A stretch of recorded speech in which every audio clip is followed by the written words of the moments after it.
track jump. And not a bad return here. He gets it out to the 25-yard line.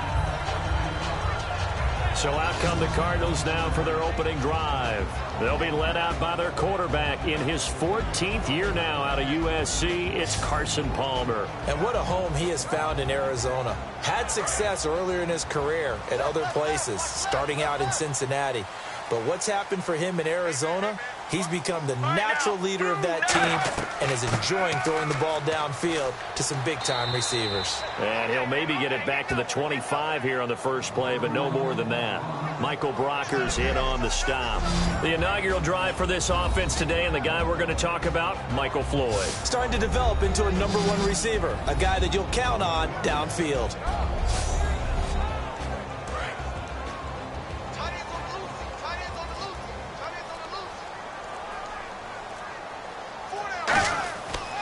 Again, it's Johnson. And just a short gain that time as they're able to get him down. Give him 4 on the ground there. They're now left with 3rd and 6. The starters on defense here for Los Angeles. Robert Quinn gets to the quarterback as well as any defensive end in the league. A lot of it goes back to his high school wrestling background. He understands leverage and hands as well as anyone. This defense looking for an early stop. This is 3rd down and 6. Get ready. Blue 95. Blue 95. On 3rd down, Palmer. And incomplete. He had nowhere to throw, so he just tossed it away.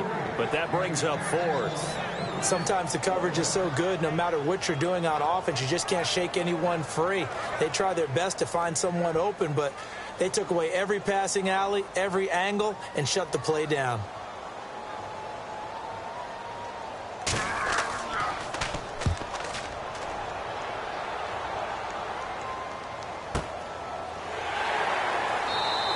"51 yards on the punt there. And the Rams will go on offense here with a 1st and 10. So out come the Rams now for their first possession. They'll be led out by their quarterback, the guy out of California, the former Cal Bear, Jared Goff. While in college, quarterback teams that improved their win total from 1 his freshman year to 5 his sophomore year to 8 his junior year. Love that type of improvement. Love that type of diligence. Now the first carry here for Todd Gurley. Give him 3 on 1st down. It'll set up a 2nd and 7. And this offense certainly hoping that a veteran wide receiver in Britt can set the tone here in this one. And we've seen better maturity out of him as his career has gone on, but no lack of speed. He can still get deep and hurt a defense. See if they stay on the ground for 2nd down. Here we go now. Green 3. Play clock winding down. To throw is Goff. And he overshot him there. It's out of bounds, incomplete. Let's meet the starters on the defensive side of the football for Arizona. And let's talk about Robert Kimdichie, their 1st-round pick out of Mississippi. I still remember him coming out of high school. An absolute terror, maybe the best high school prospect in the nation. People look to see if his motor is going to run high all the time, because when it does, he is something else. So now at 3rd and 7, and defensively, it's a dime look, 6 DBs. Goff now looking to throw. Brian Quick, the intended target, and it's 4th down.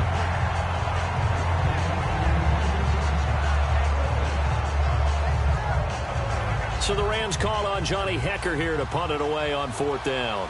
The Pro Bowler Patrick Peterson back deep for Arizona.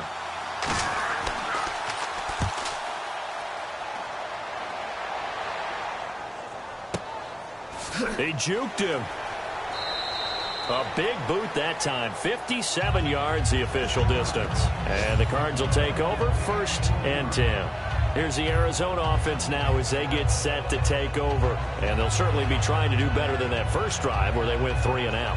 And sometimes the first drive is just simply to settle nerves. You know what it's like at the start of a game with the emotion. Guys are a little bit jumpy. But you do. Oh, you understand the same way. It's just like us calling one, right? Making sure we ease into the game, let it come to us. Well, you went 3 and out. And now they have that opportunity.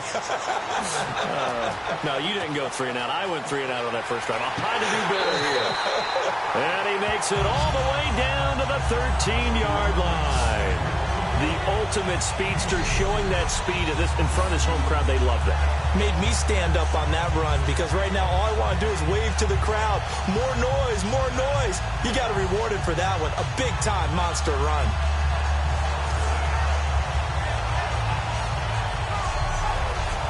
If there was one area that the coach emphasized in our pregame meeting, it was red zone offense.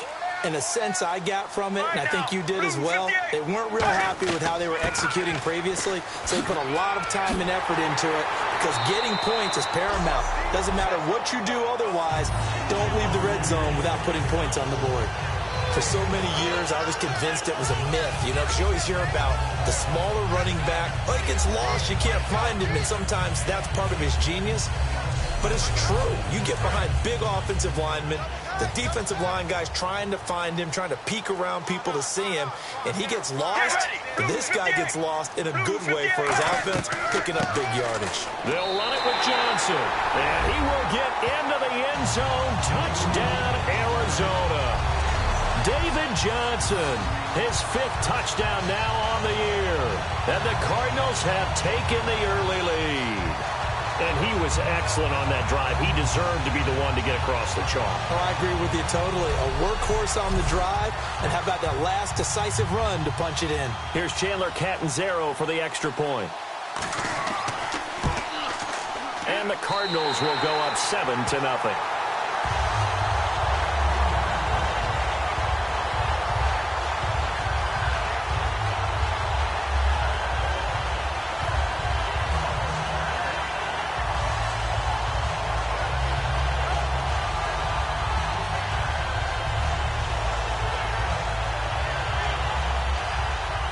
Now Catanzaro after the touchdown to kick it away. This is taken at the 3. And he'll take this across the 25. A couple extra yards up to the 27-yard line. And now out on the field, here comes Los Angeles. And the last drive, the first drive for them, not very good. 3 and out. What do they go to here? Well, you don't look down at your play sheet and say, this is what the problem is. Now, let's find out who my playmakers are. Get the ball in their hands, and maybe the offense will move a little bit better. Sometimes it's more important to get it to the right people rather than dialing up the right number. Exactly. Or the right play, yeah. That too. And after the play on the ground, that brings up 2nd down here. Time running out here on the play clock. On 2nd down, here's Goff. And the hit jarred it loose. It's incomplete. He was looking for the tight end, Lance Kendricks, there. And it's 3rd down.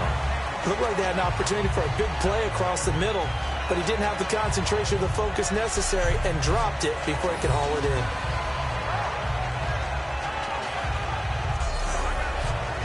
Third down here for the offense after the incomplete pass.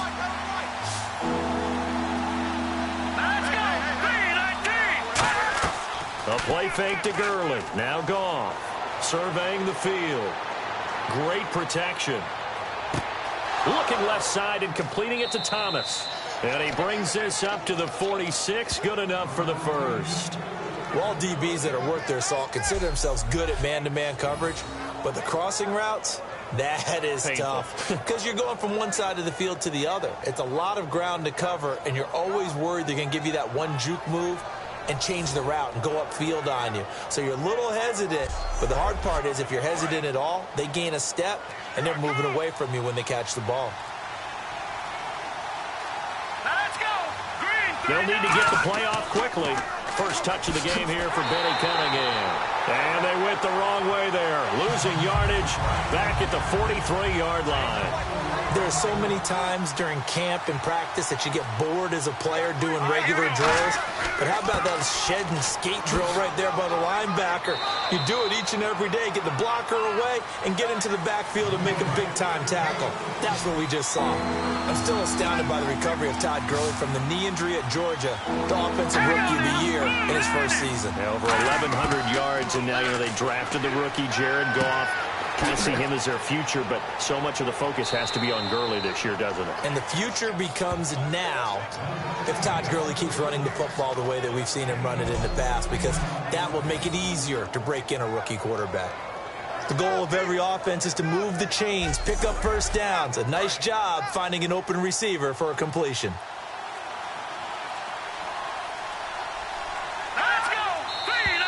Now some movement before the snap. And we'll hear from our referee for the first time this afternoon. So now 1st and 15. Here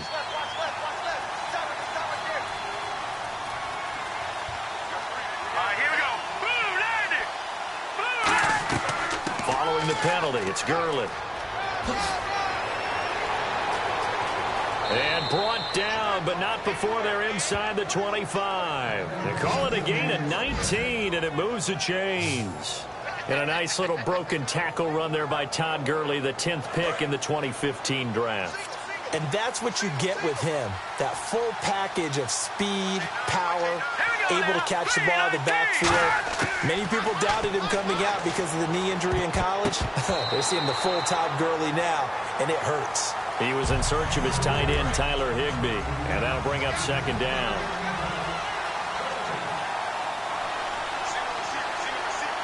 Here we go. Back to the air. Goff on 2nd down. And seeing nowhere to throw, he chucks this one away from harm. Incomplete. Now it's 3rd down.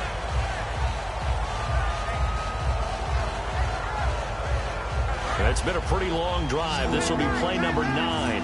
And they need 10 yards out of it on 3rd. Now whistles and a flag down. I think one of the Rams linemen might have moved.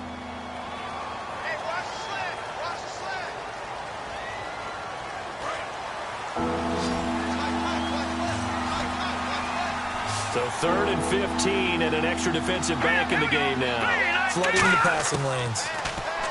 Here's Goff. He'll throw underneath for Gurley. And he takes it down to the 13 and picks up the 1st. A solid gain of 15 yards and the sticks move. And I know you can't really see it, but that play spells frustration with a capital F for the guys on defense. They covered everyone else, end up going to the running back out of the backfield, and he picks up a back-breaking 1st down. Thomas, the lone receiver, left. Now a play fake here on 1st down. Looking for someone to throw to. That's caught. It's Thomas. And eventually stopped just shy of the goal line right around the 2. One thing I can say pretty safely, that route is not called if you don't have a guy who can throw the ball and put some mustard on it. Because if you're going to lollipop it in the middle of the field, bad things usually happen. It takes a strong-arm guy who can rifle it in there, and they were able to successfully complete that one.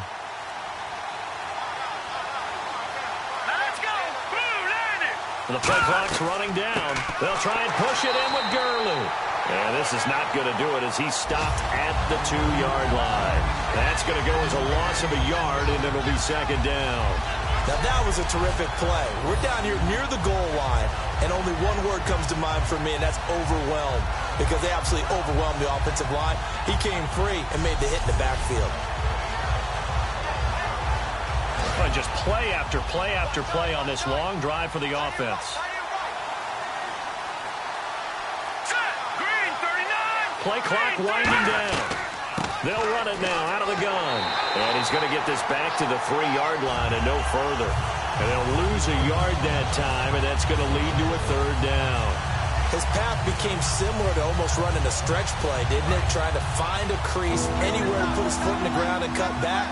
It just never materialized.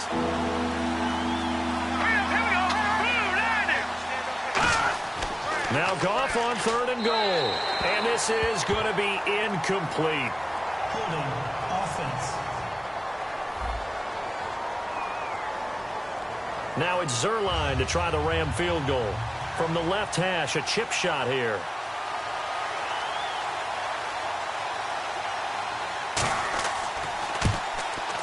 And Zerline's kick is good.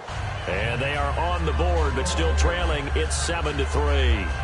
So give them 3 there. A good drive gets them inside the 5, but they couldn't punch it in. And credit this defense, too. That was the old bend but don't break approach. But it kept the offense out of the end zone. The kickoff team on the field now as they will send this one away. That'll be taken in the end zone. And he will take a knee here. So per the new rules in 2016, this will be brought out to the 25-yard line. And the Rams defense, they make their way back out there now. Last drive, touchdown surrendered. Here, see if they can stop them. It's always a constant battle of letting the last series go, good or bad, but especially bad. Give up a touchdown. Okay, forget the finger pointing, forget the blame. Go back out and play the defense you know you're capable of and help your team out. And probably look to the leaders as always. As always. They're going to be the ones going to grab some people and say, all right, let's do this thing. When the 4-3 defense is functioning really well, you know who stays what we call clean and no one gets to him? The guy playing the middle linebacker position, the guy we call Mike. That means the defensive front is eating up all the blocks and just let him go to the football and make a play. And this one complete to Jermaine Gresham. And he'll get it up near the 35, right at the 34 here. That was not a completion that results in a highlight video. But at the same time, if you have those kind of completions all game long, eventually one of them might turn into a highlight. They'll try and run for it. Here's Johnson. And he will have a first down as they get him to the ground at the 37. 3 yards there, good enough to keep the drive moving. 3rd and 1, partner. No need to be fancy there. Just use some force and move forward and pick up the first down. They stay on the ground on first with Johnson. A loss of a full 3 yards, and now it's 2nd down. The evaluation process in today's NFL does not take into account as much bulk as it does speed, and that's what we're seeing with the linebacker position. Those guys that can run, they can play at any spot because they can make plays on the opposite side of the line of scrimmage. Now Palmer to throw on 2nd down. Toward the sideline, and look at that catch. Dragging the toes, and that's going to be a first down. Well done. Well, there's the first time in this game that Carson Palmer finds Larry Fitzgerald. Likely won't be the last, but how about the way these two have helped each other's careers? Yeah, they really have. It's hard to believe with Fitzgerald, well, really both of these guys, how long they've been in the league now, but Fitzgerald, gosh, 3rd overall pick back in 04. Yeah, how about that? Remember, Carson Palmer, a former Heisman Trophy winner, he's finally found a real home in Arizona.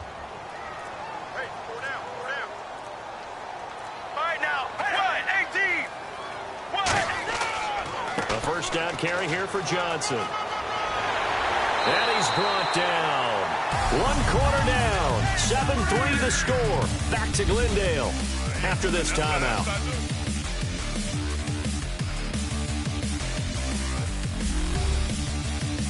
The NFL on EA Sports is brought to you by Head & Shoulders. Shoulders were made for greatness, not dandruff.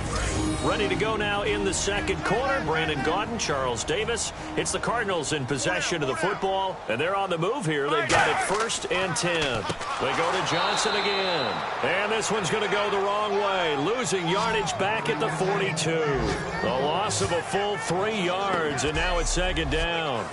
And there it was right in front of us. Today's NFL, these guys nowadays, they don't just eat up space. They try and get upfield and make plays in the backfield. Here we go. 1, 18. Now a 10th carry for Johnson. And he'll take this one down to about the 40. Give him 2 yards that time, and it's going to leave him with a 3rd and 11 situation.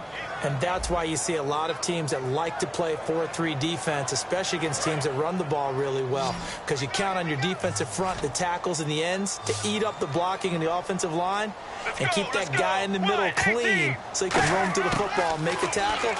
In this case, he introduced himself and said, hello, my name is Mike. The intended receiver, Andre Ellington. And now it's 4th down.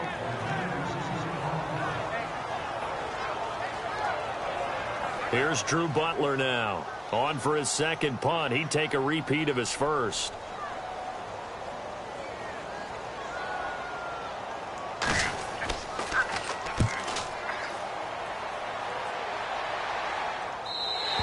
And this is going to carry well into the end zone for a touchback. Here comes the Cardinals defense. They head out and get set here. And last time out, They gave up the chip shot field goal, but obviously could have been worse than that. I think they felt pretty good about only giving up 3. No doubt about it. Anytime an offense gets into the red zone, the thinking naturally for the defense is, okay, 3 points. We're going to give up 3 here, but let's make it no more than that. They met their goal. On the other side, though, the offense, they weren't very happy. No, because there's an opportunity. Once you get to the red zone, you're not thinking about kicking a field goal. You're thinking about how do you get it into the end zone, and when you don't, you walk off the field feeling a little bit of failure on that drive. Yeah, who will have the better feeling at the end of this drive? That was a good run, and it got to the second level. And what I mean by that is that's where the linebackers usually play. First level being the defensive front, last level being the secondary. But the strong safety position ended up making the tackle, and oftentimes we call them a hybrid. Combination defensive back, combination linebacker. We saw the linebacker make the stop. They get 5 out of that one, and it moves the chains. And that's a nice pickup of a first down on that second down run. And at that yardage gained, they can run that play on any down.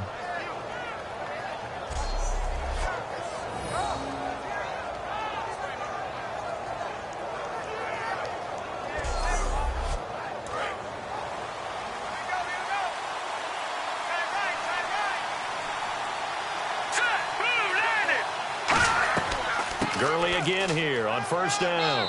And he'll work this one up to about the 38. It's a 6-yard pickup, and it gets him to 2nd and 4. Ah, yes, this is where the expression staying ahead of the chains comes into play. Good runs like that one set you up well for 3rd down. Here we go. Now on 2nd down, this is Gurley. And some space here. And he'll be brought down right at the 45-yard line. Call it a gain of 7, and it gets him a new set of downs. That's a good, nice, crisp run for a first down. I wonder if the defense might have been loosened up a little bit, maybe anticipating a pass instead of the run that they got. And a new set of downs here after picking up the first on the ground. Time running out here on the play clock. They run with Cunningham. And he'll fight his way forward to about the 48-yard line. Call it a gain of 4 on first, and that'll make it 2nd down. 6 yards here to go for the offense on 2nd down. They come up in an offset eye. Again, Cunningham here on the ground. And he is going to lose yardage here. They'll wind up losing 3. And now it's 3rd down. This guy carrying the ball, your eyes are going to direct your feet, and you're hoping they carry you to the open spaces. But it's awfully difficult at times because you have so many things you have to look out for. Where's the line blocking? Where's the traffic coming from? Tough to find open spots. An extra DB added here for the Cards on 3rd. Blitzer play coverage. They'll need to get the play off quickly. Back to throw. Goff. Toward the sideline. Did he keep the feet in? Yes, he got them both down, says the side judge. And that's good enough for a first down. No matter how you evaluate quarterbacks, at some point arm strength is going to come into the conversation. I'm really impressed by what I saw on that throw on the out route. And it pops free. The collision there jarred the ball loose and brings up 2nd down. And the 8th play on this drive coming up. They come out here in the eye. On 2nd and 10, Goff backing up. And that one got tipped, kind of threw everything off. It brings up 3rd. And it's been a pretty long drive. This will be play number 9. And they need 10 yards out of it on 3rd. It's always tough for the guys throwing the football when they think they've got a completion and the ball's almost there, and then someone sneaks a hand or two in and bats it away. A hit as he throws there, incomplete. 3rd down is a down. Both sides know they absolutely have to win. And the name of the game for the defense is pressure on the quarterback. But pressure on the quarterback with contact, that's how you end up winning it. And he couldn't get it to check up. That kicks all the way into the end zone for a touchback. And the Cardinals offense here ready to take over. And a tight game after punting last time. See if they can get something going on this drive. As they head to the field now, with the game this close, You've got to feel there's a sense of urgency for them going on offense right now. But they have to do it without letting panic creep in and affect their play. And they'll start the drive. And he's going to be met at the line of scrimmage and taken down. Just a yard on the pickup there, and it'll bring up a 2nd and 9. Well, they held him to a short gain on that one, and it almost felt like on that first run, they were trying to just throw the jab at him. So how do you stop a jab? Get closer and smother it, just as they did on that last play. Now Palmer, the intended receiver was David Johnson, and it's 3rd down.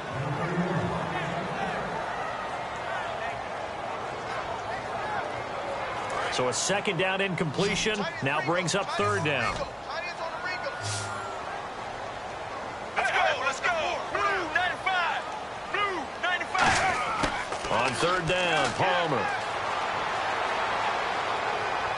And that is incomplete. That one was intended for John Brown. Now 4th down.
everybody. I'm Larry Ridley.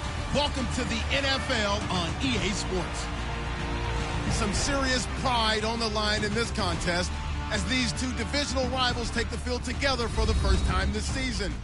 Almost a playoff atmosphere surrounding the game between these two bitter opponents. It's the Rams going up against the Cardinals. So let's send you out to the Valley of the Sun as we welcome in our commentators, Brandon Godden and Charles Davis. Okay, Larry, first opened in 2006. Here's a look inside University of Phoenix Stadium in Glendale, Arizona. Today, we've got a good NFC matchup on tap between the Los Angeles Rams and the Arizona Cardinals. With Charles Davis, I'm Brandon Gaudin. Charles, you look at this Cardinal team as they get ready here. They come in losers of 2 straight, so they're trying to right the ship here a little bit. They're teetering a little bit, aren't they? And now things could really go south if they lose this game. So they understand.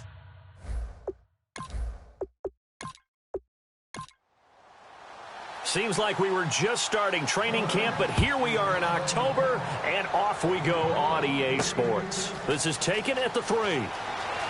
Spinning past him. Still on his feet. And he'll bring it a few past the 20 to the 23-yard line. So out come the Cardinals now for their opening drive. They'll be led out by their quarterback in his 14th year now out of USC. It's Carson Palmer. And what a home he has found in Arizona. Had success earlier in his career at other places, starting out in Cincinnati.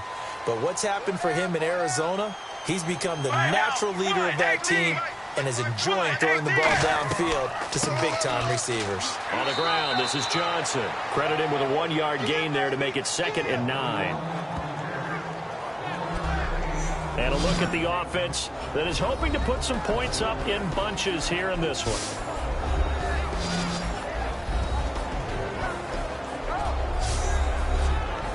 Second down following the run.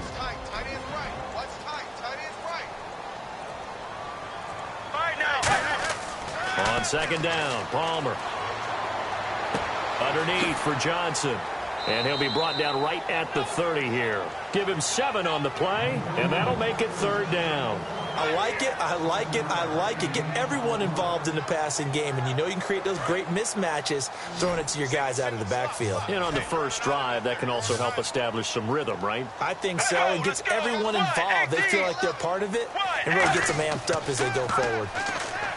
Now it's Palmer finding time. All kinds of time. And he's got Gresham. And he's got the first before he's brought down at the 39-yard line. There's so many things to watch for when you play defense. And reading your keys, you always hear about that, and having your eyes in the right place. Sometimes your eyes can fool you. How about that play action there? And it sprang the big guy, didn't it? Able to dump it over the top to him. Let's go.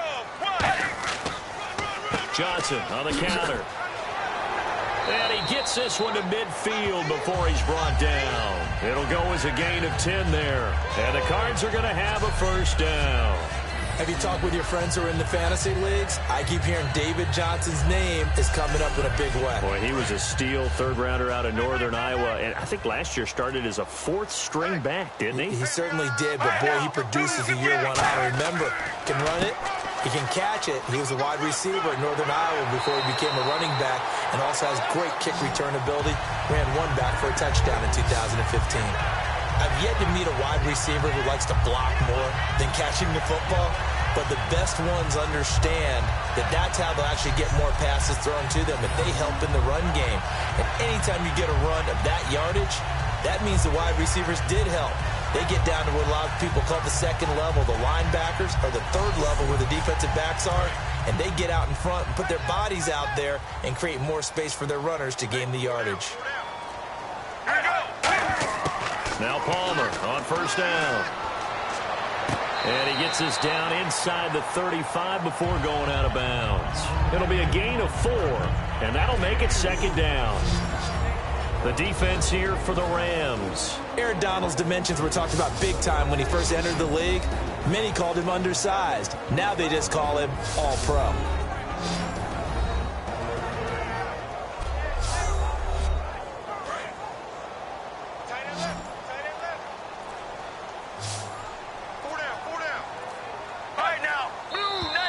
Now some movement before the snap. And we'll hear from our referee for the first time this afternoon. And here comes play number 6 on this drive.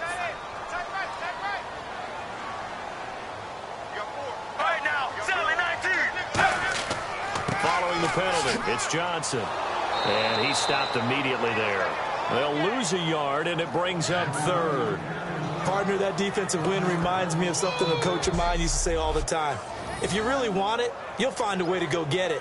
And the defense did exactly that. The 7th play now of this opening drive. This is 3rd and long, though.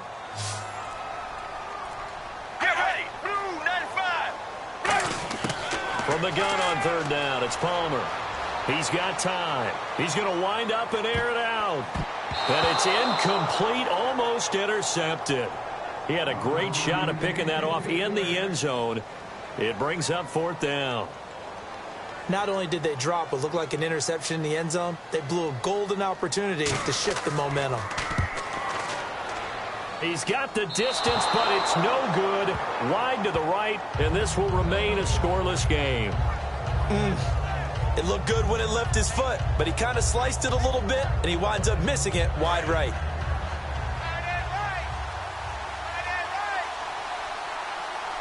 They come up in an offset eye. Here's the first carry now for Todd Gurley. And it's defense feeling the encouragement. They stop him at the line of scrimmage on the first play of the afternoon. The defense won that play so fast that I think if the running back even had time to notice if anyone was there, it was just a blink of an eye, and there was a loss on the play.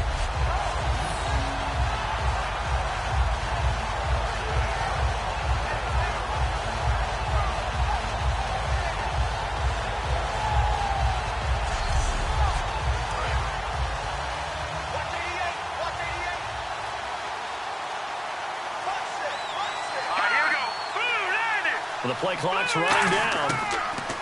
Goff now to throw. He's got time in the pocket. Nowhere to escape, and he goes down. The rookie out of Ole Miss, Robert Kimdichie, in there to bring him down, and it'll be a play to remember for that young man. The first sack of his NFL career.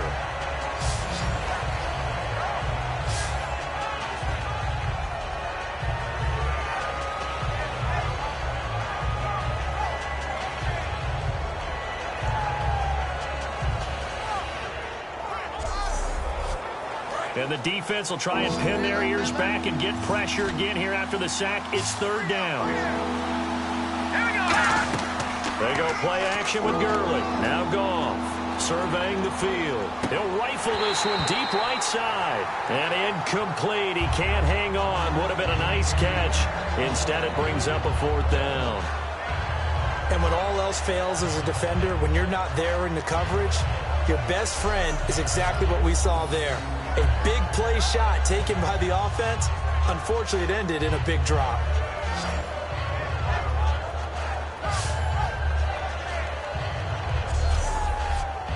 So on now is the All-Pro punter from 2015 out of Oregon State, Johnny Hecker, to kick it away. Back deep, Patrick Peterson.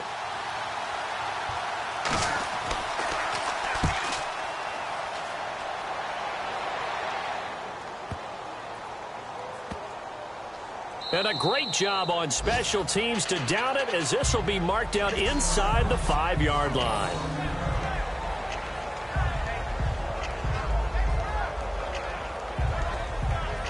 And the Cardinals getting set to trot out there now. Last time out, they had that long 50-plus yard field goal that they missed. And I'm sure on their sideline they're thinking to themselves, okay, do we still want to try one if we're in that position again? And I would dare say that the answer would be yes. They're going to have a lot of confidence in their kicker. But just to be on the safe side, I'm sure they told their offensive guys, can we get a little bit closer this time? Closer. Yeah, I'd rather get in the end zone first and foremost. But if all else fails, less of a field goal attempt for him. Just a yard on the first down carry, so it's 2nd and 9. Not a big run on the first play of the drive, but that doesn't necessarily mean it was a bad play. Sometimes you're just trying to settle in, get your guys a little bit of contact, and get things moving. Let's go. Blue 58. Palmer gives to Johnson on the draw. And he'll take this one up to about the 13. And he's able to get most of what he needed on the carry there. 7 yards on the gain, and it's 3rd and 2 now. And after that type of a run, there's some talking going on down on the field, but it's not trash talking. The guy who just carried the ball, he's going back and telling his offensive line, great job, keep it up, and we'll break that one soon. Here's Palmer, and Gresham's got it over the middle. We'll give him 10 yards on that one, and that'll earn him a fresh set of downs.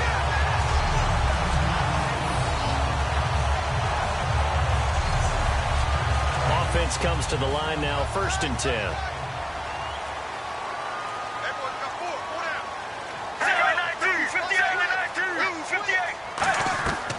They'll run it now out of the gun. And a short gain there as he'll get it up only to about the 24. 2 yards on the pickup there. It'll be 2nd and 8. See if they stay on the ground for 2nd down.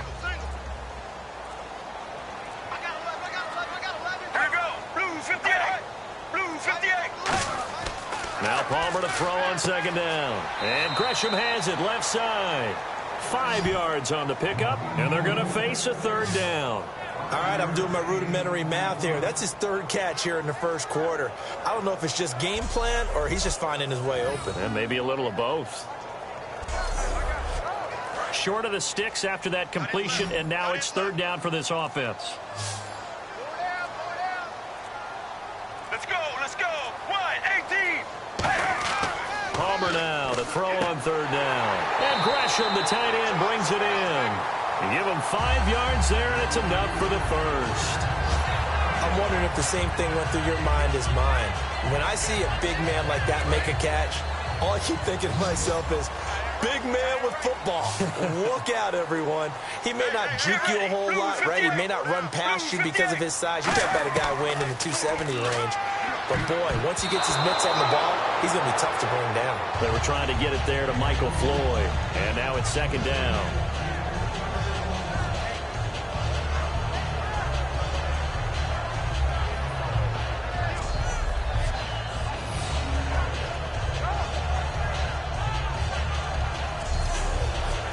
So the incomplete pass brings up 2nd down.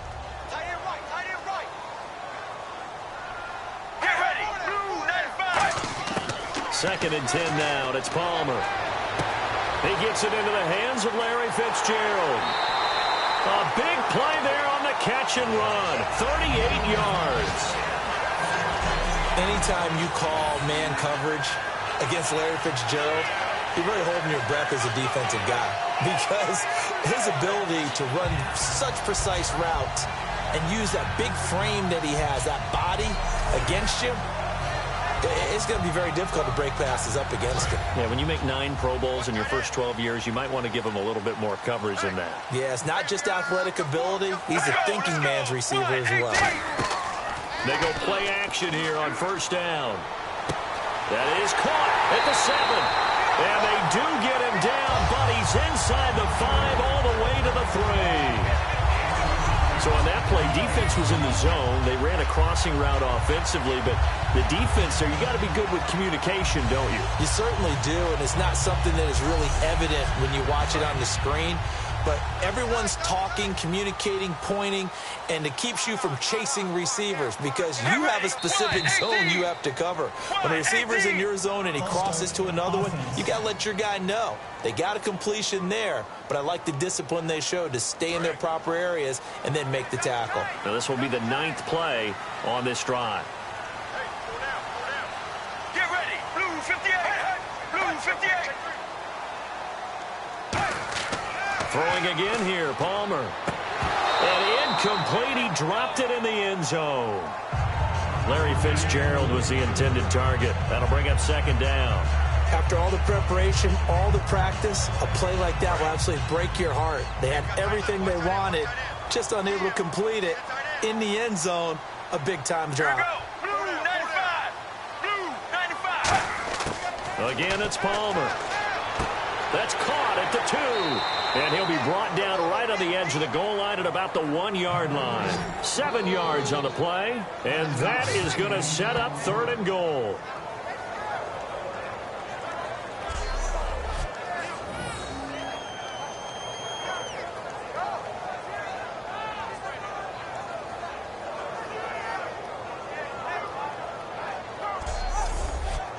They've gotten it to the 1. Can they get that final yard here on 3rd and goal?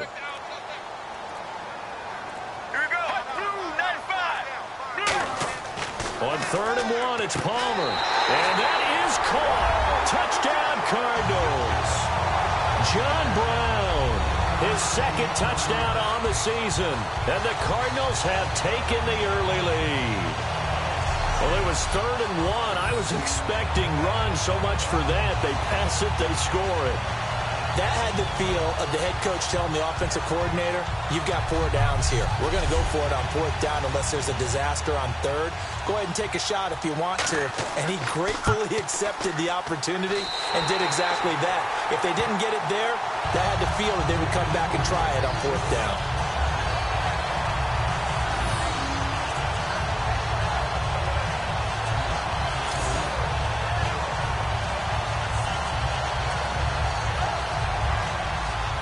Now Catanzaro after the touchdown to kick it away. This is taken at the 3. Oh, what a move. And he'll get it up to about the 26-yard line just across the 25. And the young rookie takes the field. A lot of pressure on this puck. And how about the coaching staff saying this rookie is going to guide our team? The old school method was sit a few years, learn from a veteran before you're thrown into the fire. Here we go now. Green 39.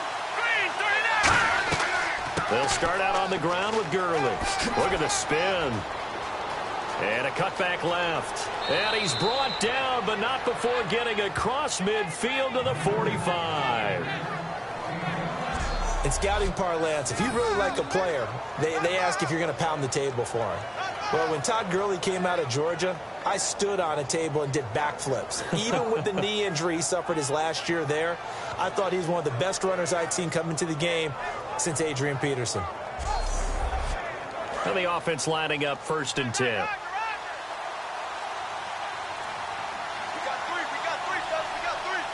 They come up in an offset eye. They'll stick to the ground game with Gurley. And he'll lose yardage here. Back at the 47. That's going to go as a loss of 2, and it'll be 2nd down. One of the beauties of a 3-4 defense is that you have flexibility with your linebackers, and you can put them in different spots. But one of the downsides is an offensive team that's committed to running the football, you can get your big offensive linemen up on linebackers quicker, and that usually gives you an advantage in running it.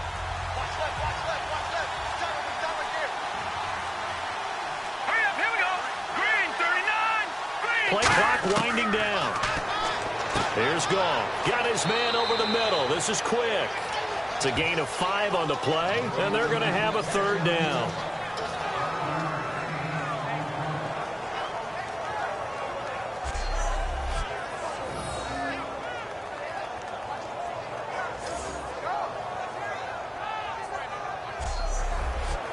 And they'll need to get to the 35 if they want to keep this drive going on 3rd down.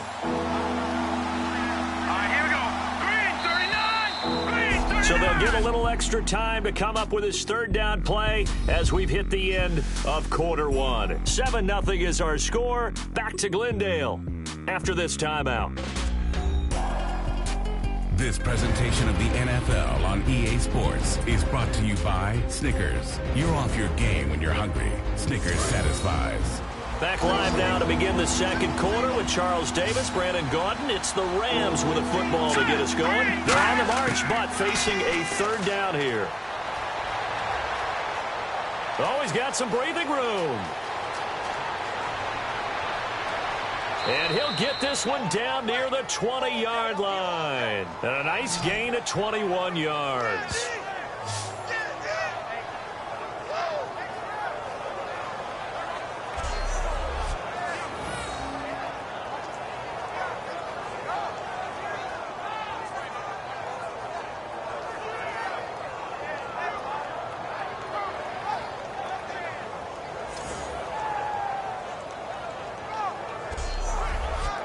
Fresh set of downs here.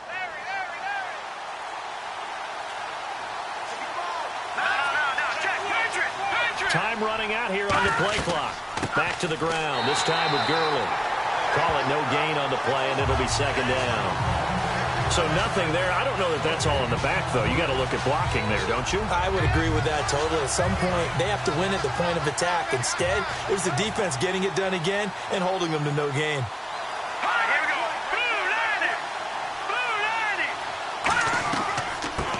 They'll run it now out of the gun.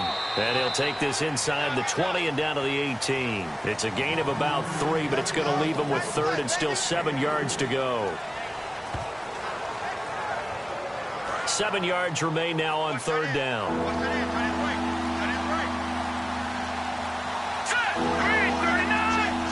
They'll need to get the play off quickly.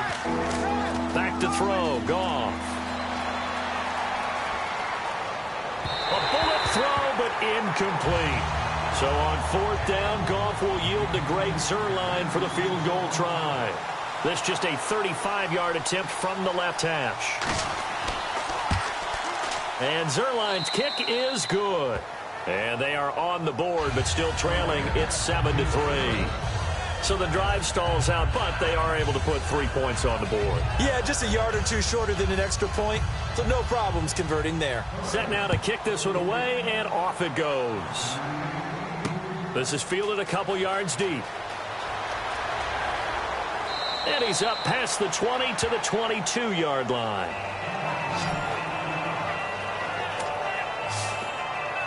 Here comes Carson Palmer and the Cardinals offense back onto the field. He's played a pretty clean first half, a touchdown, no interceptions. Frankly, that's what they expect out of it. They want to see the ball thrown and thrown well, and he's able to do that and put it in the end zone. They'd love to see more of that before this game finishes. But right now, he's got his team in a good spot. A good spot, maybe looking for touchdown pass number 2 here in the second quarter.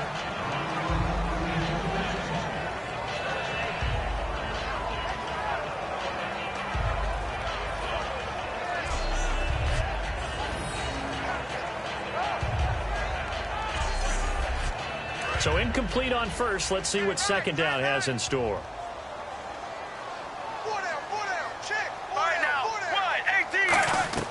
They'll run it now out of the gun. Looking for a cutback lane, but nothing there as he's met at the line of scrimmage.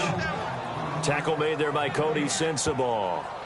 He makes a wonderful play there off the corner, protecting his side of the field. Oh, that reminds me of the great defenses of old, doesn't it? The Pittsburgh Steelers, Steel Curtain, they would not let you get on the field if you could only do one thing. You had to be a complete guy, and you had to be able to tackle. Now, I know I've said this before, but you know I wasn't alive when the Steel Curtain was played. I know them, but I just want to let you know I wasn't alive. I'm going to keep peppering that in there, and one of these days you're going to think that you were. But that's the type of pass play that you need to wait for routes to develop. You need a little time in the pocket, but that's hard to do when you got people in your face.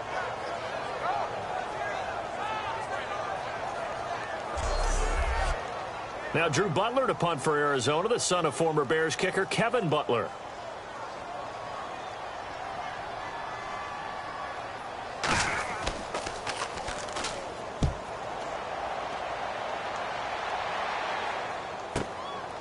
Look at the spin. Balance. 43 yards on the punt, 7-yard return, and the offense will come back onto the field with a 1st and 10. And now out on the field, here comes Los Angeles. And last time able to get 3. It's not what they wanted. They wanted 6, but they got at least something. They mustered something out of the drive. They'll take it. I like the way you've described it. Not ideal, but they'll take it. Anything to put some points on the board. But this time on offense, they don't even want to see the field goal kicker trot on the field. They want that ball in the end zone. Yeah, they'll be going for 6. 15 yards through the air and a 1st down. I know that rookie quarterbacks have to earn veteran receivers' trust. Maybe we saw that on that play with that type of effort, huh? Yeah, helping out the rook with a heck of a catch. So the offense has it 1st and 10. The one running back is Gurley. Now a 1st down throw. Goff. And this one's incomplete. He was looking to get it to Kenny Britt that time. And it's 2nd down.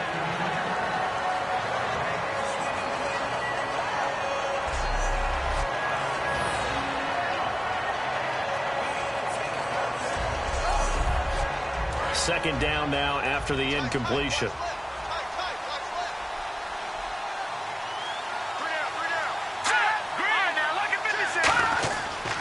Goff turns and gives to Gurley. Shreds the tackle. And he's going to be met at about the 43. Just a couple there on the 2nd down run. Now they're staring at a 3rd and 8 situation. In order to play really good run defense when you're playing a 3-4, Those three guys up front, the nose tackle and the guys they call the defensive ends, they're usually big, big people because they're going to have to eat up a lot of blockers because it's usually 5-on-3. And when they do their job well, guys who play on the inside, those inside linebackers, they're able to just roam and hit. Got a man. It's his tight end, Lance Kendricks. That one goes for 24 yards.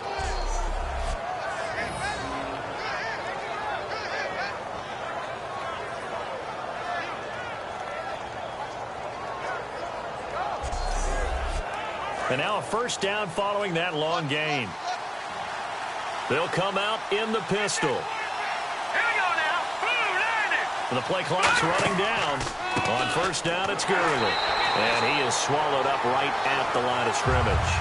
It's a loss of a yard there, and now second down. It's not always as straight as that team wanted it more than the other, but on that play, it actually was true. They were faster to the ball.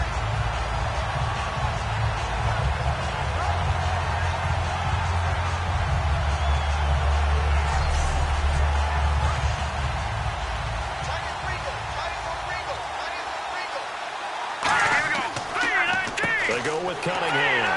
And the big boys up front, they're going to stop him right at the line. And they'll lose a yard that time, and that's going to lead to a third down. Back-to-back runs that were stacked up. Offensively, now you got to think to yourself, do we change blocking assignments? Do we change formations? Do we change looks in order to try and get the running game going? Dumps it off to Gurley. And he picks up the first as he's able to take it down to the 7-yard line. A solid pickup of 13 sets him up first and goal. We always talk about having to read defenses and how complicated that is. Well, this was an excellent read. Read the pressure and got rid of the football before it even got to him for a nice game. And when they're blitzing like that, running back usually a good spot to go with the football? Without a doubt, because he's right in your sight line or he's near you. So you're able to just get it to him easily. And once he gets in space, that's usually a good matchup for him. He loses 5 full yards to bring up fourth. Hurry up, here we go. Green 39. Green 39. From the gun, here's Goff. Finding time. And he just throws this one away. Smart decision here this close to the end zone, and it brings up second down. Unable to connect on the first down pass play. Now it's second down. Hurry up, here we go. Green 39. Back to the ground game here. Gurley. And he is going to lose yardage here. He lost 2 there, and it's third down. Not only was that a terrific play, but that loss of yardage they created this close to their own goal line, that gives them a little breathing room now as they move them back. And they're breathing fire a little bit right now, aren't they? A lot of confidence being shown by them at this point of the game. Offense.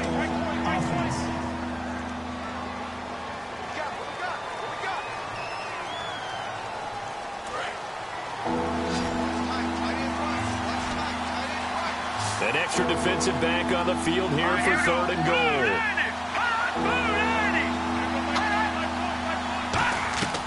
Third and long. It's Goff. Nowhere to go here. He lost the football. And they're going to set up shop at the 27-yard line. All right, partner, the risk of piling on. Whenever Jared Goff fumbles the football, the first thing people are going to flash back on is leading up to the draft, the size of his hands. They were right on the borderline about what teams want in the size for a quarterback. Well, you were knee-deep in all of that draft stuff when he was going through it. That was much talked about, you say. It certainly was. I didn't think it was as big a deal as people made it out to be. To me, it's much more of a concentration thing, making sure that you're aware of it, take care of the ball a little bit better. I don't care what the size of your hands are. A lot of guys could use some work on covering the football, not letting the defense get to it. Hey, here we go. Blue 95. Blue 95. They begin the drive with Johnson. Looking for a seam, but finding none. He'll get back to the line of scrimmage, and that's it. No gain on the play. It'll be second down. Crashing in from the end there, not to disrupt the pass game, but to disrupt the run game. Yeah, I love the distinction, too, because the good defensive ends, they can do it all. Set the edge in the run game, make sure that no one can move it that way, and, of course, rush the passer. On that play, use the speed to get there in the run game. And And this is going to be incomplete.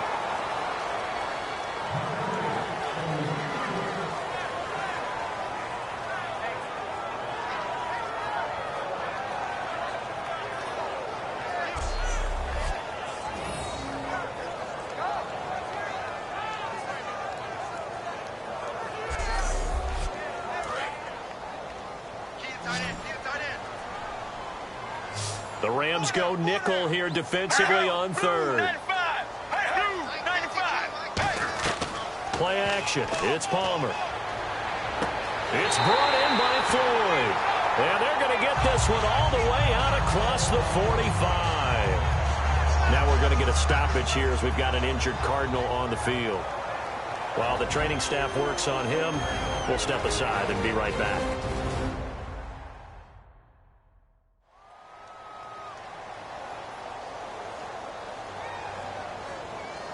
So after that big gain, let's see what else the offense has up its sleeve.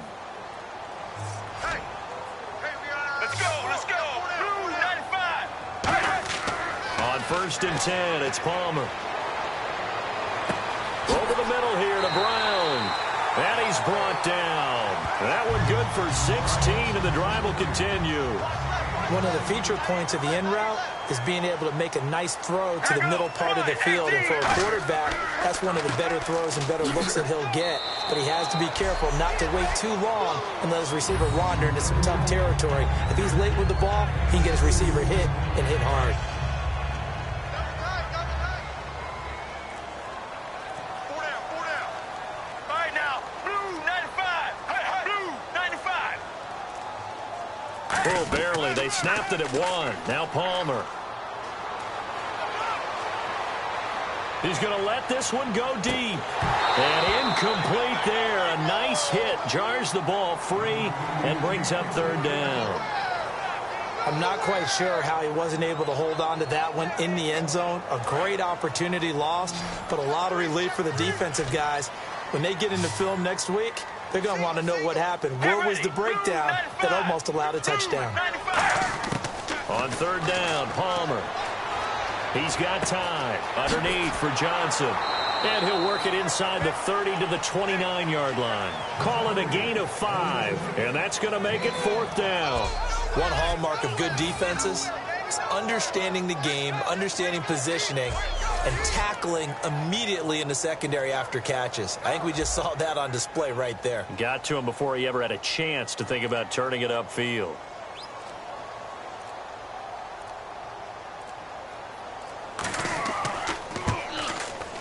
And Catanzero's kick is right through. And they push the lead up to a touchdown now at 10-3. So a good kick that time, and he's able to redeem himself from the previous miss. And fortunately for him, he got the chance to do that not long after missing the first time. Sometimes a whole game goes by, and you don't get that chance at all. So you keep it with you till the next time you take the field. This is taken at the 3. And a nice return sets him up pretty good here at the 30-yard line. And now out on the field, here comes Los Angeles. And they'll be looking to atone for last time's mistake of fumbling inside the red zone. Certainly they don't want to do that again. And so much emphasis placed on red zone offense. I mean, you have periods devoted in practice just for that because everyone knows how vital it is to put points on the board when you've entered that part of the field. And to come away with nothing, that's difficult for a team to handle. And difficult, and now we'll see if they can make it less difficult on themselves on this drive.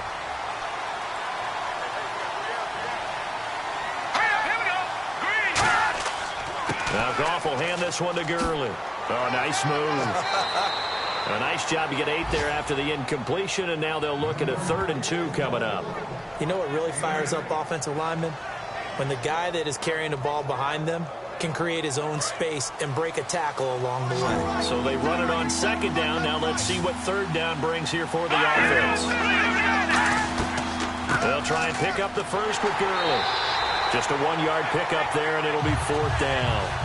And, partner, when you run the ball on 3rd and 2, you're telling the whole world you've got nothing but confidence in your offensive line and your runner, and you expect to get it. But they were stuffed on that play. Only got 1 yard. Great job by the defensive front, the linebackers. Everyone got involved to force a 4th down. A reminder that coming up at halftime, we'll join Larry Ridley in Orlando. He'll have highlights and analysis of this first half of play. So we look forward to that. And I'm looking forward to some air conditioning. I bet you are.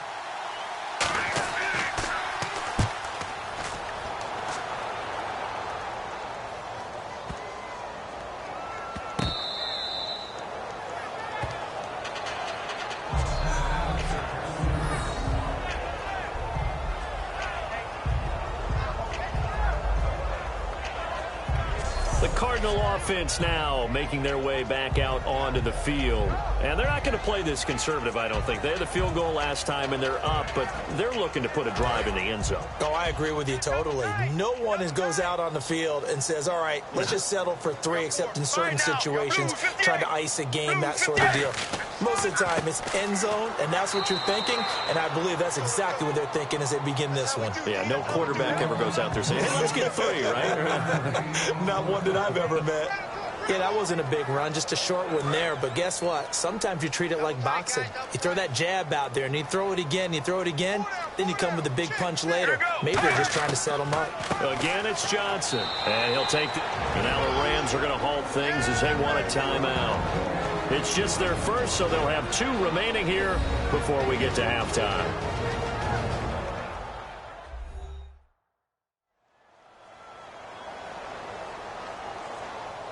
And the defense searches for one more stop here after the run on 2nd down. And on 3rd down, a nickel formation here defensively. Palmer will throw. And he's got Fitzgerald. And he will get the 1st down as he's up to the 20-yard line. Now whistles come in. We're going to get a timeout here by the offense. It's just their first, so they'll have 2 remaining here before we get to halftime. So here we go, 1st and 10 now.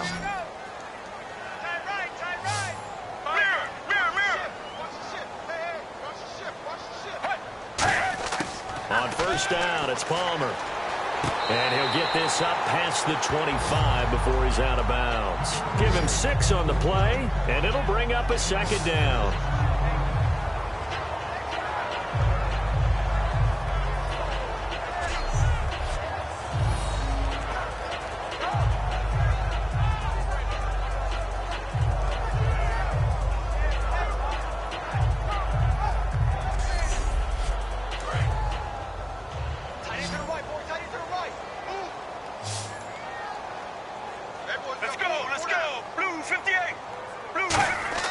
On 2nd down, here's Palmer. And Gresham's got it over the middle.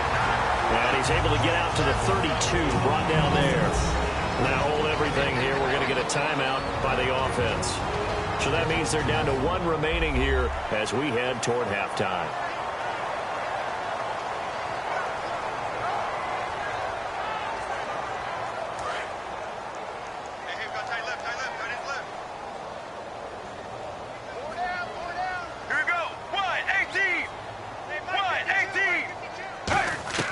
They'll throw on 1st down here with Palmer. Caught right side, Gresham. And he'll bring it up here to right at the 40-yard line. Call it a pickup of 7, and that'll make this a 2nd down.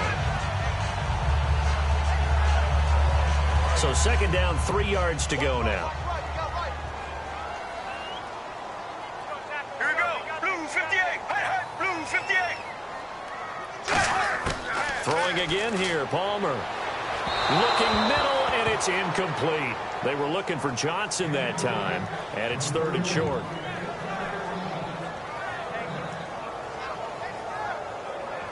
Seventh play of the drive now as they come up on a 3rd and 3. 3 receivers to the left, 1 to the right. Palmer now to throw on 3rd down. And able to find John Brown. Touchdown, Cardinals. John Brown, as the first half is winding down. And the Cardinals now adding on to their lead. And that'll give them a 2-score lead here, but I'm looking ahead. They just want to hold it for the final moments here in the second quarter. They don't want to give up anything on the other side. No, not at all, because if they don't, it almost had the feel of an imposing their will score. And right now, they want to make sure they keep that and carry it into the second half. It's up and good, and that makes it 17-3.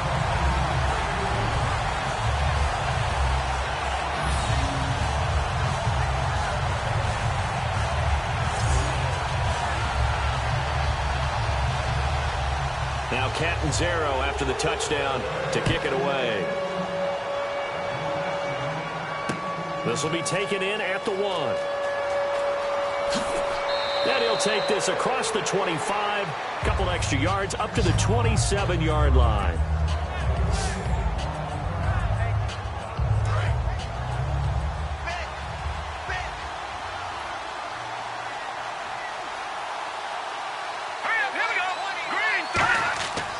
They'll try and start the drive with Gurley.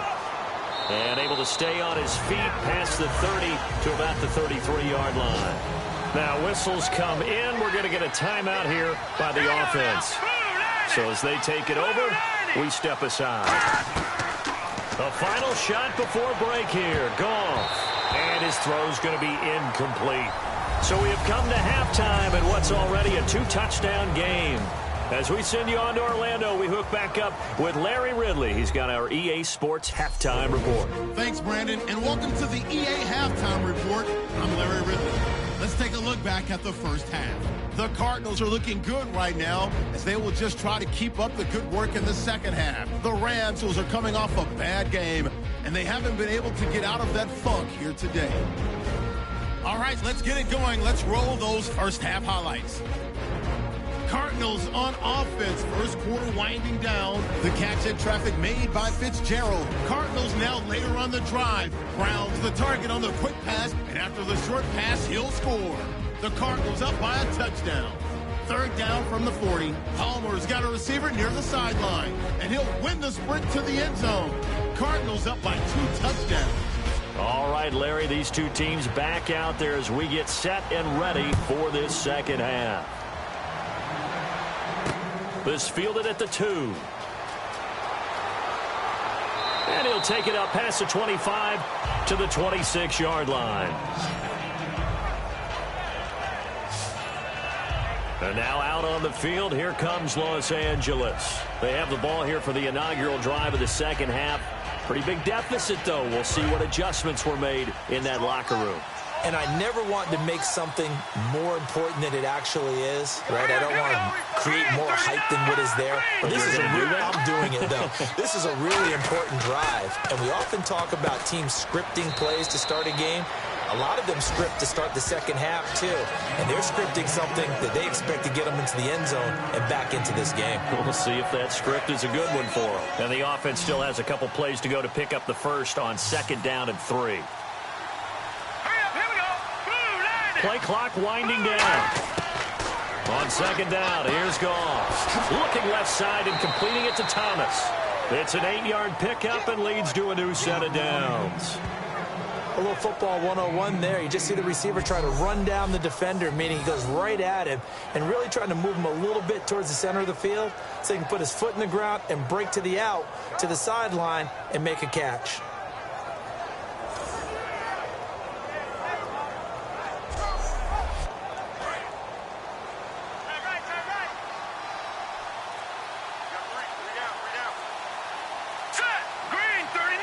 Time running out here on the play clock.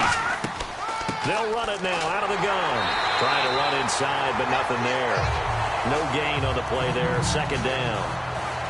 While there was no gain on that run, we do know coaches whose identity is rooted in taking it almost to the limit and then changing things up on you down the stretch. I think we're getting really close to that point in time, though, where the identity may have to go out the window, and they've got to go a little bit faster in order to try and win the game. Here's Cunningham. And he takes it past the 45 and down at the 46. It's a 4-yard pickup there, and it leaves him with 3rd and 5. And this defense looks for one more stop here on third after the run. The one running back is Gurley. They'll need to get the play off quickly. Now Goff. Got a man. It's his tight end, Lance Kendricks. A gain of 13 and also a first down.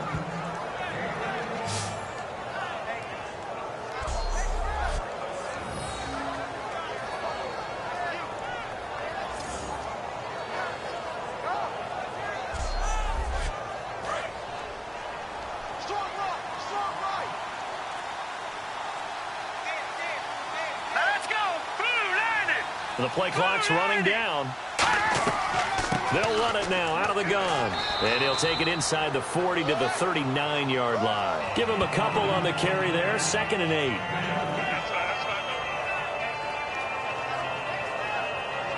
Let's see what the offense comes with here. 2nd and 8.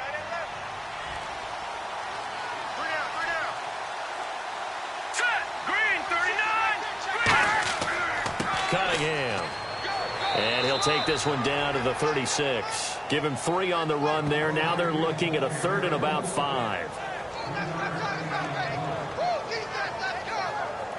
Play number 7 now coming up on the drive. 3rd and 5.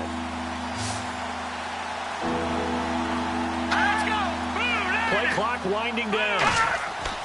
Now it's gone. He finds Quick. And he's going to be taken down, but not before reaching the 15-yard line.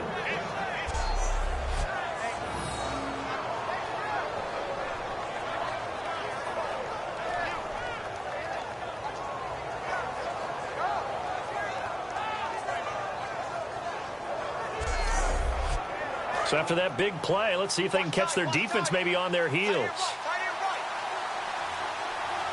They come up in an offset eye. Time running out here on the play clock. They'll give it to him right up the gut. Just a yard on the pickup there, and it'll bring up a 2nd and 9.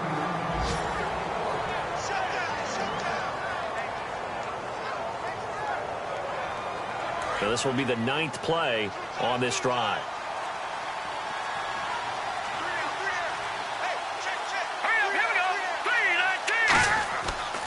They'll try a handoff right with Gurley. And he's going to fight his way forward here for a modest gain. 5 yards on the pickup, and that's going to bring up a 3rd down. Everyone's looking for the big runs, the explosive runs, the 20 to 30-yard plays. But anytime you're picking up good yardage and setting yourself up on down and distance, offenses love that too. They'll need to get the play off quickly. From the gun on 3rd down, Goff. And he fires one, but incomplete. That one intended for Benny Cunningham. And it's 4th and 4.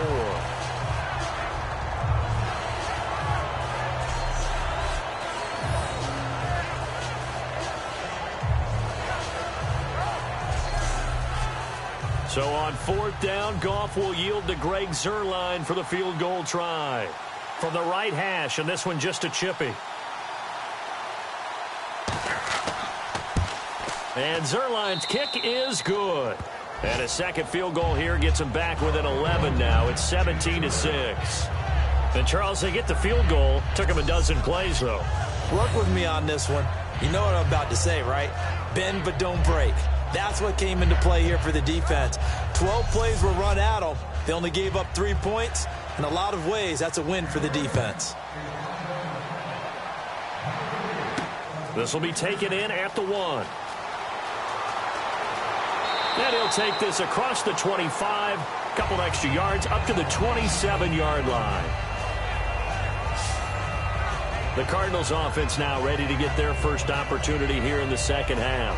And that last drive, a long drive, but not just that, they had a great air attack going. Do they stick with that?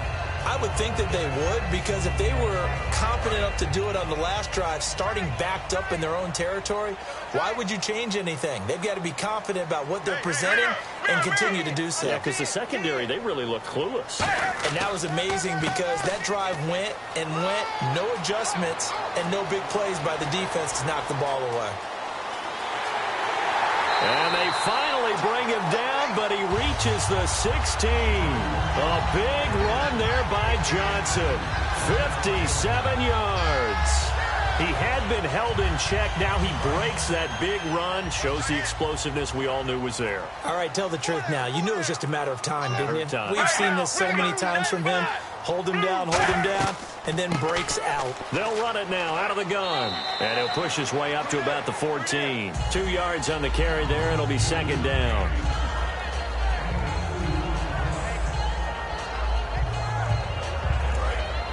And on the outside, they're playing press coverage.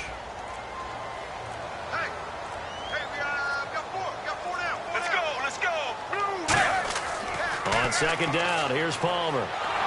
And he'll be grabbed from behind and slung down like a rag doll. Robert Quinn in there to sack him for a loss of 6. And they weren't in zone coverage, they were in man, and each man did his job. And that looked like vintage, old-school coverage, didn't it? Man coverage reminded me of an old Raiders team. They had a Hall of Famer at one corner and a Defensive Player of the Year at the other, and they just locked people down.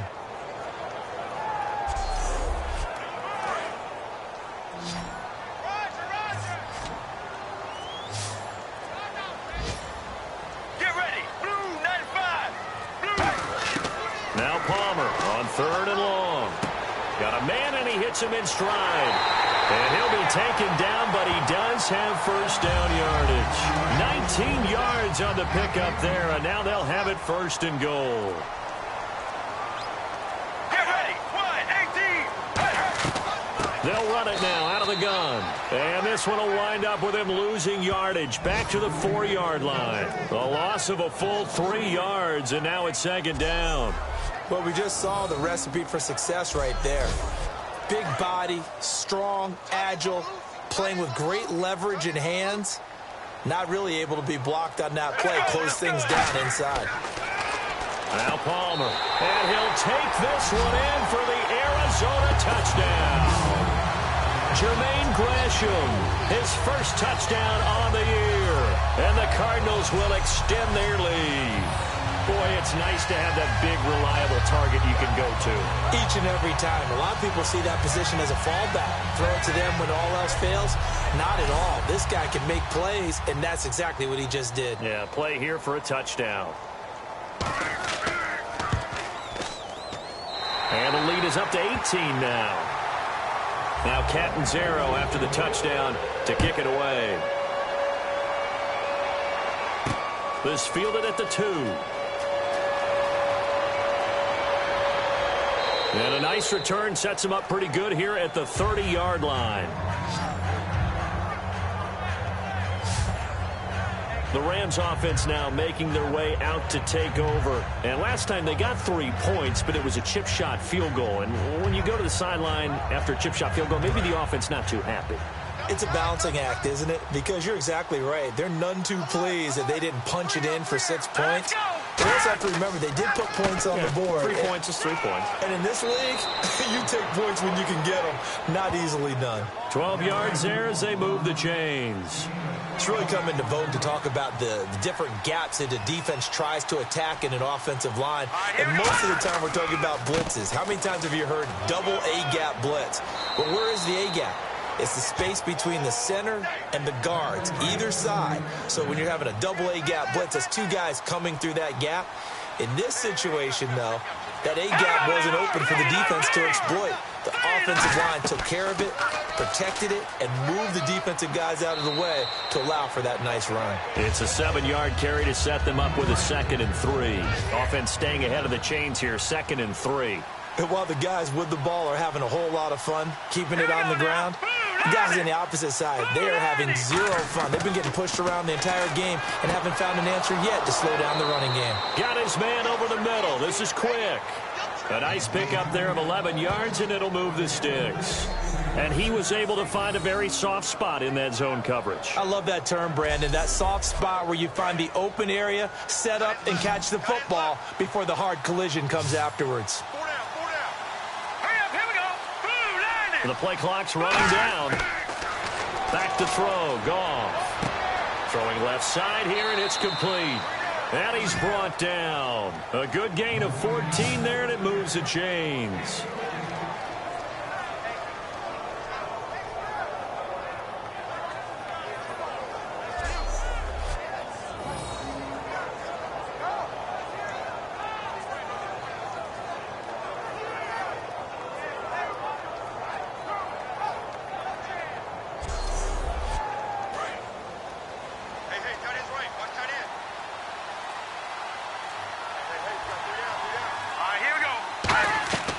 Back to the workhorse today. It's Gurley.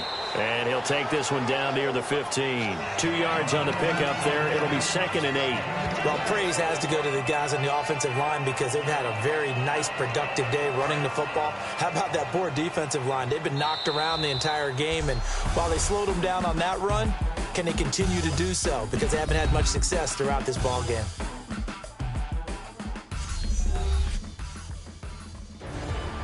Back now here on EA Sports. It's the Rams trailing, but they do have the football as we start the 4th and final quarter. Let's go! Green, 39! Green! Another carry now for Gurley. And they get to him quickly here as he's stopped right around the 13. Only a yard on the pickup there, and it'll bring up a 3rd down. Here's play number 7 on the drive. This is 3rd and 7. Let's go! Blue landing! Play clock winding down. Goff now looking to throw. And it's complete. He's got it in the end zone. Touchdown, Rams. Kenny Brin, his first touchdown on the year. And the Rams are able to draw a bit closer.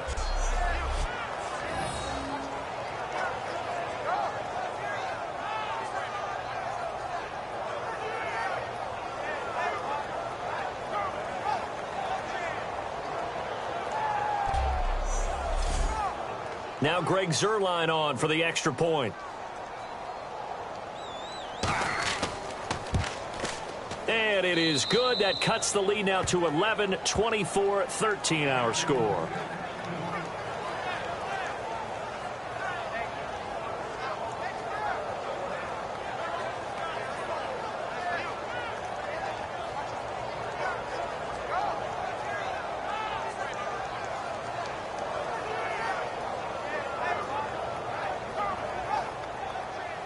The Rams kickoff team on the field, and here we go with the ball in the air.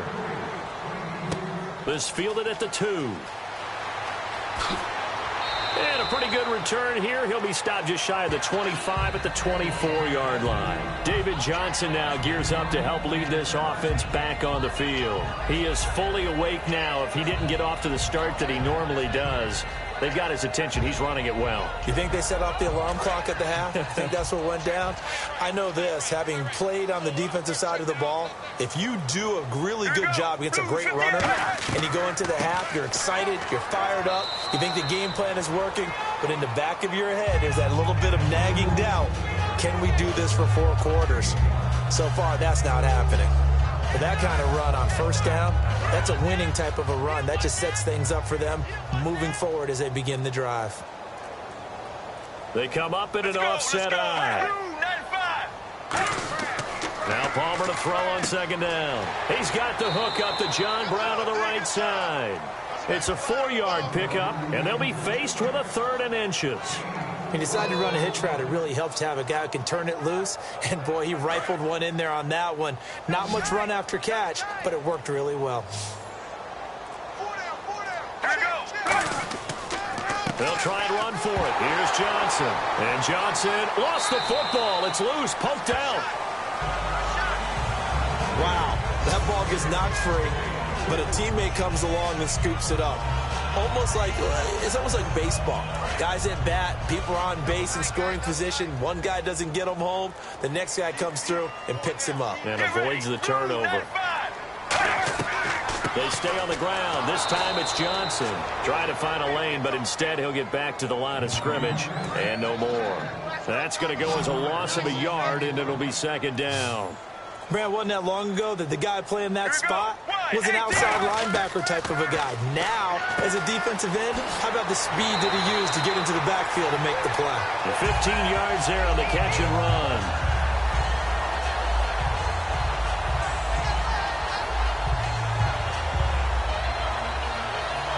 First down and 10 now for the offensive group.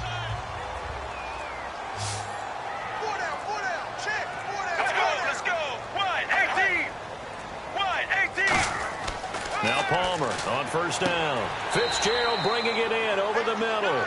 4 yards on the pickup, and that'll make it a second down.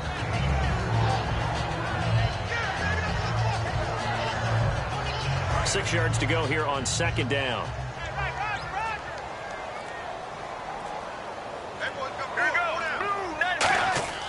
They go back to the ground with Johnson. And he's able to get this one down to about the 40. It's a 5-yard gain, but they'll still be a yard short here with third down now looming. This will be play number 7 on the drive. 3rd and a yard. Here we go. Wide 18. Wide 18. They go to Johnson again. Call it no gain that time, and they're going to be left looking up at a 4th and 1. That really was a nice play by the defense, but my question is, why was the offense trying to go wide on 3rd and short? I would have figured they'd just try and wedge a hole in the middle and try and pick up the first down. So now on comes the field goal unit, and wow, this is no ordinary try here. This will be from 56 yards out. And this kick is not going to be close. It's well short, well right to boot. And this score will stay right where it is. So another long try for 3 and another kick that comes up lacking. Yeah, this isn't going to do any wonders for his field goal percentage. But you have to figure as a head coach that when you send a guy out there to try and kick from that distance, it's a 50-50 proposition at best. And now out on the field, here comes Los Angeles. And they're hoping to capture some of that magic they had last time out when they were able to put together a scoring drive. But they're still down here, Charles. Not the major concern, though, because of what you talked about. They scored the last time out. They feel good about themselves. They feel like their game plan is now in effect.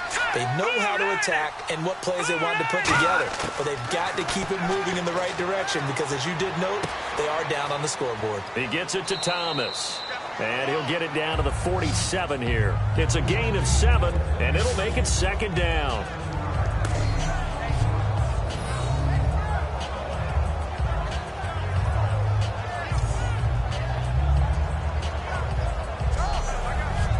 Three yards to go here on second down.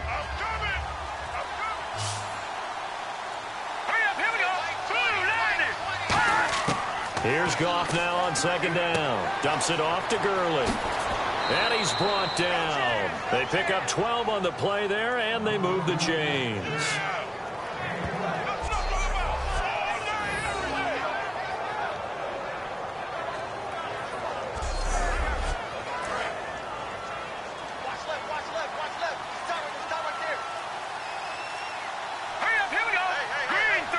Time running out here on the play clock. On first down, it's Goff. He's got time in the pocket. Nowhere to go here. He lost the football. And his guys will take over at their own 44-yard line. Brandon, I don't want to violate any of our broadcasting rules by declaring a game over before it's over.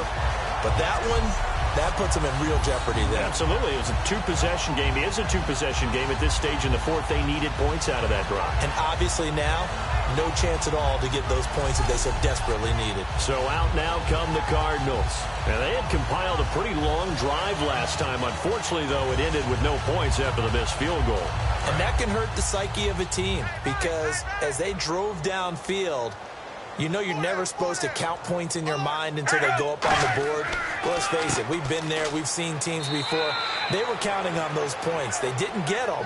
Can they come back now, start over again, and grind it out?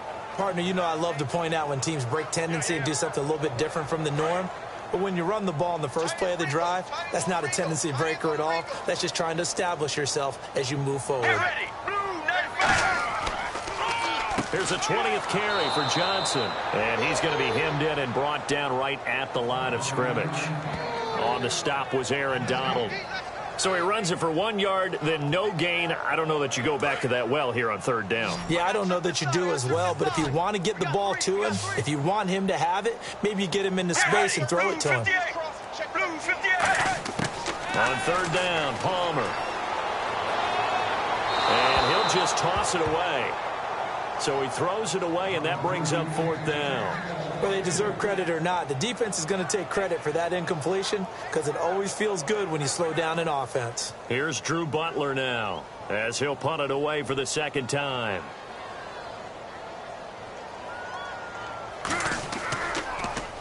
His first punt, 45 yards. This looks good as well.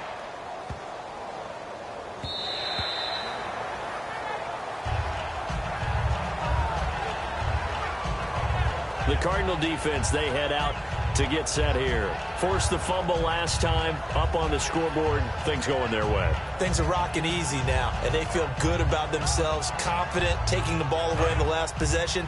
They're going to try and do it again. So let me ask you, can you be playing free and that can be good, or it can also become bad, right? I like the way you put it. You're exactly right. It can work both ways. Sometimes you get too loose and give up big plays and not handle your responsibilities.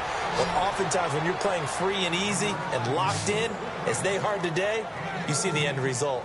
And a nice little pass and catch there on the corner route. Set up very well by the receiver with a head and shoulder fake inside before he comes back downhill to his quarterback. They'll need to get the play off quickly. On 1st and 10, Goff. Looking again for Thomas, this time complete. And he's brought down after a good gain. A really good pickup of 28 yards. Brandon, so many times we see the crossing route start as a quick hitter, but in this play, he had time in the pocket and waited for him to clear going across.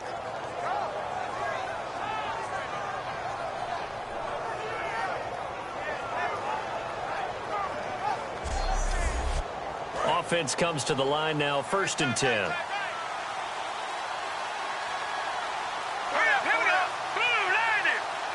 The play clock's running down. Now a 1st down throw. Goff. Oh, he's got a man wide open, complete. And a big turnover there as his guys will get the football back. Whenever I see a team turn it over on back-to-back drives, fumbles on their last two, I know one person's blood pressure who is starting to rise, and that's the head coach. Absolutely. And when's it going to go down? When they stop fumbling? When they stop fumbling and after he's assessed the game film, and only if they manage to win the game. Arizona getting ready to go as they take the field. And they're coming off a 3-and-out, my friend. I think they've got to look at that play sheet and go to a spot that they haven't gone before. Time to shake things up a little bit to try and get this offense moving. Okay, so how do you do that? How do you shake things up? You look at what you've called before, realize it hasn't worked so something well, else. and maybe you try and find one of those special plays from one of your better players, and maybe try and hit something big and get things going in the excitement area. 3 yards on the pickup there, and it'll be 2nd down.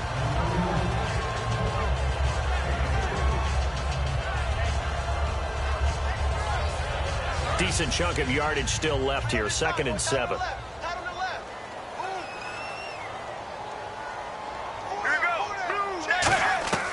They'll run it now out of the gun.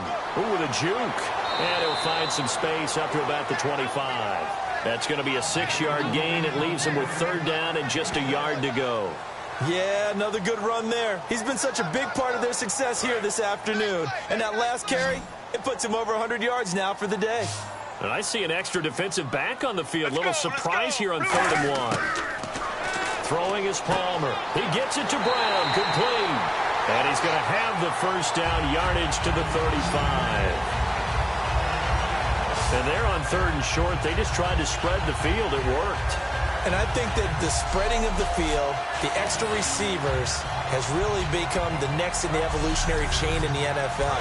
Go all the way back in that situation, you're handed to the fullback, right? As we evolve, maybe you pitched it to your tailback. Now you spread the field, and you have your choices of where to throw it and complete it for a 1st down. Give him a couple on the carry there. 2nd and 8.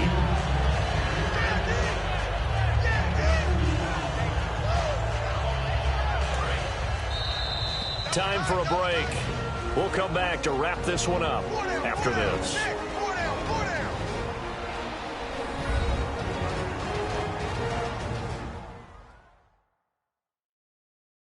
So the Cardinals, they've got the football here as we get you reset. And let's see what they've come up with offensively after having time to talk it over. Second down, 8.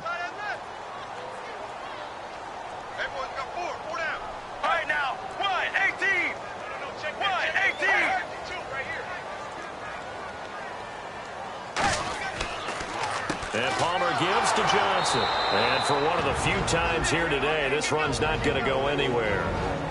And now the Rams are going to halt things as they want a timeout. It's just their first. They've got 2 more to use here in the final stages. Let's see if the defense tries any pressure here on 3rd and 8.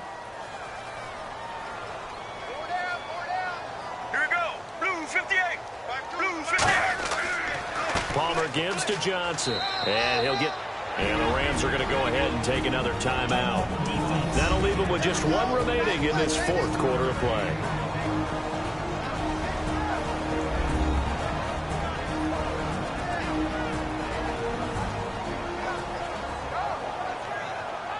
So the defense had a chance to catch their breath, and now they're back out and ready.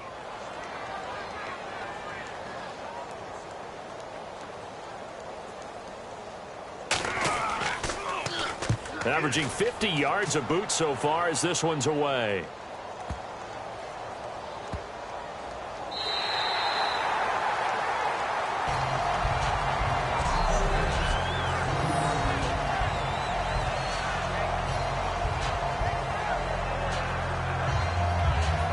Here's the Cardinals defense as they head out to set up shop. They recovered the fumble last time. 3 turnovers for them in this game. They've been, that word opportunistic comes to mind, right? Exactly right. And you know guys on defense, they say the turnovers. The offensive guys call them turnovers. We call them takeaways. We go get them. And that's exactly what they've done in this game. Former DB making sure you know their takeaways on the defense. Takeaways, man. Back to throw. Gone. That's complete to his tight end. This is Lance Kendricks. They'll give him 8 on the play, and it'll be 2nd down. And now they're in the hurry-up. On 2nd down, here's Goff. And he's just going to get rid of this thing. To no one here, he throws it away, and now it's 3rd. Let's face it, you can run the route tree as many times as you want, get in sync, practice it, do all those things. But once you get to game speed, it doesn't always time up quite that well. That one goes incomplete. All right, here we go.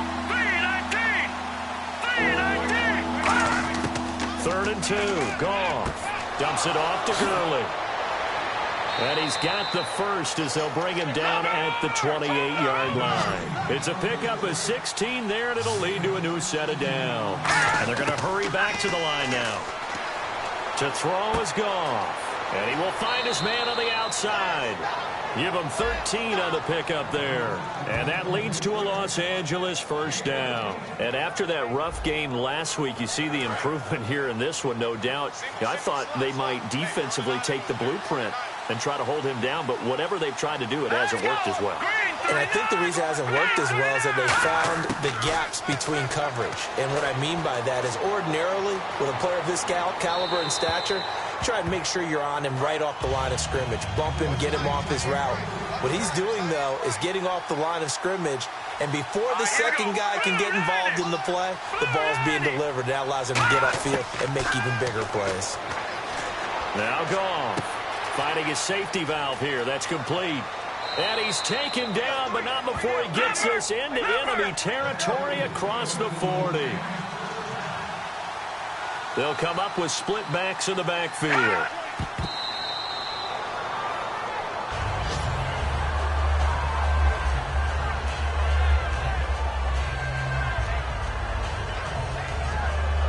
So they're still at the original line of scrimmage here. 2nd down and 10.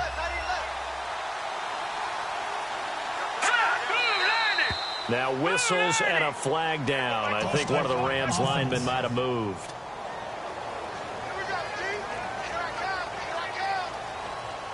So the defense has put them in a tough spot. It's 2nd and long.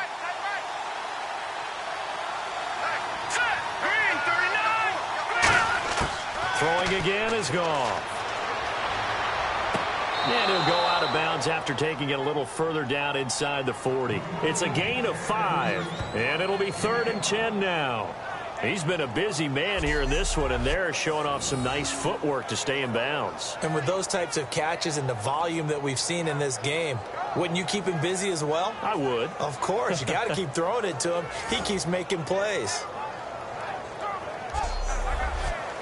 Here comes the 8th play of the drive, and they need a full 10 yards on 3rd down.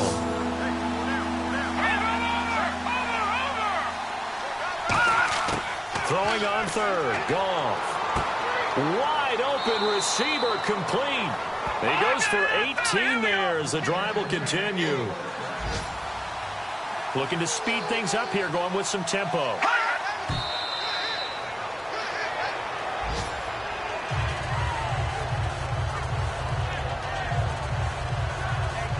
Long drive. The defense just cannot seem to catch a break and get off the field. Laundry on the field. This is going to be a false start on the offense. Sometimes you have to slow things down a little bit when things get heated. The cadence has to be slow and deliberate at times to make sure your team's ready to go. It's a loss of 5 there, bringing up 2nd.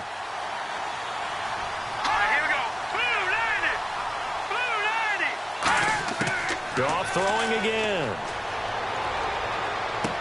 Looking left side, he's got it, complete. He'll wind up getting 11 on that one, and it'll be 3rd down.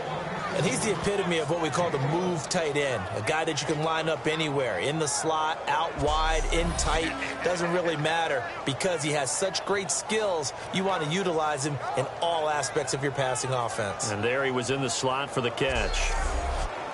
3rd and 4.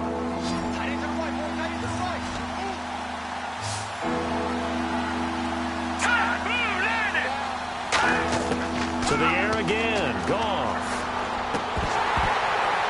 That'll be incomplete with 9 seconds now showing on the clock. And there's a good opportunity to just went awry there, a drop pass. I guess that's why they call them running backs and not catching backs.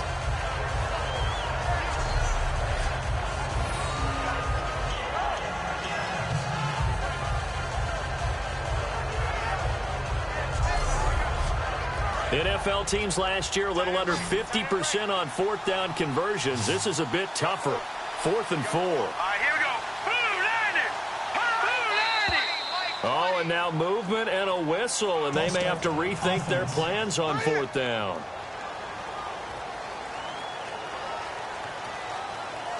And a tough ask here. They're going to go for it on 4th down and 9.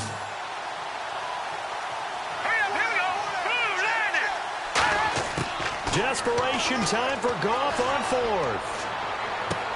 And it's caught. He's got it for a late touchdown, but probably a little too late. It would take a miracle of epic proportions if they're going to pull this one off. Wow, talk about a big 4th down conversion for the score. Defensively, how do you let that happen? I think you start with the offense, and you give them credit for going for it and having that type of, well, let's face it, audacity. But defensively, I think you're right on target, partner. There's no way something like that's supposed to happen in that situation. You're supposed to be able to shut that down and get the ball back for your own team. Instead, they give up not just a big play, but a touchdown. All right, here we go. Goff looking to throw. And he's got it. So the try for 2 successful. And with it, they're back within a field goal. So a crucial 2-point conversion there, but that's just part 1 of this 2-part story that they need to happen here. Yeah, they do need to do a few other things, don't they? They got the 2, as you noted. Now they've got to make sure they get the onside kick and hope to get into field goal range and maybe have one last miracle left. Yeah, I guess you're right. It's more than a 2-part story. It's a 3- or 4-part story. So with just a few ticks left, they need a miracle. And the Cardinals have got it. So that should just about put an end to this one. Well, 4th quarter, they felt like they needed the football back. Unfortunately, they couldn't get it.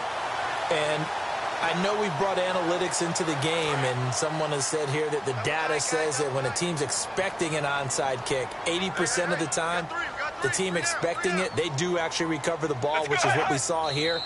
I just wonder if that number is much more of a anecdotal type of a number. Kind of like when the coaches tell us, well, when you score on special teams, 93% of the time you win the game.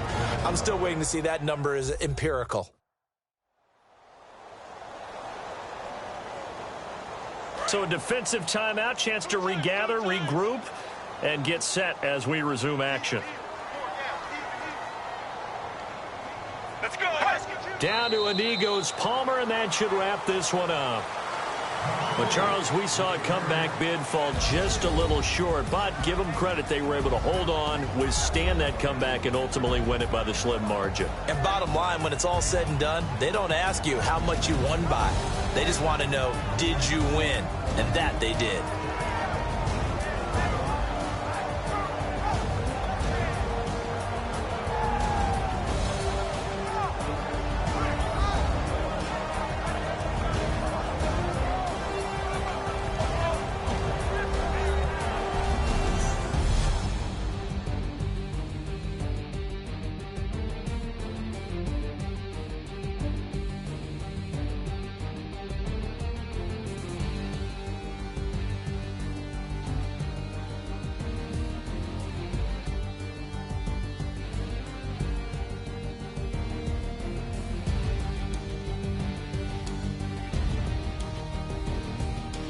So that'll just about do it for Charles Davis. I'm Brandon Gaudin. You've been watching the NFL on EA Sports. For more, log on to easports.com.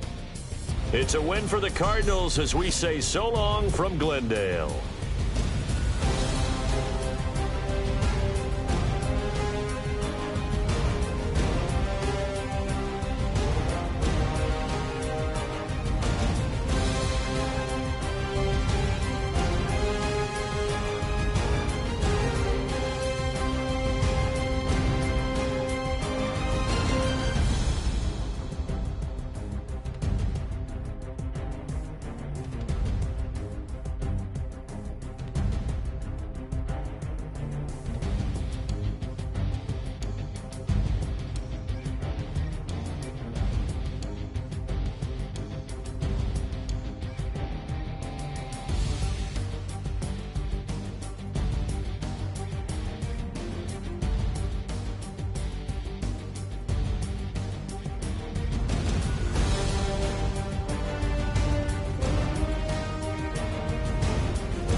tough and not a bluffer. I want you to be my lead, don't have to take it undercover. Just under the bells are ringing, people singing, rice throwing flower, bringing ting-a-ling-a-ling. The honeymoon is when we going, and I take you to a place that you didn't even know exists. What's your wish? Dinner at the Eiffel Tower in Paris. Shot us in the basement party, yeah. Turn into the greatest party, yeah. Never see my baby coming. Just once, we went up, yeah. And my love tripping, yeah. Now I feel my body drifting, yeah. Baby girl, she got me lifted, the mind tripping, yeah.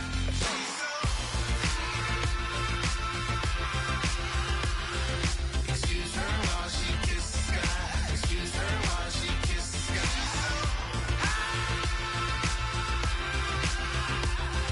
Excuse her while she kisses the sky. Excuse her while she kisses the sky.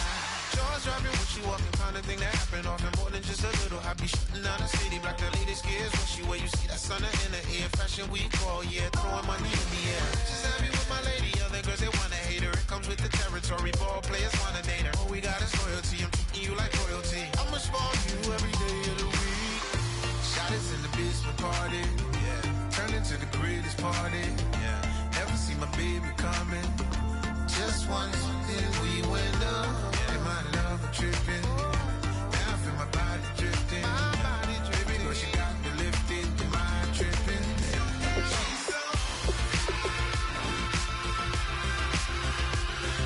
Excuse her while she kisses the sky. Excuse her while she kisses the sky.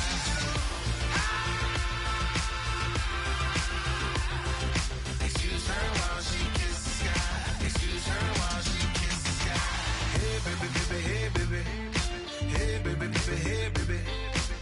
Take a breath, inhale, exhale, now breathe, baby. Hey baby, baby, hey baby. Hey baby, baby, hey baby. Yeah. Inhale, exhale, let's take a breath and breathe, baby. Excuse her while she kisses the sky. Excuse her while she kisses the sky.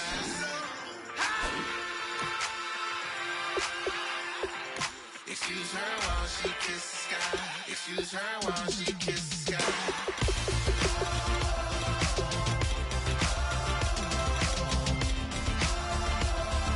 Excuse her while she kisses the sky. Excuse her while she kisses the sky.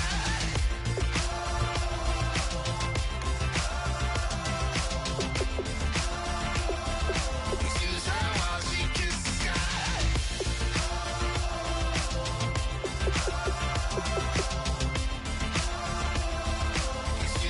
while she kisses the sky.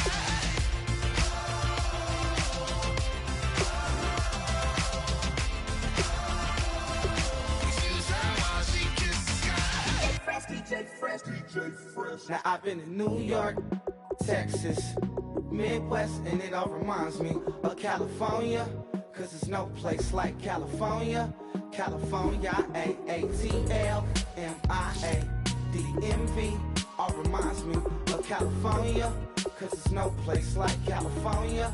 California, New York, Texas, Midwest, and it all reminds me of California. Cause there's no place like California. California,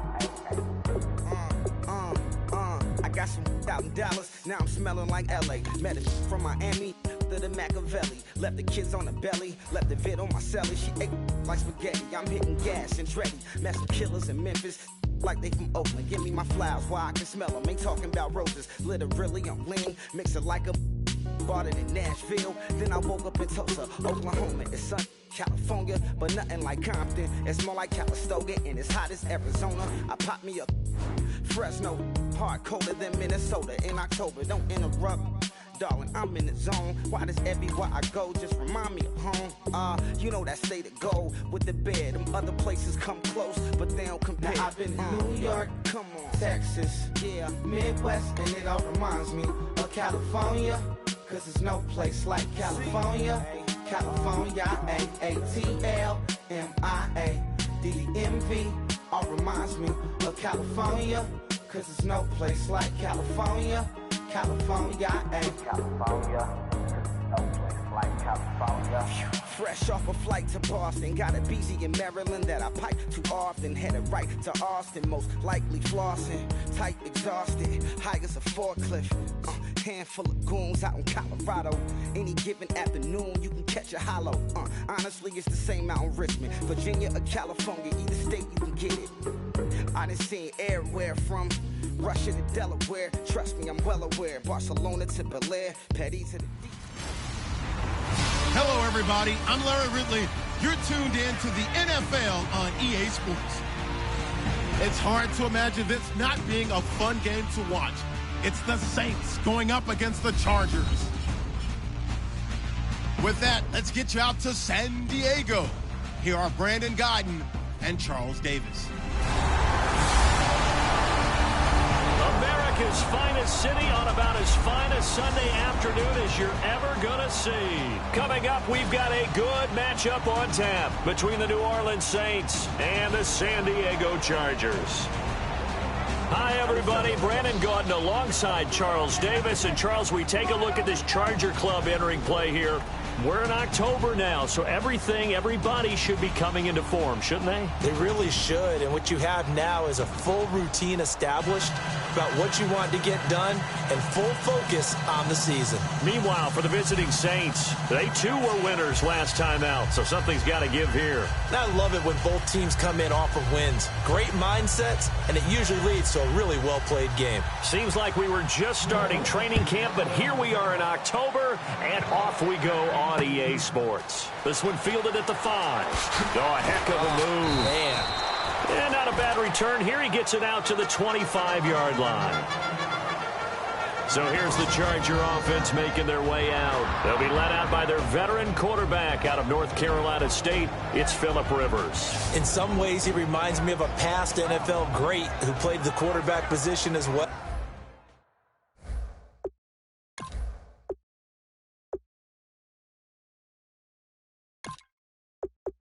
John with the opposition, trash talking a little.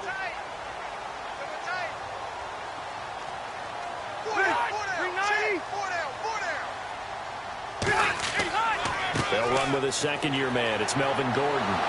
And he will lose yardage here back at the 23-yard line. It's a loss of 2 there, bringing up second down. Well, the person carrying the ball is always the easy target when things aren't going so well. But I think it's a combination with the Chargers. They've got to get the offensive line going in order to improve those numbers from last year. They weren't very good running it, partner. No, they were bottom of the AFC, second to last in the entire NFL.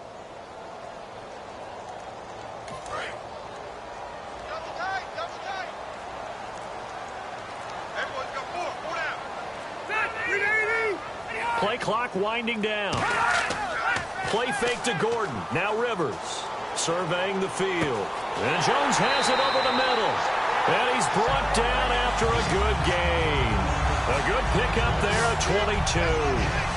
A nice little completion there by Phillip Rivers. And you and I were reading the article yesterday, 5th grade.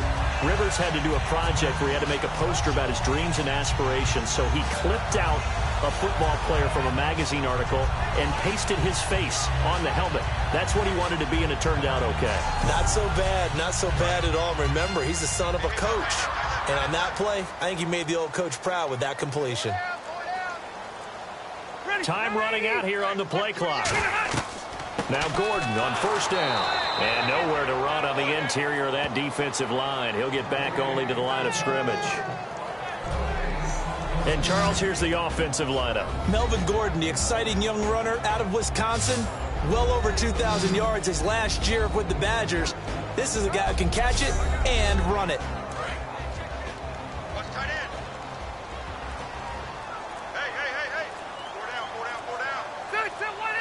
They'll need to get the play off quickly. Second down. And that is incomplete. The veteran James Jones, the intended target. And it's third down. And now a look at the Saints starting defense. Cameron Jordan is now one of those versatile defensive linemen who can play all up and down the front. Whether he's playing tackle or end, he knows how to make plays.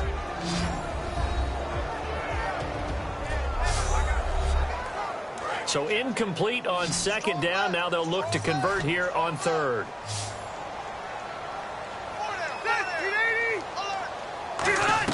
Rivers off the play fake to Woodhead. Finding time. Into double coverage, and it's intercepted. A great read, and it's picked off. And they will take over at the 29-yard line. And he may want to track down that football because that's interception number 1 on his career. You're saying that's going into the trophy case? I'd put it there. Yeah, no doubt about it. That's when you ask the equipment guys to make sure they hold it for you after the game. But if you play in the back 7 on defense, that's part of your job, finding ways to take the ball away from the other team.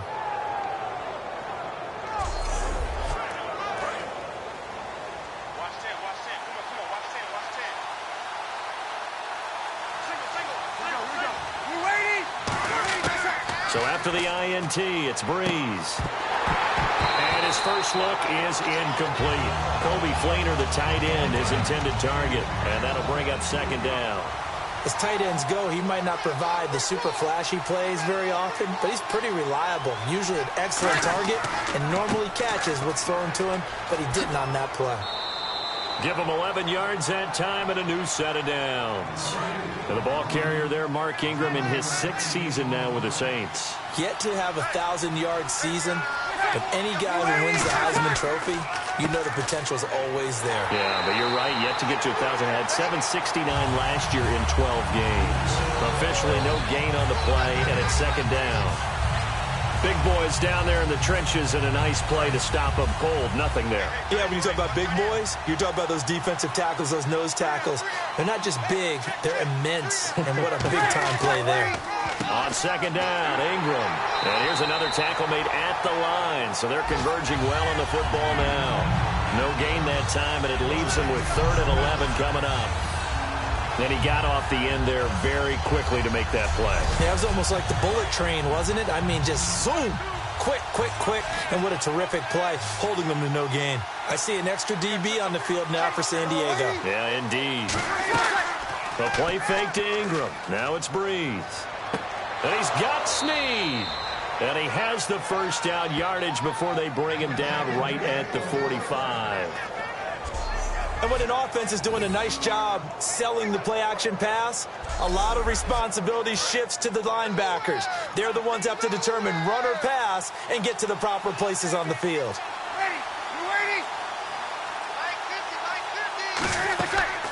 Now a man who sat out 3 seasons. This is Tim Hightower. 2 yards on the carry there. It'll be second down.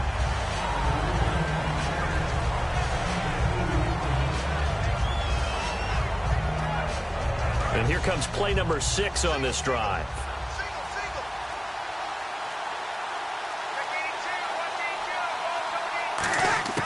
Breeze to throw on second down. Throwing for his running back, and he's got him complete. And he gets this inside the 35-yard line.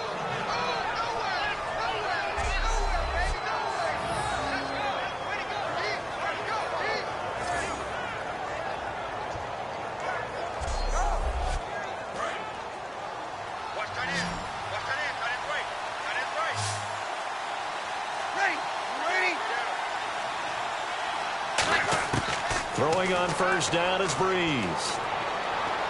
Throwing over the middle, but it's incomplete. He was trying to hit Thomas that time, and that'll bring up second down. Offense looking to avoid a 3rd and long. It's 2nd and 10.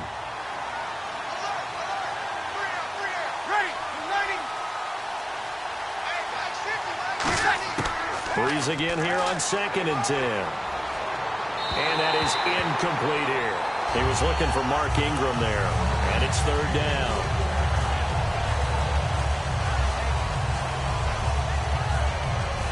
And it's been a pretty long drive. This will be play number 9. And they need 10 yards out of it on 3rd.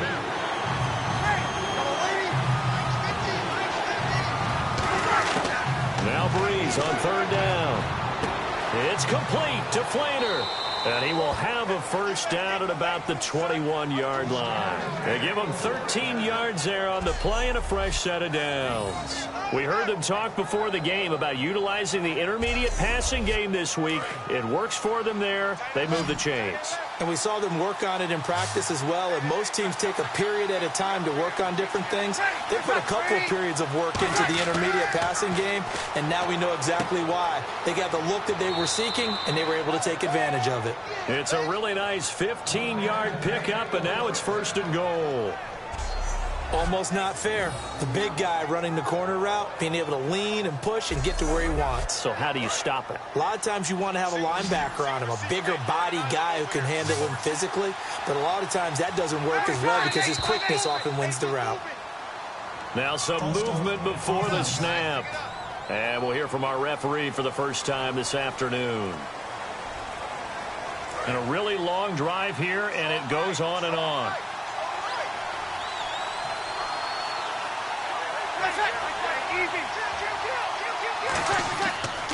After the penalty, it's Ingram. And running room scarce here. He's going to be stopped in his tracks at the line of scrimmage. It's a loss of a yard there, and now 2nd down. No matter what defense is called versus a running play, linebackers are telling the defensive guys up front, you take care of the offensive line, keep us uncovered, let us run to the ball, we'll make big plays. Well, that paid off there. All the guys up front, the big fellas, they controlled the 5 offensive linemen. They allowed the linebackers to see the openings, sprint through the gap, and snuff that play out in a hurry.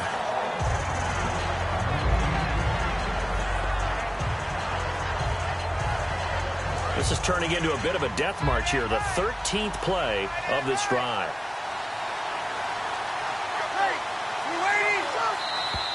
Now flags will come in.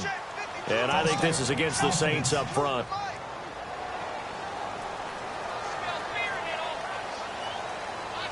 And this seemingly endless drive continues.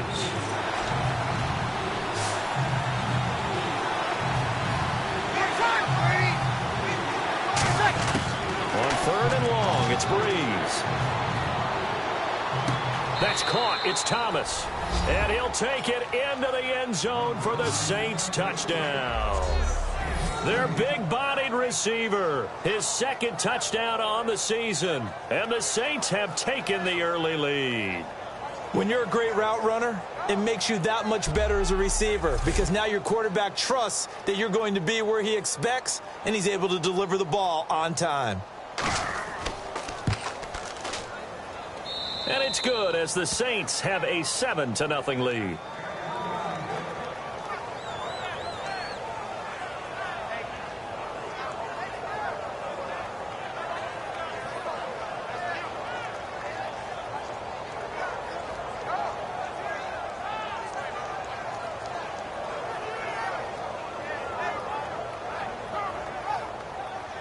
Morstead out now following the touchdown to kick. This will be fielded at the 6.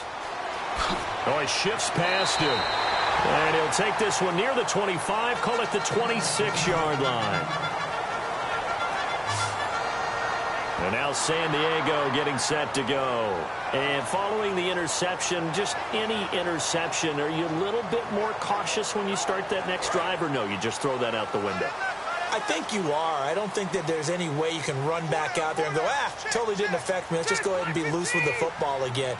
You're going to take care of it, but you have to be careful about being too cautious because now you can't run any offense at all. Still want to attack. We'll see how they attack him here. Give him 12 yards on that one. It earns him a fresh set of downs. Partner, I was fortunate enough to see Melvin Gordon throughout his college career. And what I liked the most about him, he always added something to his game. He went from being what I call a gimmick runner, a lot of jet sweeps and things of that nature, to being a full-time, 3-down back who can make big plays at any time. Big plays indeed from Kenosha, Wisconsin. High school teammate of? Say it. Trey Wayne. How about that? Pretty good right there. Yeah, good Two combo. of those guys end up in the NFL. 5 yards on the carry. Good pickup on first down. Melvin Gordon's rookie year was a far cry from his last season in Wisconsin, wasn't it? Boy, it was. Yeah, we got the numbers right here. 3.5 yards per carry, 641 yards, no touchdown. Well, I think his team is really looking to do things to help him break out and get back to that Wisconsin form in 2016. Rush coming, and he's taken down. They dial up the corner blitz that time, and it delivers to the tune of a 9-yard loss. Oh, my goodness. Was that a defensive back that got to him with the pressure? Oh, look at the former defensive back. You're all smiles up here. I hope everybody can hear my smile on that play.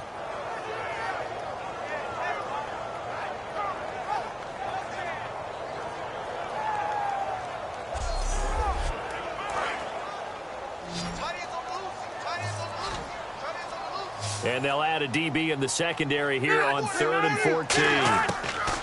From the gun, Rivers. He's got time. And that is, I think he caught it. He did, but they'll say out of bounds. It'll be incomplete.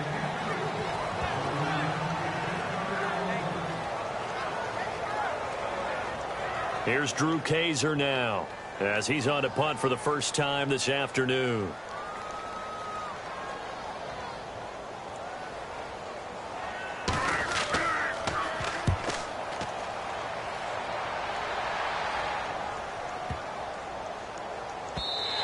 And that one hits a little too close to the goal line, and it continues into the end zone for a touchback.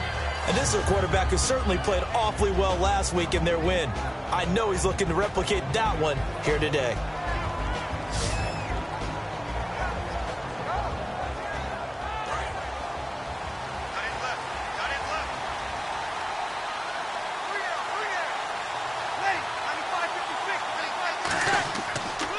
They'll run with Ingram here to begin the drive. And he is swallowed up right at the line of scrimmage. Credit him with a 1-yard gain there to make it 2nd and 9. And a very good offensive unit here. One of the reasons they're so good is running back Mark Ingram. Took a little while for him to find his footing when he got into the league, but the former Heisman Trophy winner has it now and has really upped his pass receiving potential. A nice player.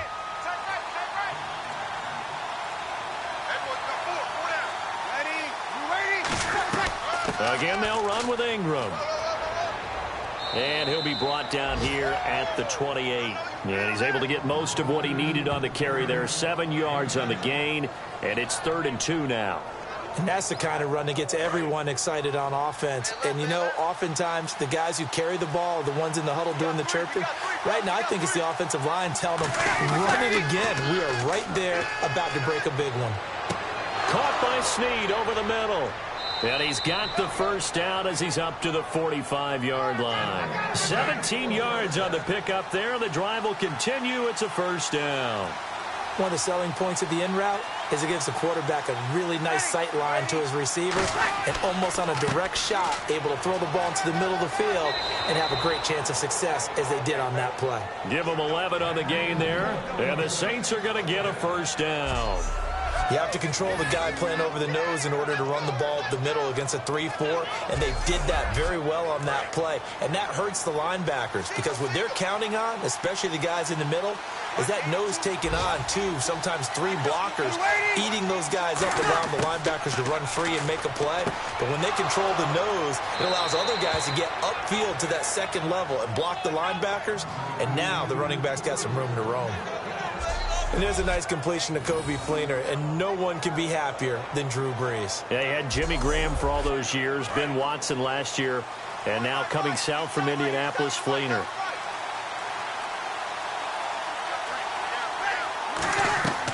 This is Ingram on 1st and 10. And not much running room. Down to the 32. Just a yard on the first down carry, so it's 2nd and 9. And here comes play number 6 on this drive.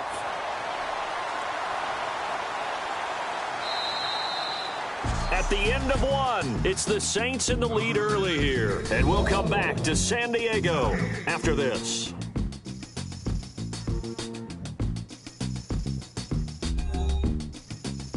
This presentation of the NFL on EA Sports is brought to you by Gatorade, the sports fuel company. With Charles Davis, I'm Brandon Gaudin. It's Saints football to begin quarter number 2. They've got a 2nd and 9 to start things out. They come up with one back. That's Ingram. He's going to get the football. And he's going to get this one down to the 30. Back-to-back 1-yard runs here, so that leaves him with a 3rd down and 8. 7th play of the drive forthcoming on 3rd and 8.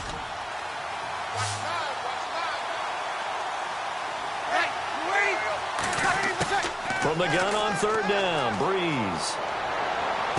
This is caught. It's Cooks. And they do stop him, but he takes it all the way to the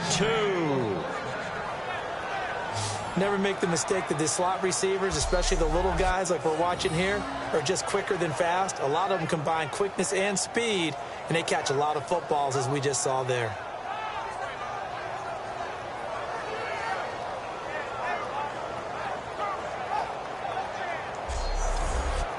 And now a first down following that long gain.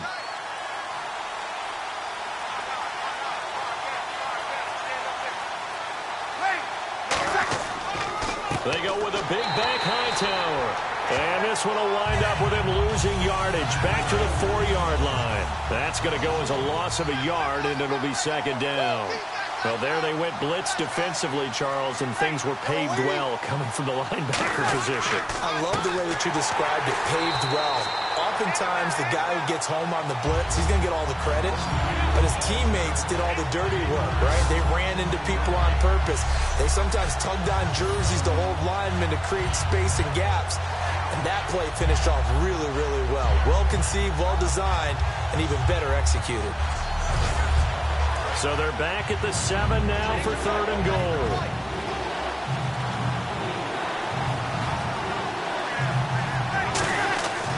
Breeze now on 3rd and goal. He's got time in the pocket. And probably the wise decision there. No one open. He just throws it away. And that keeps the field goal on the table as it's 4th down.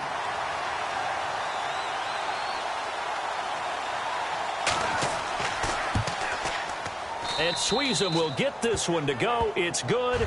And the lead moves to 10-zip. So the drive takes him inside the 10, but it ends with just 3. And a nice job defensively to rise up and make sure they didn't get in. Morstead, the punter, out to kick it off. This is taken about 7 yards deep. And no thought to bring this one out. He'll just go down to a knee, and they'll take over at the 25. And now San Diego getting set to go. And down on the scoreboard, certainly needing to avoid what happened on the last drive, punting the football. Sense of urgency has to take over for them here. They know the score. They know the situation. And by the way, the punter no longer exists for their offense. That's how they have to treat this drive. They need points. Big time. They'll start the drive with a run by Gordon. A solid run on first down. Gain of 7 leaves him with a 2nd and 3. Now, that's a run that warms a play caller's heart because you're actually set up to do whatever you want on offense. You can come right back and run essentially the same play because you have momentum. Or you can fake that running play and throw something deep over the top. Or you now feel like you have an extra down to play with. Because if you go ahead and just throw it and you don't get it, come back and try and pick it up on 3rd down. He's going to flip that out to the flat. It's complete. 7 yards there, good enough to move the sticks. So many times you hear today's NFL described as a space game. Get your best players into space with the football in their hands. That's why sometimes you just swing it out to your runner, get him out in the flat, and let him have a chance to make people miss an open field.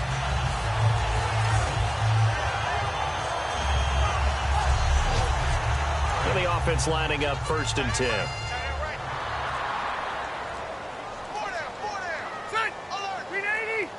The play clock's running down. They'll run it now out of the gun. And he's across the 40, 3 extra yards to the 43. Give him 5 on the carry there, and it'll be 2nd down. Offensive linemen love creating space for their guys carrying the ball. But when that guy also breaks tackles and creates extra yardage, they almost feel like he's one of them, and they really embrace him. Rivers now on 2nd down. Surveying the field. Right side catch. This is Gates. And he'll get it out to midfield. Looks like, yeah, they'll spot it right at midfield at the 50. Do you get the sense, Brandon, that people are trying to retire Antonio Gates? They keep thinking this is almost the end of the line, and then he keeps making catches like the one we just saw there. He's the old reliable, you're right, just one of 9 players in the NFL with 100 or more touchdowns.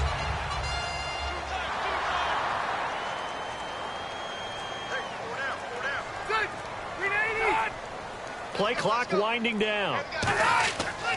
A first carry for the vet, Danny Woodhead. And he is going to lose yardage here. That's going to go as a loss of 2, and it'll be 2nd down. Partner, we're into the second quarter, and I guess you can kind of look at it both ways. The offense, they've got to figure out what they're going to do because they haven't scored any points. But if you're the defense, you're feeling great about what you've got going on. The only concern you have, if you get to the half, what adjustments will the offense make to try to defeat you? Now Gordon, and he might have got this across midfield, not by much. They'll mark it down at the 49. Tackle is made by Cameron Jordan. So second down was a run play. Now let's see what they do on third. Now movement up front. I think this will be on San Diego.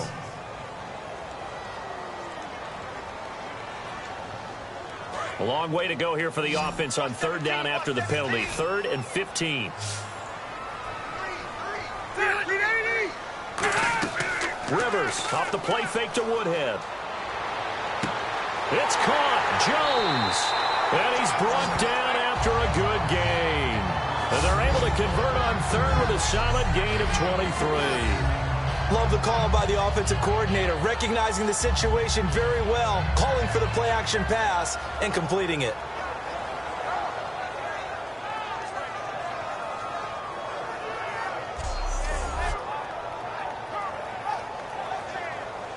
Offense walks to the line for play number 7 of the drive.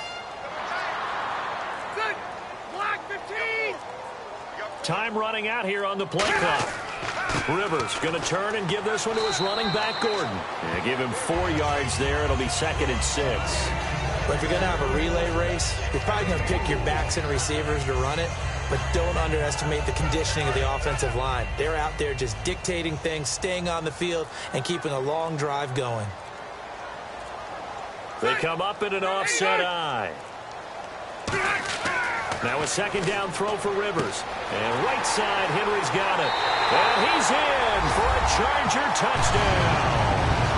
Hunter Henry, his 2nd touchdown on the season. And the Chargers are able to make this a close game again. It used to be that if you were a big wide receiver and the coaches wanted to make you a tight end, you resisted the move.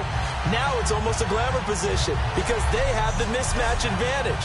Are you going to cover them with a linebacker? They're probably faster. A defensive back? They're going to be bigger. Tight end is the new big-time position.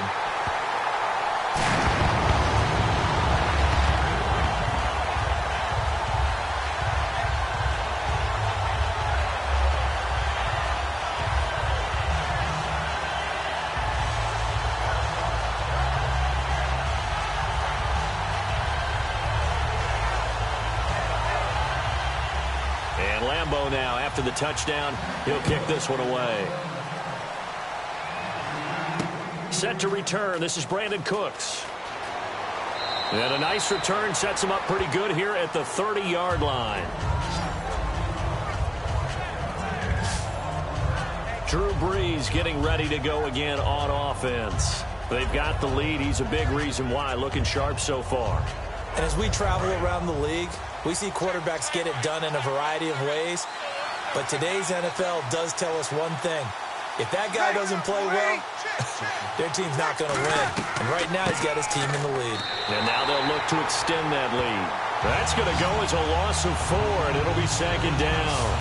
Joey Bosa with the tackle for loss. How about that pedigree in his family? Yeah, some good pedigree. Tell us about it, Mr. Davis. Dad played in the NFL, first-round draft pick. Uncle was a first-round draft pick. He's got a brother coming behind him. But Joey Bosa, guy plays really, really hard and plays all aspects on defense. Brees to throw on 2nd down. Catch here, left side, Thomas. It's an 8-yard pickup, and that'll bring up a 3rd down.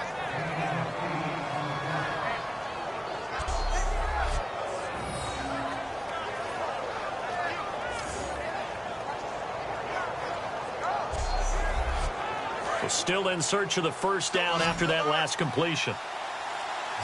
And they insert their dime package, 6 DBs here on 3rd and 6. Expecting pass all the way. Now Brees on 3rd down. This is caught. It's Cooks. And he's got the 1st down yardage before being taken down at midfield.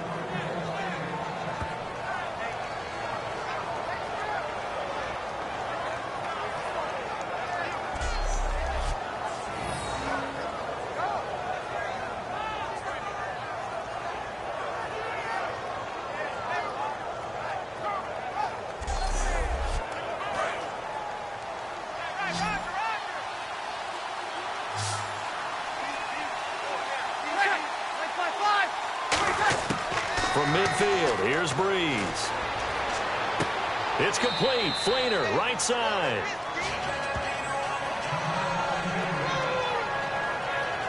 Now, after the completion, we're going to get a timeout, an injured player. We'll step away and come back to San Diego after this.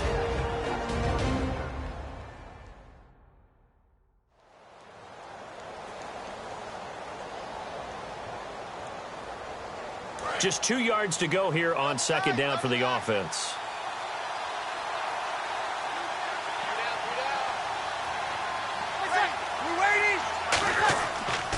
Breeze hands to Ingram. And he gets it down to the 32. It's a 9-yard gain, and it keeps the drive moving. It's nice every now and then in this game not to see people overthink it. Just hand it to the old reliable guy.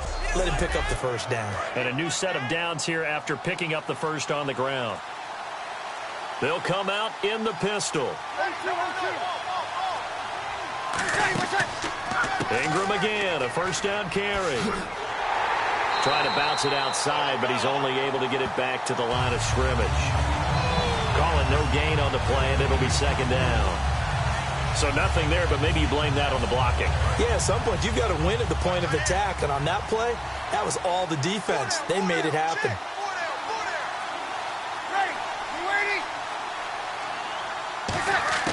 Now Breeze throwing on second down. And a sideline pass that's caught by Thomas. A gain of 4 on the play, and just like that, it's third down. People worry about throwing the out route because often it can get jumped, and that can turn into either an incompletion or an interception. But not on that one. Everything came together, and he catches it and goes over the sideline.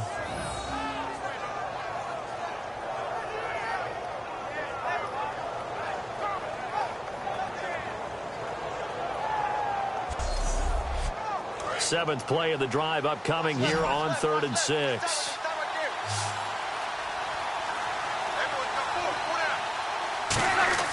From the gun on third down, Breeze finding time.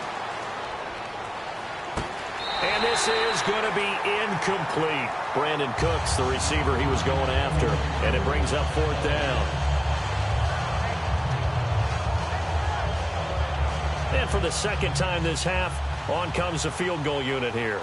Made his first. This now from 46 yards away.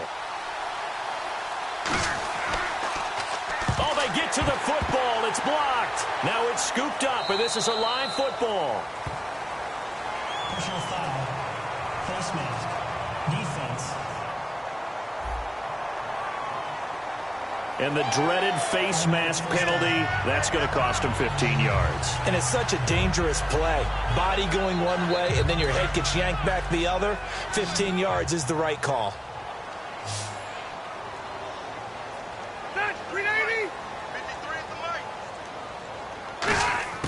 Rivers now to throw on first down. And a quick throw here, that's complete. And certainly some style points there on the spin. Not a whole lot thereafter, but still a pretty good gain. Face mask penalty, and Charles, you were a defender. You know sometimes in the heat of the moment, it's hard to keep your hands away from that face mask. Sometimes you just get out of position as a defender when you're trying to make a tackle, so you end up flailing away, and your hand gets into the wrong spot.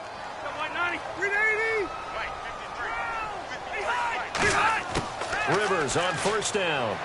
And it's caught by the new pickup from Cleveland. It's Travis Benjamin.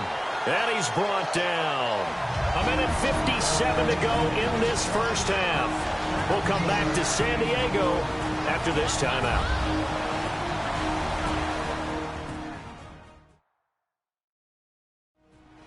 At halftime, in a little less than 2 minutes, we'll send you to Orlando, where Larry Ridley is standing by. He'll have highlights and analysis of this first half.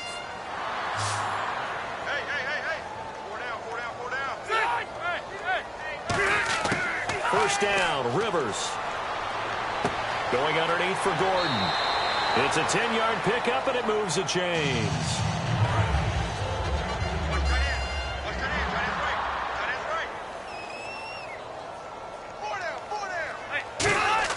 A first down throw here for Rivers.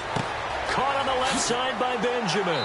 And down inside the 15, shy of the 10. They'll get 17 yards there. Good enough for a San Diego first down. This offense is in rhythm now, just accumulating first downs and moving the ball downfield.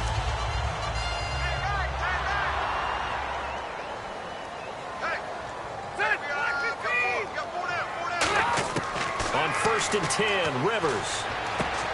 Quick hitter here, it's complete. It's a loss of a yard there, and now 2nd down. If you're a selfish player and you're throwing the ball, you're cool with the completion. Maybe not so cool with the yardage loss, though, huh? Yeah, you went backwards on the yardage. Hey, it kind of works like a sack for the defense there. Yeah, it's a really big play for them, right? Able to figure it out, sniff it out, and finish it off.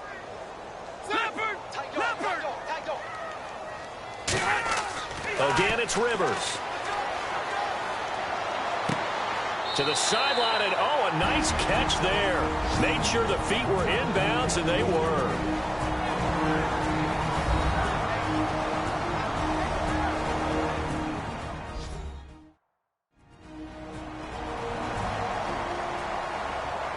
And we are back here. I'm Brandon Gaudin alongside Charles Davis. So the offense takes a timeout, and now we're set to get going.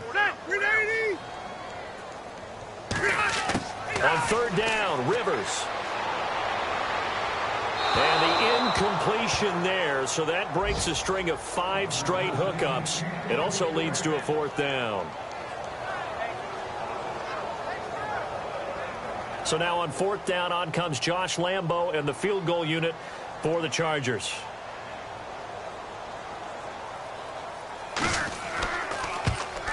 And Lambo will put this one through, and that will tie things up as we head toward halftime. So it's a 7-play drive, but it stalls out in the end. Let's credit the defensive front 7. They were a little leaky at the start of the drive, but they stiffened toward the end. So we're right back where we started, all even as the kick's away. This is taken at his 4. And he's up across the 25 and down at the 28-yard line. Back out onto the field now comes the New Orleans offense. And last time they coughed it up, led to a field goal. They're fortunate that it only led to a field goal, but still, they're not happy about it. Could you sense the relief, though, when they only gave up the field goal? And they were able to trot back out on the field and start this drive a little more pep in their step because it didn't cost their team a touchdown. But they know they've got to do it a lot better than they did on the last possession. Now hold everything here. We're going to get a timeout by the offense. It's just their first, so they'll have 2 remaining here before we get to halftime. Breeze now on 1st down. It's complete. Flainer, right side. And he'll be brought down right at the 45-yard line. Now whistles come in. We're going to get a timeout here by the offense. So that means they're down to 1 remaining here as we head toward halftime.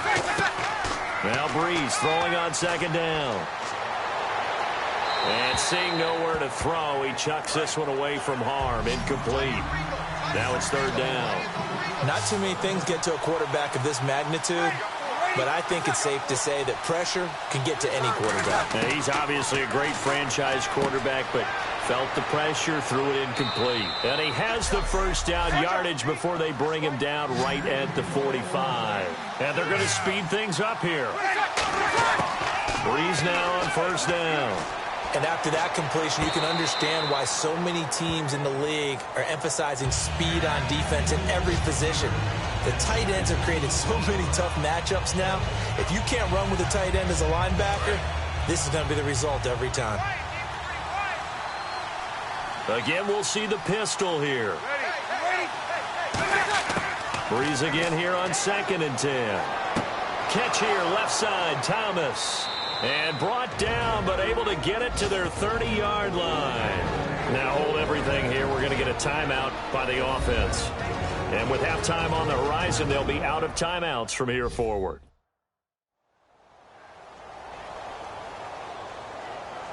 So with 4 seconds to go in the half, here's the field goal unit onto the field. And remember, he had one blocked earlier.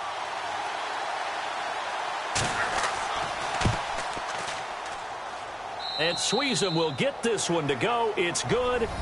So we have reached halftime with the visiting Saints out on top, as we will send you eastward to Orlando and Larry Ridley. He's standing by with our EA Sports halftime report. Take it away, Larry. Thanks, Brandon. Thanks, Charles. And welcome to our EA halftime report. I'm Larry Ridley. The Chargers looked great last week, but haven't been as steady today. The Saints have to be commended for playing a really good first half. All right, let's roll the highlights. Chargers opening the game on offense. The pass ends up being picked off. Cook's in position, and he's the one who comes away with the ball. Now following the pick.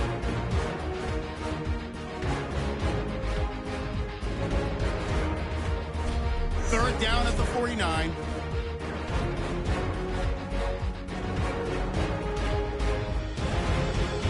Chargers later on the drive. Here we get a quick pass and completion, and he's going to go 27 yards for the score. Now trailing by just 3. Saints now they have it at the 45. Tight coverage here, but the completion is made, and he'll end up at the 30-yard line before being tackled.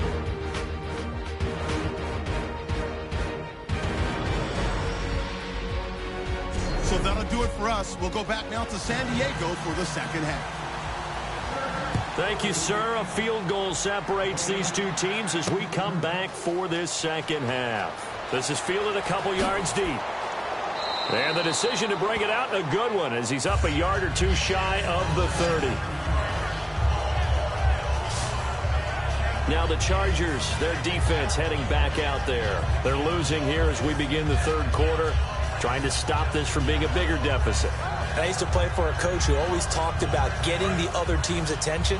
And in this case, they want to let them know that you're going to do the dictating from here on out, not the other way around. Trying to impose their will as we start the third. Now he'll dump it underneath to his running back, complete. And he's brought down. Blocking the back. Offense.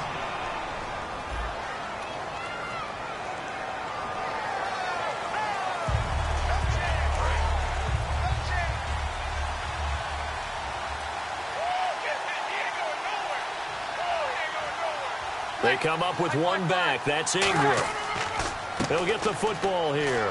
And he'll bring it up here to right at the 40-yard line. 2 yards is the pickup, and that leads to a New Orleans first down. One of the great things about most guys that play on the offensive line is that they have patience and extreme confidence in themselves. This group's gotten pushed around the entire game, haven't been able to move the ball very well. But after picking up a first down, running it there, they feel a little bit better about themselves going forward. He's got time. Still back there. And the Chargers rush is going to get there. Down he goes. Manti-Te'o coming on the blitz. He gets him for a loss of 7. There's a little bit of defense right there. Nickel set, 5 defensive backs. They just snuffed out every route that was going. Quarterback never got rid of the football.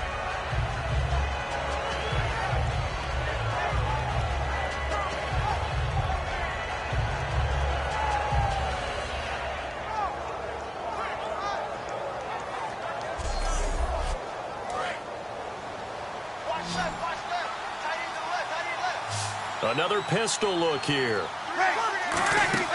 They go play action for Ingram. Now Breeze. And oh, look at that. A diving catch. And the play goes for 19 yards. Gives him a new set of downs. And that's how you throw for a whole heap of yards in a game. You get efforts like that from your receivers. How about him laying out for that catch? Yeah, excellent. Makes the quarterback look a whole lot better.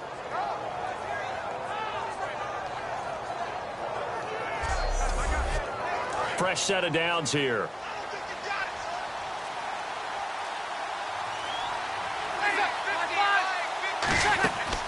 Breeze gives it up to Ingram. They showed a little athletic juke, but then the daylight quickly closed. 5 yards is the tally on first down. That brings up 2nd and 5. And after the play on the ground, that brings up 2nd down here.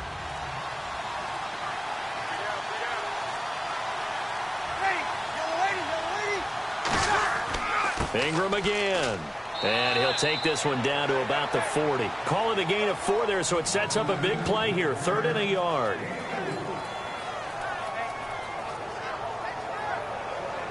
So third down, just 1 yard to go.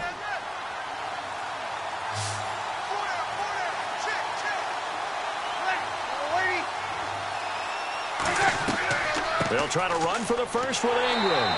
Call it no gain that time, and they're going to be left looking up at a 4th and 1. That's a terrific job by the defense stopping them on 3rd and short.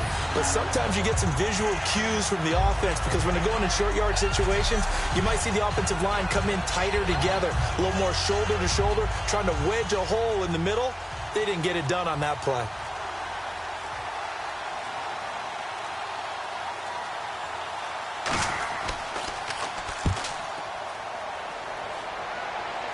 Out of bounds and close. The question, was it a touchback? No. They'll say it crossed out at the 2-yard line.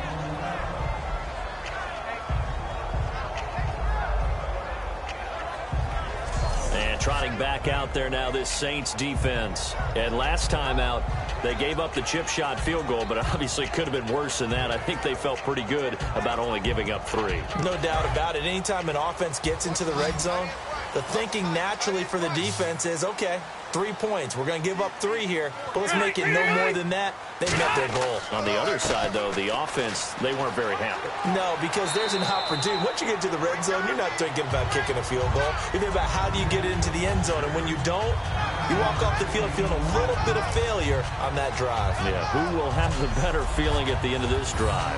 We talk about setting a tone or beginning a drive. That run was absolutely textbook. I'm telling you, partner, now they're not just thinking about an easy drive. They're thinking about maybe taking it downfield. Yeah, started at their 2. Now they've got a heavy amount of breathing room. They'll need to get the play off quickly.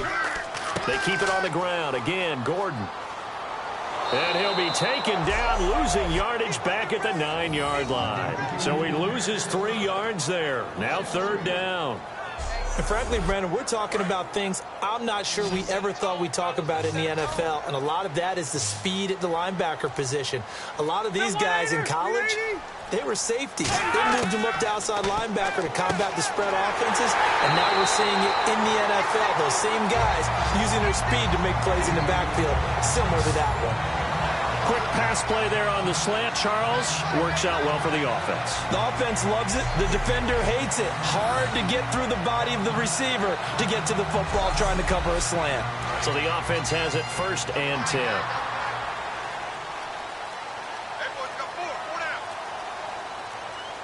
The play clock's running down. Now Rivers going to give it off to Gordon. And he roams across the 20 to the 24-yard line. 7 yards on the pickup there, and it'll leave him with a 2nd and 3. Okay, he didn't break that one all the way, but you got to know that he feels like he's right on the verge, and that's probably exactly what he's telling them in the huddle right now.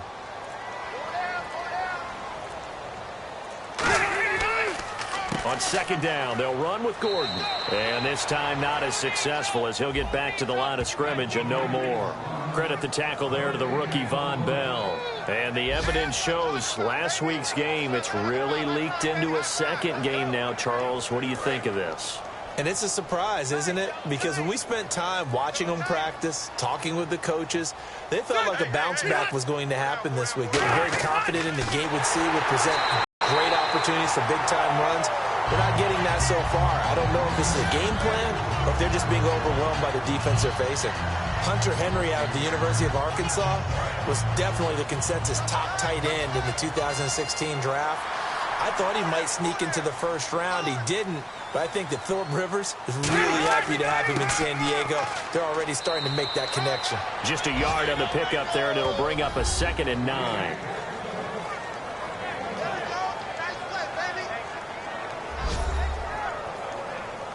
And ready now for 2nd and 9.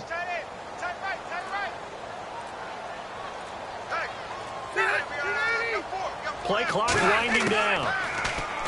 Here's Rivers. He's got time in the pocket. He's going to loft one deep left side here. This is caught inside the 15. And all the way in. Touchdown, San Diego. Travis Benjamin, his 1st touchdown as a San Diego Charger. And the Chargers are going to retake the lead. I know these wide receivers are about flash and dash and high-flying plays, but a good number of them played running back at some point in their career, and that's how they finish off a lot of their big plays, run after the catch. And this time he finishes off the big play in the end zone. Lambo to add on the extra point. And that will make this a 4-point game.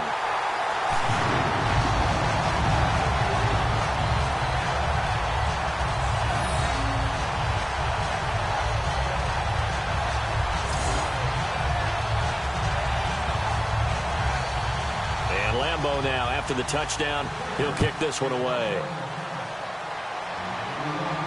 That'll be taken in the end zone.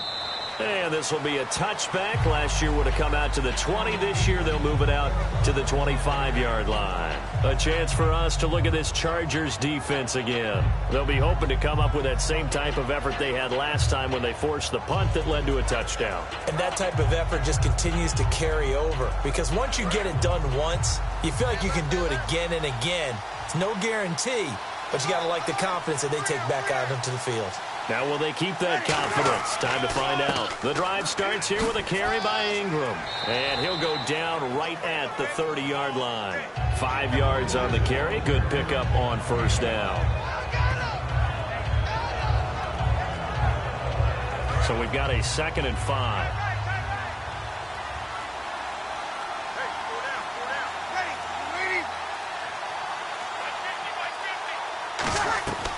They'll run it now out of the gun. Whoosh. And they get him down, but not before he takes it across the 40-yard line. 12 yards there as they move the chains. I thought guys that were over 30 weren't supposed to run the football this well in the National Football League. How about that veteran leadership? A big-time run combined with some nice blocking by his offensive line, showing that the ins and outs of being a veteran still has his place in this league. His odometer is not totally turned over yet. Now Ingram, he's been busy today. And he is met at the line of scrimmage, and he goes down right there. Credit him with a 1-yard gain there to make it 2nd and 9. 2nd down following the run.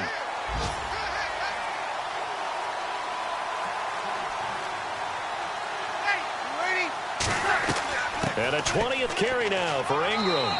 Give him 5 on the carry there, and it'll set up a 3rd down.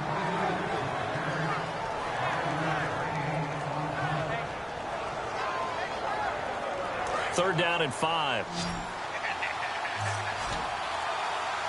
It's a 5-receiver set. 3 to the left, 2 to the right. From the gun on 3rd down, Breeze surveying the field. And the pressure gets to Breeze as he's taken down. The rookie from Ohio State, Joey Bosa, in there to get him for a loss of 9, and that'll lead to 4th down. Well, how about that? A dime set on defense, 6 defensive backs.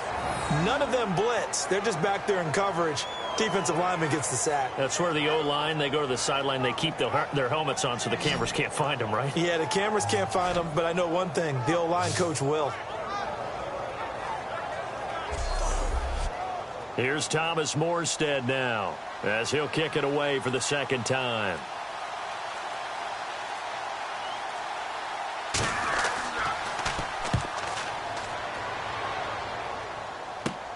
Now Benjamin.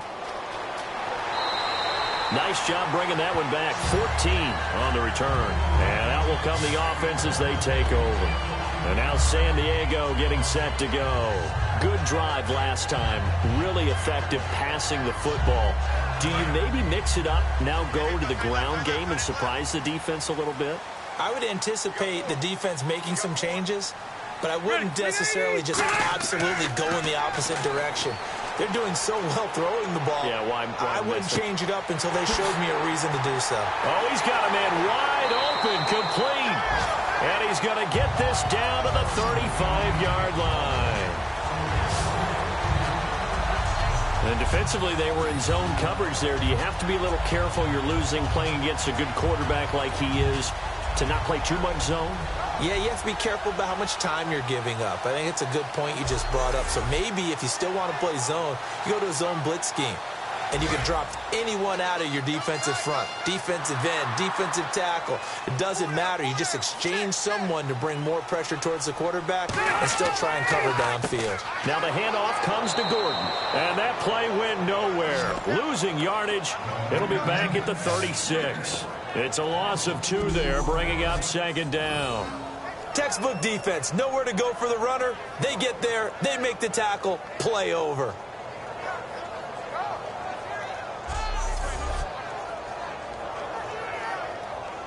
And they're behind the sticks here a bit now, dealing with a 2nd and 12. One man in the backfield is Gordon. Time running out here on the play clock. Rivers now on 2nd down.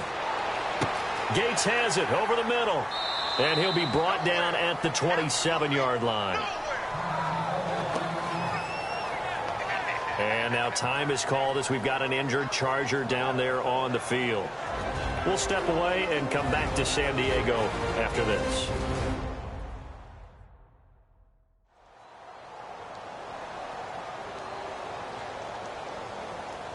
Offense coming up, needing 2 yards on 3rd down. 4 down, check, 4 down, 4 down. 380. 53's the mic, 53. They'll try and run it. Here's Gordon. He can't bring him down. The weight room does work. And he gets the first down here as he's taken down at the 24.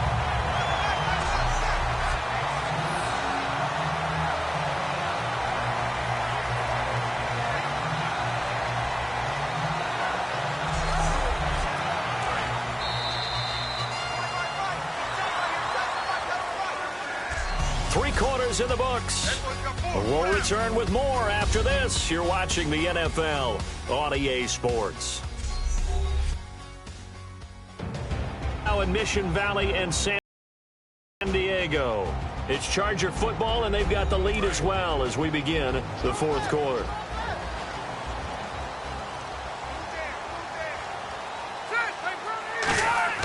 Rivers on 1st down. And this is Randall here over the middle. And on this one, he'll get to the 15, right at the 15-yard line. And this time they go underneath for a simple pitch and catch. And not only do you get the pitch and catch, Brandon, but you're able to keep the receiver moving when you hit him with the drag route.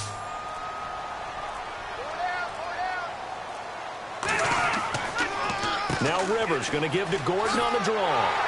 And now they're inside the 10 as he's brought down at the 9. The 6 yards on the pickup, and it leaves him with a 1st and goal. Now, we all know that an offensive coordinator and a quarterback, they're aligned at the hip. But when you've got a runner who can get you that kind of yardage, that guy's invaluable. So it'll be 1st down here after the run.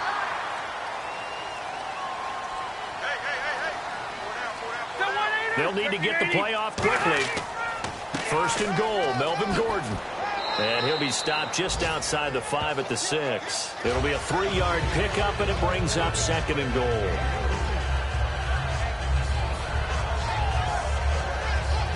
Offense walks to the line for play number 7 of the drive.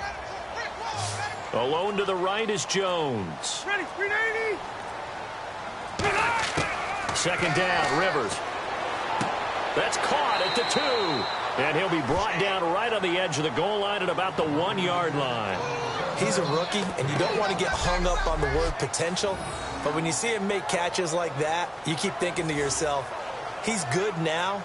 He's got a chance to be great with plenty of work. Well, they're knocking on the door as they come to the line here on 3rd and goal from the 1.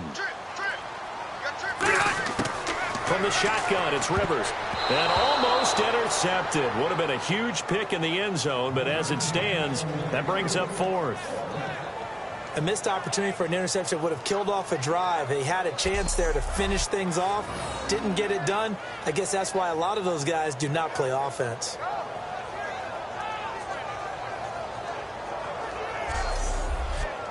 So on 4th down, out trots the kicker in a big spot here. From the left hash, he'll have to cut this at a tight angle.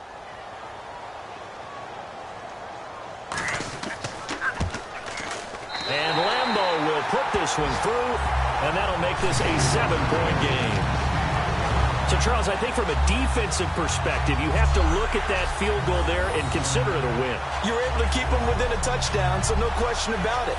That was the kind of stand that keeps you in ball games. Now, after the made field goal, back out Lambeau to kick this one off. This is taken at his 4. And he'll take this across the 25, a couple extra yards, up to the 27-yard line. Out onto the field comes New Orleans. And a tight game after punting last time. See if they can get something going on this drive. As they head to the field now, with the game this close, you've got to feel there's a sense of urgency for them going on offense right now. But they have to do it without letting panic creep in and affect their play. Here's Breeze to throw. Finding time. Left side and caught by Flainer. They find some open field here. A big-time play there for New Orleans. 47 yards. There will always be a place for methodically marching the ball downfield. But when you can pick it up in big chunks and strike like that, have explosive plays, that's often the difference in winning and losing. Those types of plays that can knock a defense off balance, that'll drive a team towards a victory.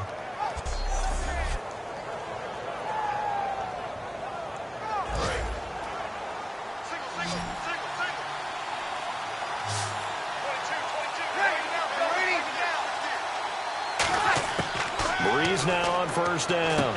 He gets it to Thomas. And he's able to get it to the edge of the red zone at the 20-yard line. It's a gain of 6 on the play, and that'll bring up second down.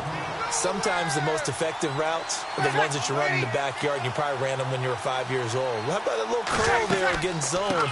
But the key to it is finding the open spots in the zone. How a linebacker or a defensive back will widen to give you space. Find that area and let your quarterback hit you. 3 yards left to grab here on third down.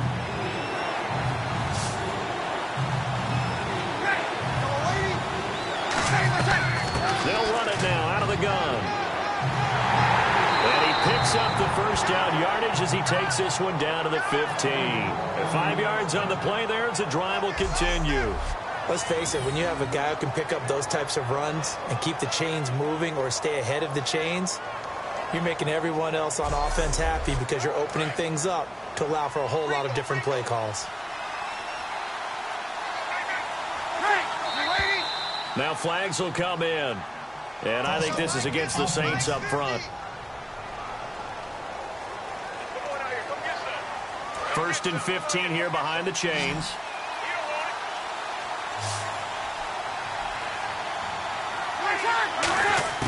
From the gun, it's Breeze. And this is incomplete. Trying to get it to Willie Snead there. And now it's second down.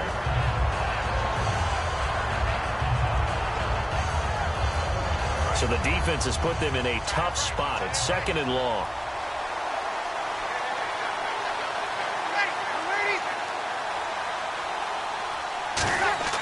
Now Breeze throwing on second down. Caught by Snead over the middle. Give him 7 on the play, and that'll lead here to a third down.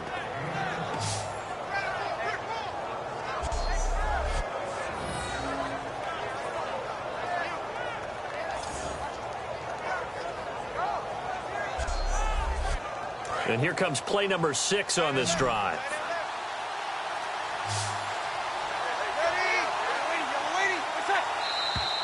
Now flags will come in. And I think this is against the Saints up front. And with that penalty, the offense in a tough spot here. 3rd and 13.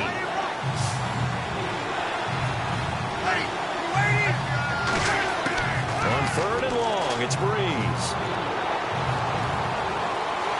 And he's going to go down. They sack him back right around the 30.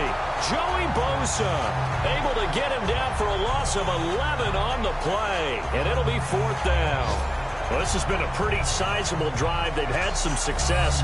Finally, the defensive coordinator found some success of his own. I think he just simply said enough of that. Okay, they've moved the ball well. We need to force the issue from our end, and that's exactly what he did.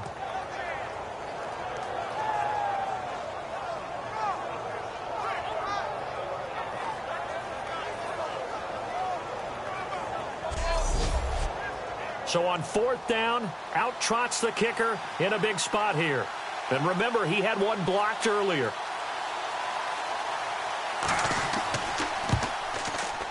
And Sweezum will get this one to go. It's good. And the drive will wind up yielding 3. So an interesting call there to take the 3. I guess they're thinking their hands were tied, but in the 4th quarter, that field goal, it really might not help them much at all. Yeah, I mean, you still need a touchdown. Another field goal does you no good, so it'll be interesting to see what the media reaction is if the score stays where it is.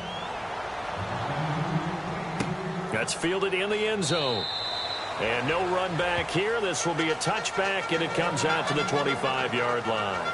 Now the Chargers offensive unit ready to see what they can do here. And they had 3 points last time, but they didn't want 3 points because they were well within range of scoring a touchdown. We'll see if they can do better now. I'm with you on that one. Let's just go ahead and be frank about the whole thing. The only one happy about the 3-point? The kicker. Exactly. He put it through the post. That's going to help him at contract time. But that offense, they're thinking, let's get in the end zone this time. I don't know if that helped him at contract time. You could have kicked that one through. I don't know about that. Toe bash. I don't know about that. Super toe.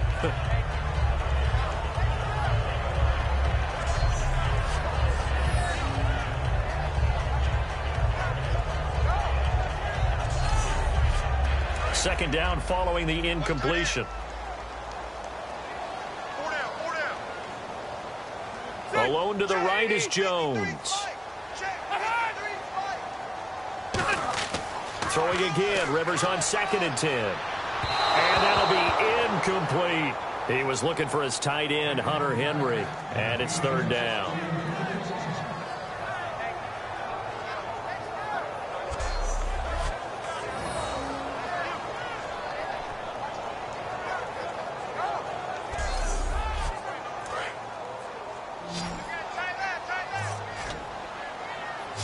The Saints with an extra defensive back here on 3rd on the field. Could they blitz? From the gun, Rivers. To the sideline, and oh, a nice catch there. Made sure the feet were inbounds, and they were. Was that a receiver? Yeah, actually it was. There's a running back who was a receiver on the play. Ike's been spending time in the receiver drills getting his feet down. Well, those guys out of the backfield, they got to be good, agile with their feet. He showed the agility there with a toe tap. No doubt about it. It's like he'd learned to ballet school. Got the toes down and stayed in bounds. Here's Drew Kaiser now as he's on to punt for San Diego. The play clock's running down. He gets this one away, and boy, it's another boomer. And a fair catch called for and made just inside the 35-yard line. It'll wind up just a 35-yard punt, no return. And the Saints will take over with a 1st down and 10.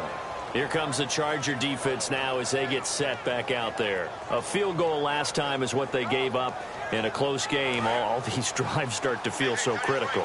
And they are. And, you know, we've met so many defensive coordinators who just really hate the bend but don't break mentality. They're much more of the aggressive school. But that mentality has won a lot of games. If you're only giving up field goals on drives, that usually keeps you in it and gives your offense a chance to retaliate. Yeah, right now it's got him with the lead.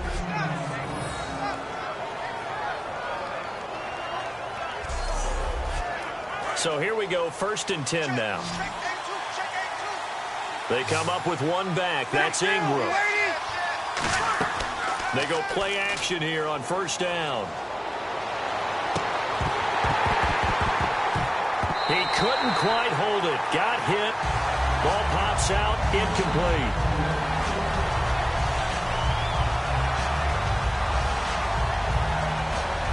Second down here after the incomplete pass. They come out 5 wide, 3 of them to the right side. Back to the air on 2nd down. It's Breeze. Trying to get it to Thomas, and it's intercepted. A great read, and it's picked off. And he's able to get it back here to the 43-yard line. Brandon, this is a veteran quarterback back there. He should know better than to make a throw like this. This is definitely not his best ball, and I think he knew this was trouble the second it was leaving his hand.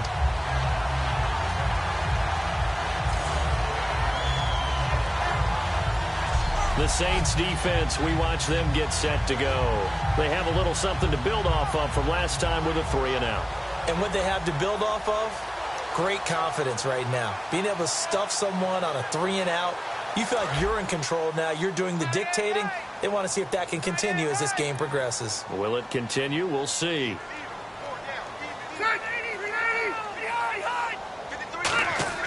Following the interception here, Rivers. And right side, Henry's got it. And he's going to get this inside the 30. 13 yards there on the pickup. And that'll be good for a San Diego first down.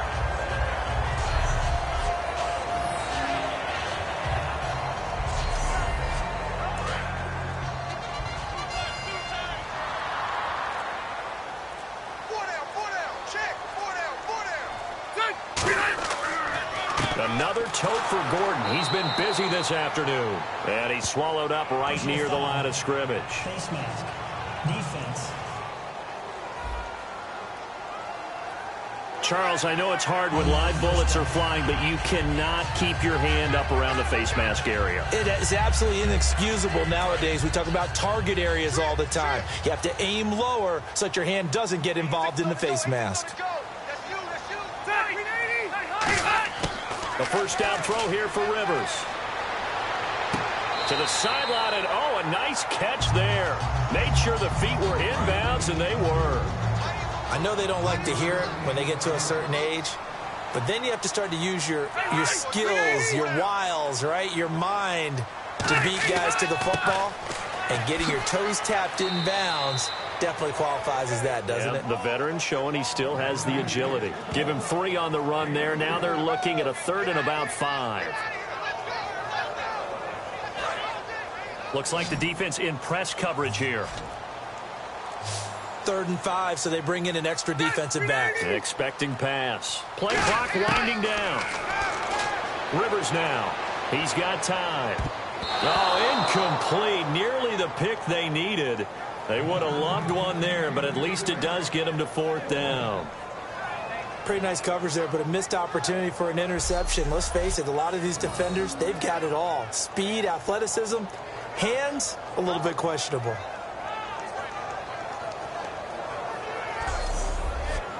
So on 4th down, out trots the kicker in a big spot here. From the left hash, should be a fairly easy one here. Oh, they get to the football. It's blocked. It's picked up. A live ball here, remember. Please tell me this doesn't come off as snarky, but that's a relative chip shot. I mean, you've got to be able to execute that one. I don't care what they design on the other side about trying to block the kick. That should be 3 points on the board. Yeah, we've talked about it before. If you're out at 55, 60 yards, low trajectory from here, you get that thing up, this should be 3. Yeah, there's nothing routine in football, but this one really almost should be. Snap, hold, kick, ball through the post. Didn't happen that way. He dumps it down to Ingram. Give him 3 on the play, and it'll make it a 2nd down. A good way there to have him bounce back from the interception last drive. Something underneath, a little bit of rhythm going. I know the best ones in the league have supreme confidence, but every now and then you need a little booster, don't you? This is their way of protecting him and bringing him back, and then they'll turn him loose later, I would think.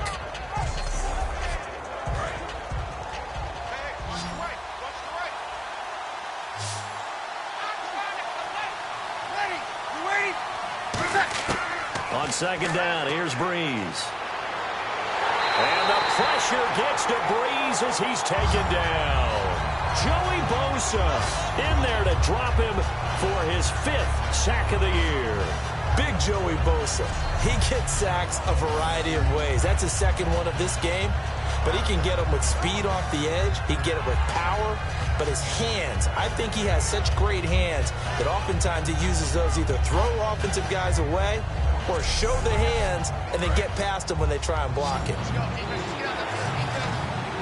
The Chargers trot out their dime package, expecting a throw on 3rd down. The play fake to Ingram. Now it's Breeze. And he dropped it. Now it was tipped. Altered the ball a little bit, but he dropped it. And now 4th down. Many times the mindset of a play caller after a quarterback's thrown an interception on the previous drive is to come right back and give them a throw to get their confidence back. Give them something easy, get a completion, kind of get them settled again. Instead, this ball was tipped in the air and almost turned into an interception. Offense trying to make a big play, defense trying to make a big play, turned into an incompletion. So now maybe they can back off a little bit, try to relax him, and get him something that'll work. Returning, it's Benjamin. Well, he wasn't too far from breaking that. Officially, give him 15. And possession will switch hands, 1st and 10. The Chargers offense now, they get set to head back on the field. And they have to feel like they missed on an opportunity for points last time when they couldn't connect on that short field goal try. And no doubt about it, because they were counting on those points. In today's NFL, let's face it, that's really a chip shot, right? That's anything inside 40. Yeah, they're counting on that going through the post. But we've seen it happen to teams before. Some of the best kickers in the world can miss kicks like that. Can they come back now and redeem themselves? Time running out here on the play clock. They come up at an offset eye. This is Gordon as they go to him again. There goes Melvin Gordon. And all the way in. Touchdown, San Diego. Melvin Gordon, his 4th touchdown on the year. And the Chargers are going to add on to their lead.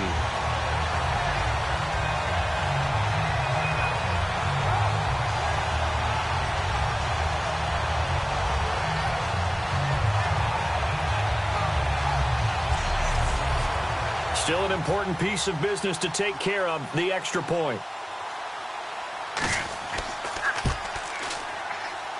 And that one pushes the lead up to 11.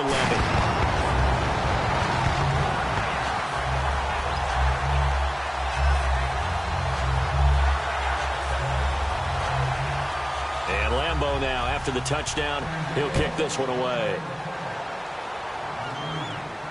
This one fielded at the 5. And he'll take it past the 25 and up to the 28-yard line.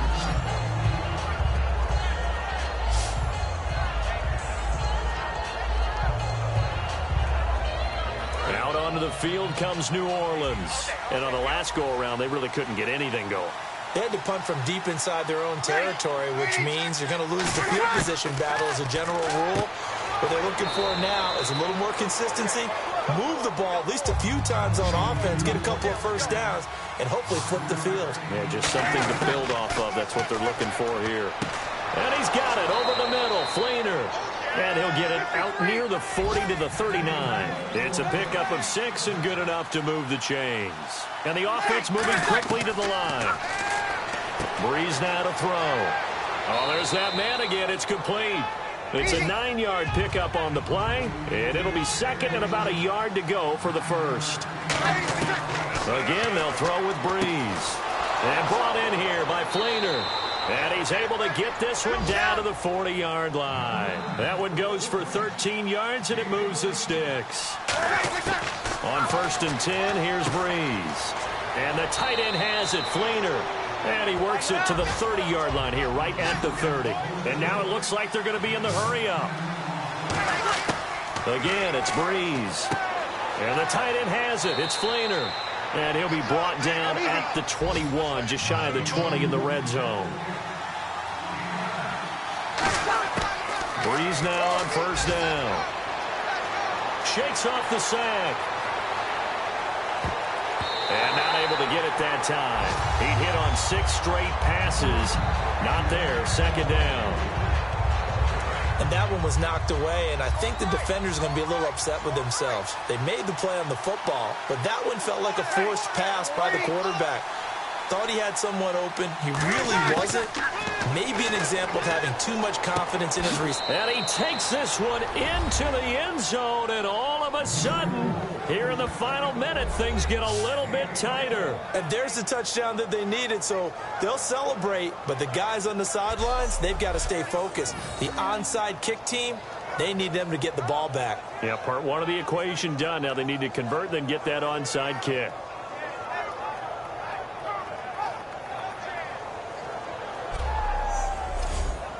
A big spot now for the Saints as they'll indeed go for 2.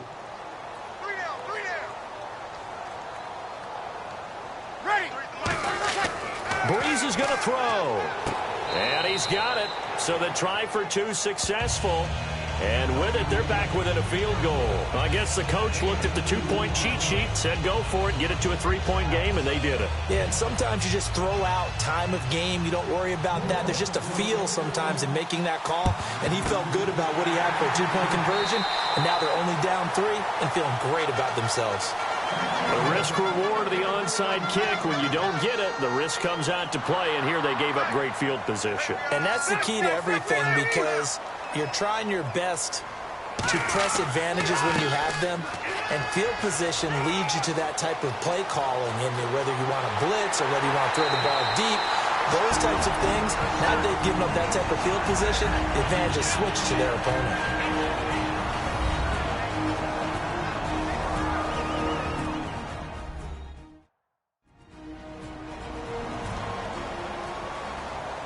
All right, so the timeout over and all 11 men back out onto the field for the defense.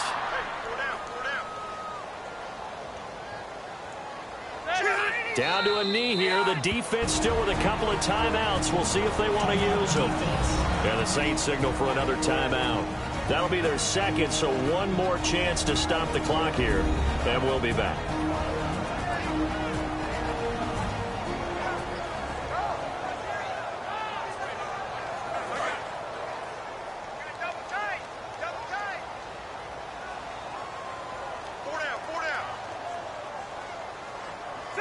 Victory very much in sight now as they'll take a knee. And play is stopped here. Timeout. It's the defense calling the timeout here. That'll be their third and final stoppage here as we step aside. Now from back at the 9 after that last play, this is 3rd and goal. We got 3, fellas, we got 3. A kneel down here from Rivers, and that should be it. So on 4th down, out trots the kicker in a big spot here.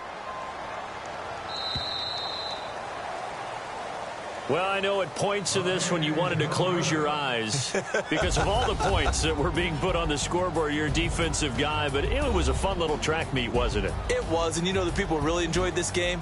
They're the ones that like going to batting practice at the Major League Baseball parks, right? Seeing the 14-11 game, that sort of deal. That's right up their alley with what we saw in this one.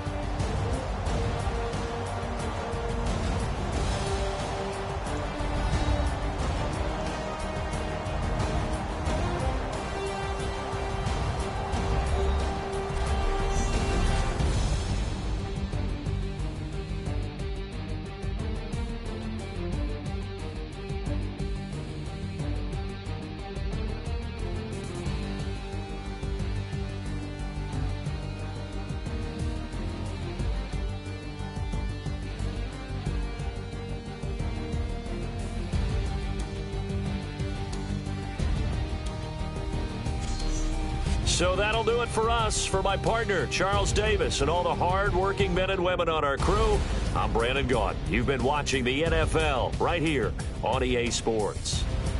The Chargers are winners here as we say so long from Southern California.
Bass and stills in the building, flash the camera. I'ma drop the hammer. Things done changed, the hip-hop sizzle and Bobby out the slammer.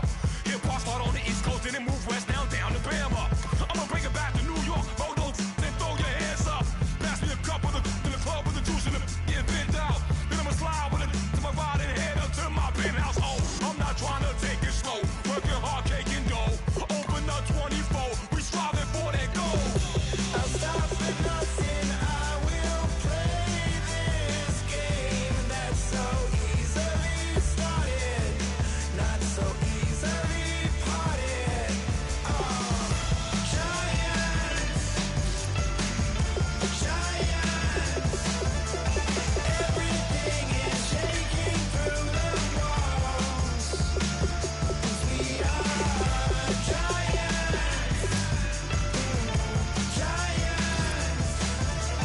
heart of David, you know it takes just one, and it's done. CNN, this is ghetto editorial. Seems like milk and Oreos. Dipped inside the audio, platinum plaques in my portfolio. My lines are finest, they blow your mind like you could do what you wanna do, whether group or solo. Boston cold with a bowl of chili, summer cheesesteak on the roll in Philly. I'm a patriot, don't do a hatred. If you make that beef, I'll smack you silly. Back on up on this, before you with this, you better walk jumping off the building up. Yes, oh, got the heat up the show, face up the thermometer. I'm gonna take full control. Hey Paul, let him know. I'll stop for nothing, I will play this game that's so easily started, not so easily parted. Oh, giants,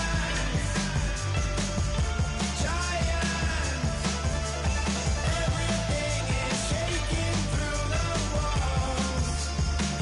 'Cause we are giants,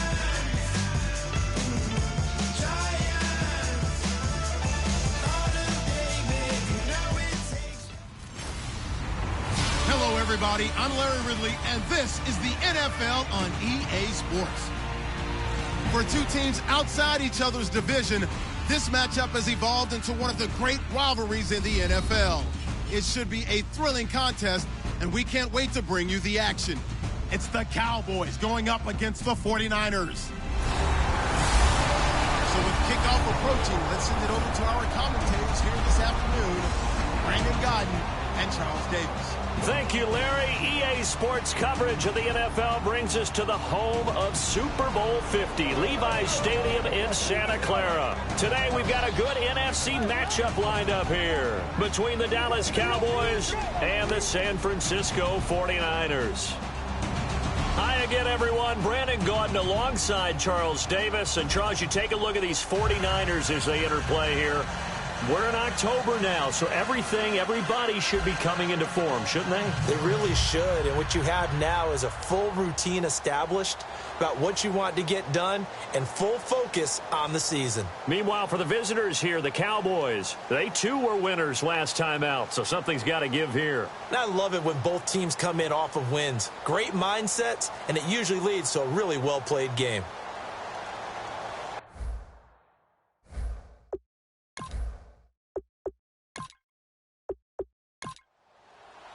Seems like we were just starting training camp, but here we are in October, and off we go on EA Sports. Now it's Lucky Whitehead on the return. And they're going to start this drive in pretty good shape as they get it up past the 30. So here are the Cowboys now ready to go on offense for the first time. They'll be led out by their rookie quarterback, the man out of Mississippi State. It's Dak Prescott. The size, the build, his ability to run the football, the potential to be a starting quarterback in the NFL is there. They'll have to build on that and continue to see him progress.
They run with a rookie. Here's Elliott. And this defense feeling the encouragement. They stop him at the line of scrimmage on the first play of the afternoon. Here's the offense, and I don't know what more you can say at this point in his career about Jason Witten. You just give him full respect. This is a guy who knows how to do everything on the football field. Not just catch the ball, but huge in the run game with his blocking at the line of scrimmage.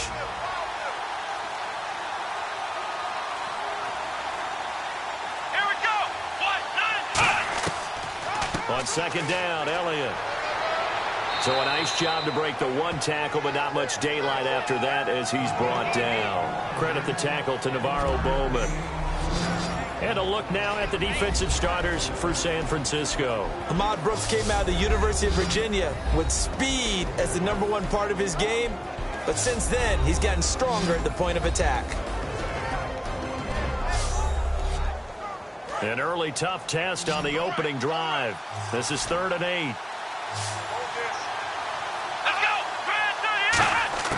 Now Prescott. He's got time in the pocket. Great protection. And he'll be out of bounds just shy of the 40. They give him 27 yards on the 3rd down conversion. A lot of time in the pocket there, and the quarterback able to find an open throwing lane, and he delivered. What a terrific job by the guys up front, able to tamp down the pass rush that they've been getting all day.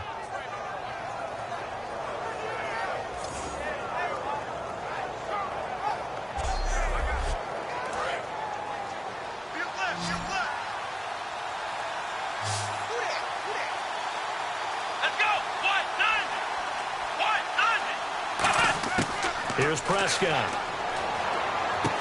Looking left side, it's complete. He's got it.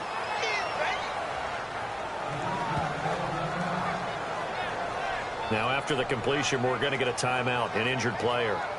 While the trainers take a look, we'll step aside.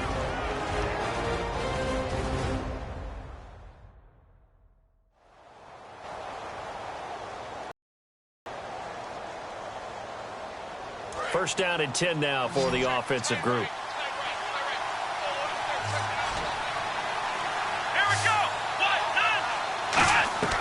They'll run it now out of the gun. And he's brought down. It's a gain of 11 yards that time, and it produces a new set of downs. So good for the Buckeyes last year, and he's taken that from the college game, showing some glimpses of it here in the NFL. How about his last season with Ohio State? Over 1,800 yards, only one game where he didn't get over 100. Remember, he demanded the ball from then on out. I think they listened to him, and they were smart to do so. And now they're giving it to him here on the next level. So the run gets them the first, and now they operate with a fresh set of downs.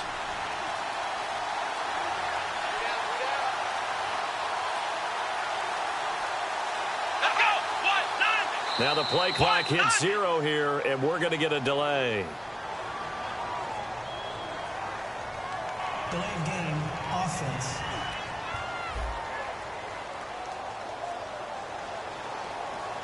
Still first down. Here we go on 1st and 15.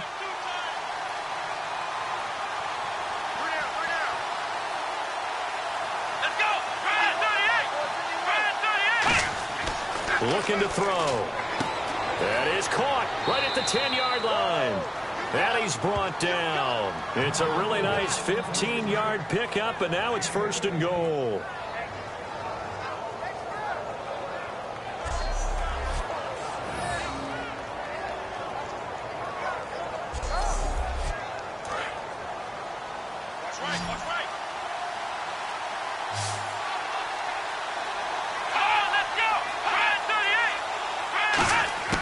From the shotgun, he'll look to throw. This will be caught at about the 5. And he'll be brought down this time at the 5-yard line. Give him 2 yards on that play, and that'll make it 2nd and goal. And a good sign for them right now to have their young quarterback looking confident on the opening drive. Now, we haven't met a young quarterback, a veteran quarterback. It doesn't matter. We haven't met a quarterback yet that doesn't tell us he's confident about his abilities, right? That's true. But when you're young, it's really important to get off to a good start because it does build up that confidence that allows him to play better as the game goes on. Especially crucial here on the road. from the 5-yard line. Will this opening drive yield 6? This is 3rd and goal.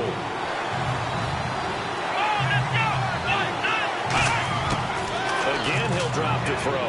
And that is incomplete. Des Bryant, the intended receiver. And it's 4th down.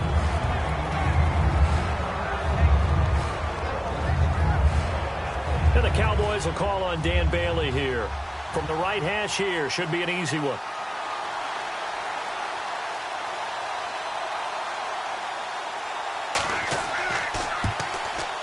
And Bailey able to knock it through.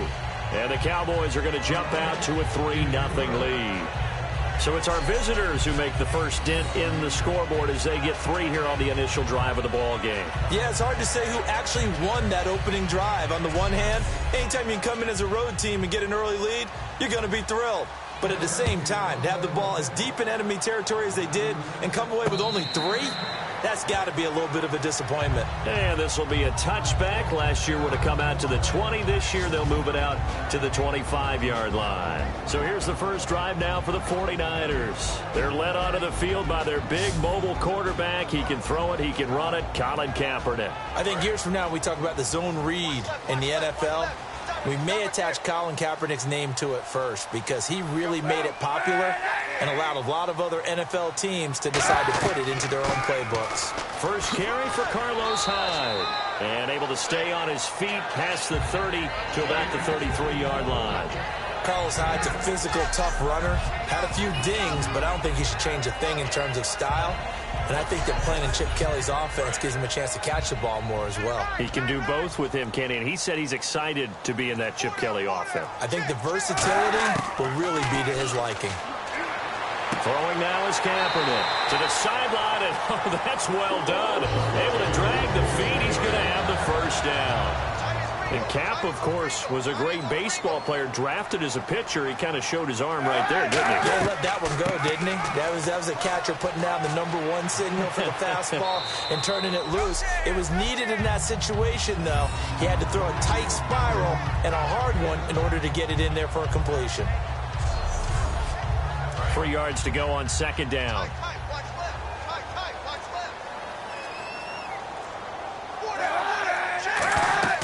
On 2nd down, here's Kaepernick.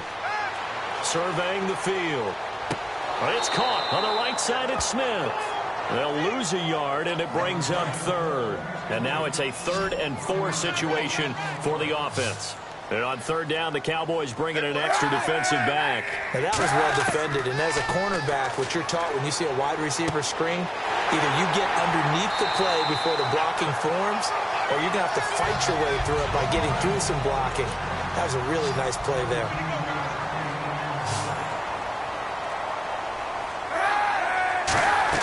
On 1st and 10, here's Kaepernick.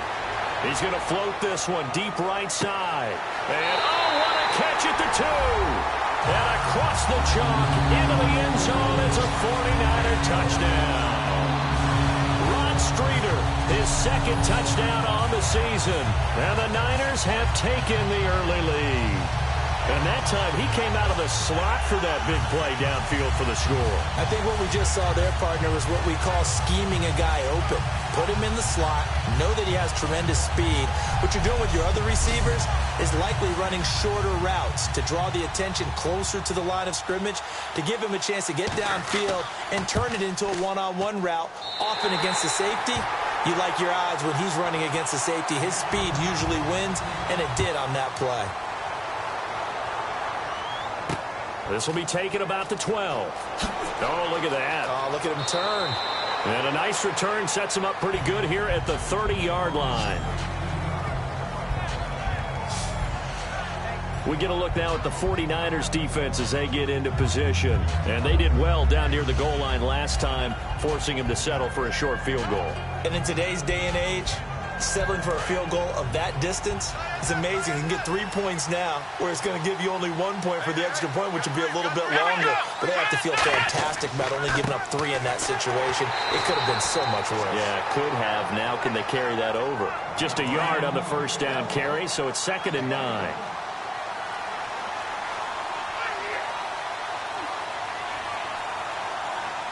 One man in the backfield, Elliott. He'll drop to throw. And the hit jarred it loose. It's incomplete.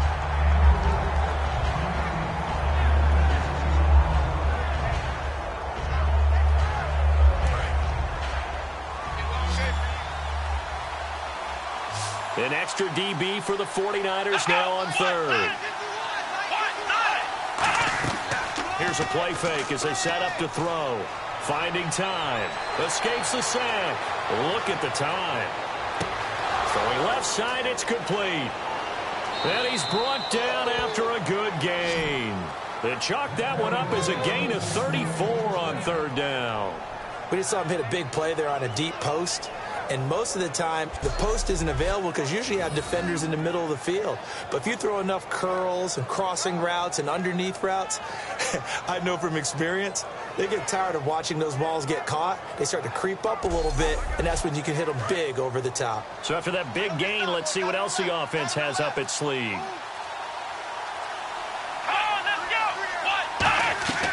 A first down carry by Elliott. And not much running room. Down to the 32. Give him 3 on first down. It'll set up a 2nd and 7.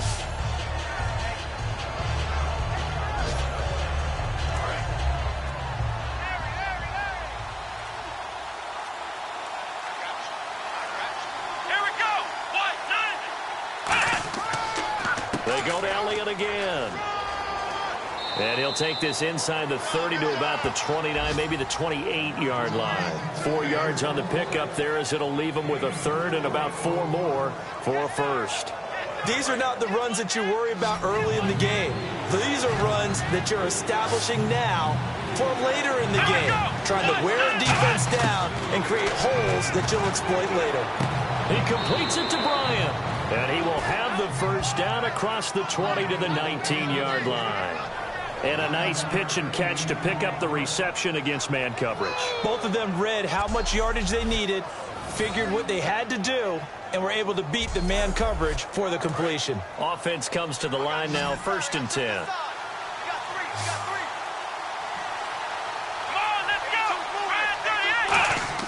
From the red zone now, they'll look to throw. Firing quickly here, and that's complete. And now they're inside the 10 as he's brought down at the 9. Give him 10 yards on the pickup, and it'll be 2nd and very short. Well, the coaches mentioned they weren't as concerned about big play offense. They thought they could get some shorter, quicker stuff and be consistent, and that's kind of what they showed there. What they saw in preparation, what they saw on film, is a defense that likes to get out fast in terms of coverage, meaning they either bail out or they give them a lot of space to throw the underneath stuff, so they decided to take advantage of it and worked on it hard in practice this week. The 6 yards on the pickup, and it leaves him with a 1st and goal. So much of the game today, we're looking for hybrid players, guys who can do a combination of jobs. And anyone who plays a strong safety position, now more than ever, is a hybrid type player. Half defensive back that covers passes and half linebacker that makes tackles. We just saw the linebacker make that play.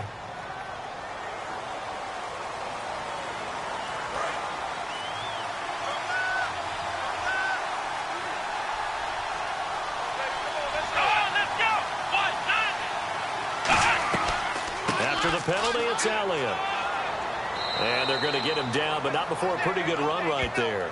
A good run, 8 yards there, and it'll be 2nd and goal. One of the underappreciated aspects of great quarterbacks is their ability to sell fakes.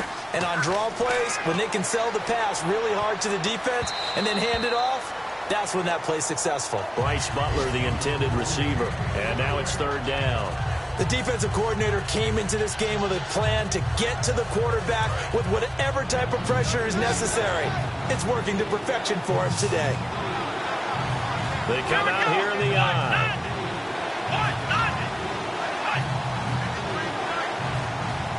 Third and goal now. The defense looking to hold serve again. No gain on the play, and what to do now on 4th and goal. There are certain drives in the game where anything less than a touchdown that caps it feels like an absolute disappointment. This is one of those drives. So now for the 2nd time already here in this quarter, on comes the field goal unit. From the left hash, he'll have to cut this at a tight angle. And Bailey able to knock it through. And they'll get it back within a point at 7-6. So put 3 on the board, but from inside the 5. And I know we use this phrase a lot, but that's a big-time win for the defense. It sure is. You've got the short field behind you, so you can afford to turn up the pressure. And that was a nice sequence there to keep them out of the end zone. Now, after the field goal, Bailey will kick it away. That'll be taken in the end zone. And no run back here. This will be a touchback, and it comes out to the 25-yard line. And San Francisco gets set to go here. And that last drive, a long drive, but not just that. They had a great air attack going. Do they stick with that? I would think that they would, because if they were confident enough to do it on the last drive, starting backed up in their own territory, why would you change anything? They've got to be confident about what they're presenting and continue to do so. Yeah, because the secondary, they really look clueless. And that was amazing because that drive went and went, no adjustments, and no big plays by the defense to knock the ball away. And that's the kind of pass that adds up over time, Brandon. You may not have picked up a first down there, but if you keep chipping away at it, eventually big plays may result. 1 quarter in the books. 7-6 our score. We're back to Santa Clara after this.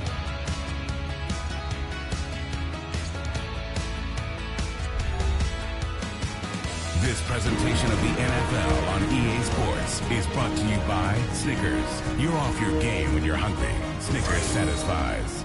Second quarter now. Brandon Gaudin, Charles Davis with you. It's the 49ers in control of the football. They're looking at a second and short yardage to start things out. Cap gives to the tailback high. 2 yards on the pickup there, but it's enough to give them a new set of downs. 2nd and 1 is often an invitation to take the big shot downfield. I'll bet the offensive lineman said, are you kidding?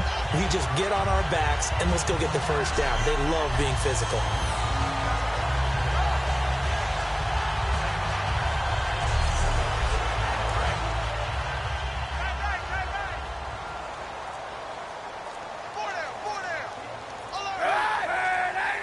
They'll need to get the play off quickly.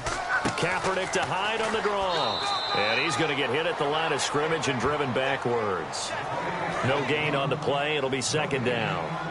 Well, there was no blitz. That was just a draw play that, to be frank, didn't fool anybody. Did we hear the entire stadium screaming draw? Because it felt like everybody was all over that play, and the defense won that battle. And here's another tackle made at the line, so they're converging well on the football now. No gain on the play, and it'll bring up a 3rd down. And when you're running the football, one thing you don't want to see is a big boy coming up there and swallow you whole in those D tackles and nose tackles. No, you're actually counting on your big boys to protect you from them. But on that play, the defensive tackle had the leverage, and he won the battle. No gain, correct? No gain. He's got time. Sideline throw, it's complete. And a nice job there of keeping the toes inbounds. Partner, I think that completion takes the definition of dink and dunk to a different level, doesn't it? It does, and the defense was right there, kind of played into their hands. Now here's the Niners' 5th-round pick in the 2015 draft, Bradley Pinion on to punt it away. Lucky Whitehead back deep for Dallas.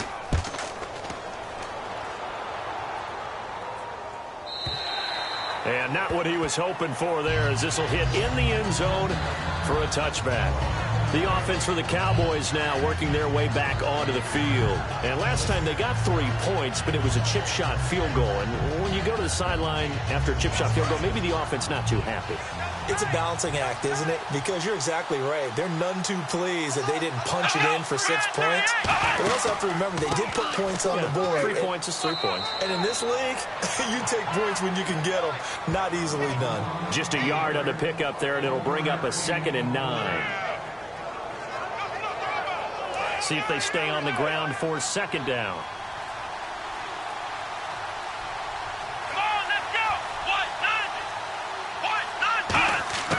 Now Prescott.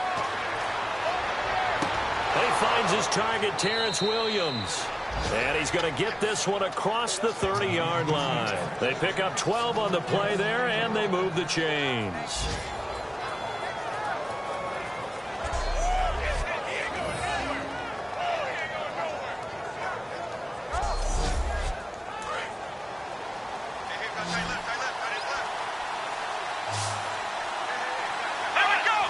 An encroachment penalty here, maybe just a mental lapse, partner. Sometimes you have to just watch the football. Make sure it's snapped before you're jumping.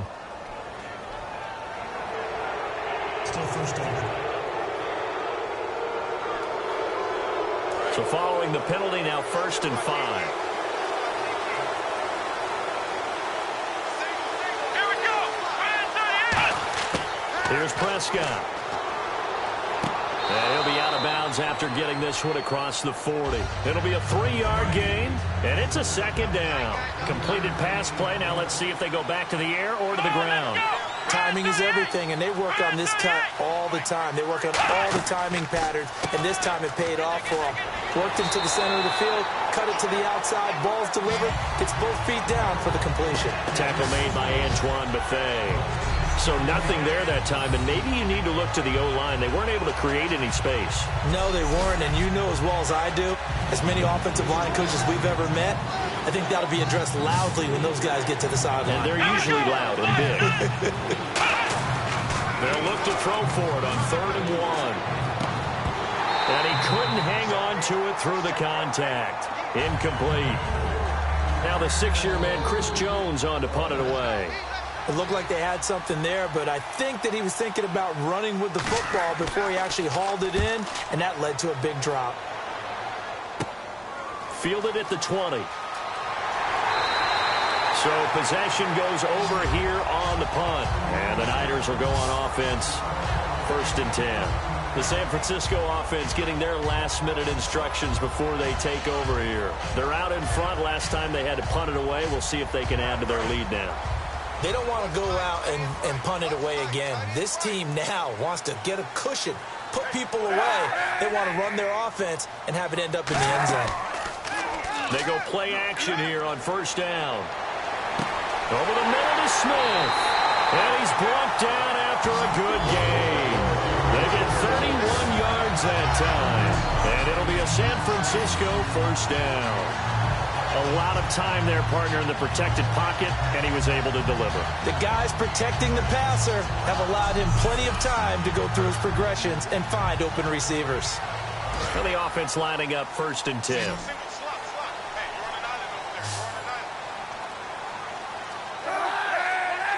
The play clock's running down. Kaepernick going to throw. And he whips that one incomplete there. Rod Streeter, the intended receiver. That'll bring up 2nd down. So the incomplete pass brings up 2nd down.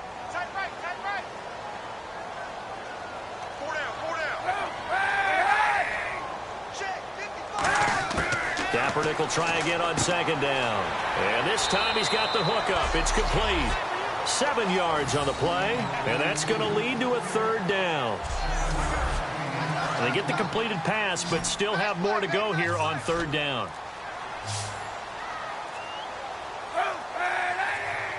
Play clock winding down.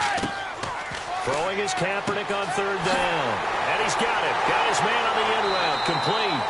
And he's going to have a 1st down here as he gets this one to the 17-yard line. And the defense with their backs against the wall a little bit here as the offense is in the red zone. 1st down, a run with Hyde. Oh, spinning away. And effective running here. He'll take it down inside the 10. Give him 9 on the carry that time, and they're set up with a 2nd and 1. One receiver to the left is Cooper. On 2nd down, here's Kaepernick. That is caught at the 7-yard line. 4 yards on the play, and that leads to the 1st and goal.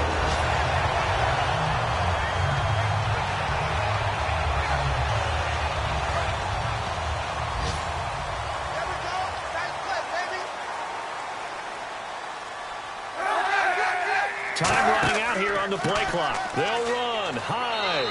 And he will push his way forward down to about the 3-yard line. Only a yard on the pickup there. 2nd and goal. Good first step there defensively, but they're still knocking on the doorstep, so maybe another run here? I think so, and one of my favorite coaches used to say, son, if you could darn near lay down near the end zone and get in, give me my best power running play with my best back right now. And they'll lose a yard that time, and that's going to lead to a 3rd down. This is kind of one of those in-between plays here, Charles, on 3rd and goal from the 2 or the 3 in that area. What do you dial up? Something quick hitting. You don't have the time for something that develops slowly. It's got to be right at them. And he's got his receiver. It's Patton for a Niner touchdown. Quentin Patton, his first touchdown of the year. And the 49ers add 6 to their lead. Well, that's about as quick of a passing touchdown as you'll ever see right there. Everyone has a section in their playbook called the quick game. That was the super quick game. Out of the hands of the thrower, bam, right to the receiver, successfully for a touchdown. How in-depth is that quick game part of the playbook? It's pretty in-depth because people want the ball out of the hands of the quarterback into the playmaker's hands downfield as fast as possible. There are a lot of plays, a lot of options involved with that. And it's up. It's good. Our score, 14-6.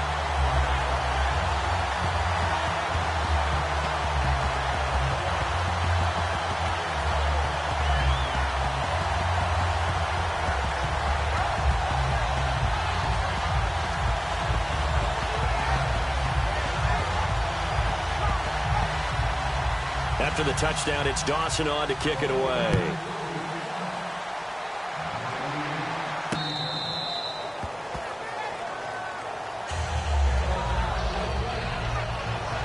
The Cowboys offense heading back out and ready to go again. And last time out, they had to punt the football away. Anything positive possibly to take from that? There always is when you're punting the football away. It doesn't sound like it because you're giving it up, but you've avoided a mistake. At least you didn't turn it over. You didn't turn it over, right? You're giving your defense a chance because you're punting the ball away, and they're set to go on the field as opposed to sudden change after a turnover. Wow, now we've got to go out there and stop people. So, yeah, there's always something positive to be gained from it.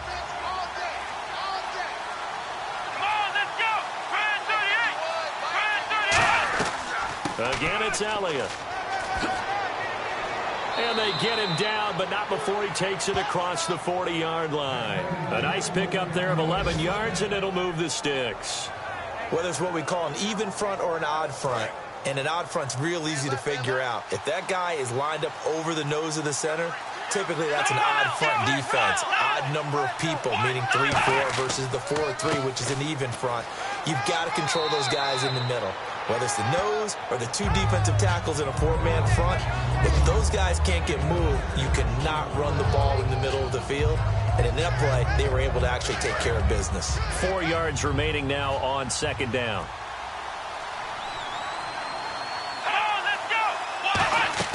A play-action fake. They'll look to throw. He's got time in the pocket. All kinds of time. And his throw is incomplete.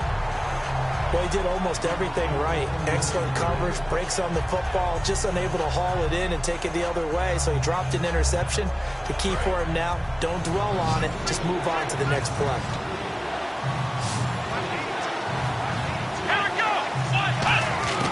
Now Prescott. Wide open receiver complete. And he gets it to the 34. Good enough for the first. 17 yards on the pickup there, and the drive will continue. 2 minutes to go here in the first half. Back with more after this.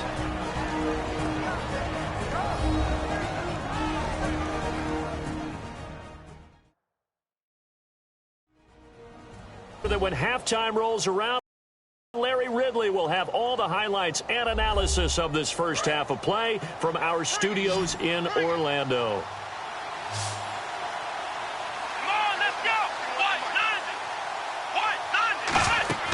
Now a play fake here on 1st down.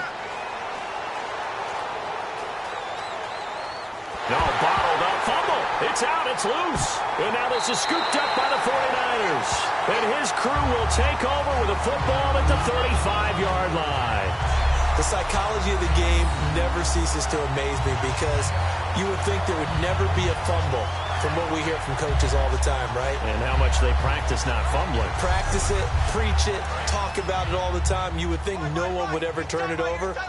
Yet they are humans out there running around, and we just saw another one. Opportunistic by the defense. Here's Hyde as they begin on the ground. And he'll get this up to about the 38-yard line. A gain of 3, 2nd down.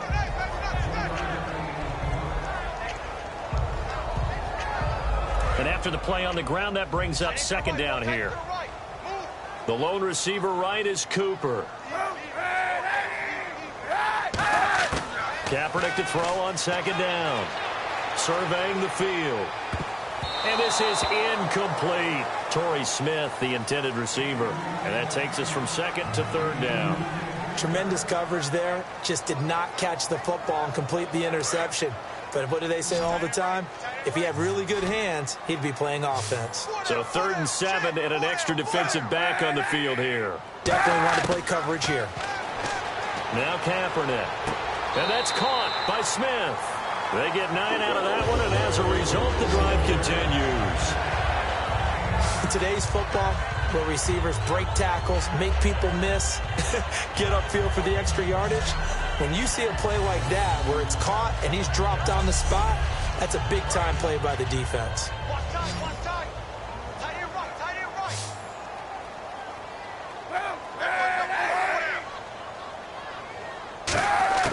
Kaepernick now on first down. And bringing it in, this is Selleck over the middle. Now whistles come in. We're going to get a timeout here by the offense. It's just their first, so they'll have 2 remaining here before we get to halftime.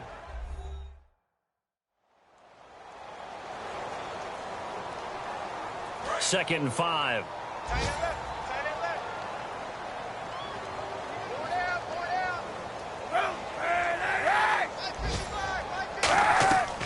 They'll run it now out of the gun. They juked him. And he gets this inside the 35-yard line. Now hold everything here. We're going to get a timeout by the offense. So that means they're down to 1 remaining here as we head toward halftime.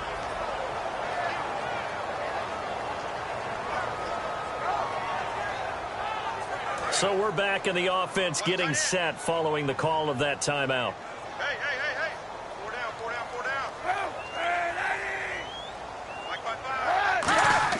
On first down, Kaepernick finding time.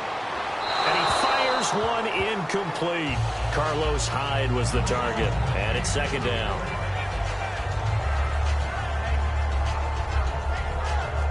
And here comes play number 6 on this drive.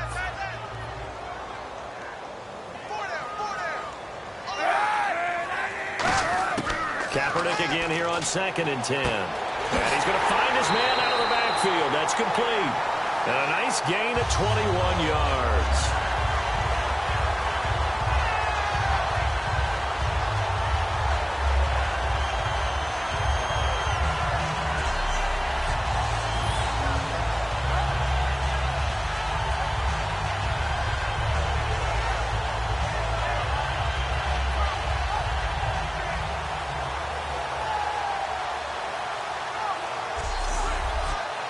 Now whistles come in. We're going to get a timeout here by the offense. And with halftime on the horizon, they'll be out of timeouts from here forward.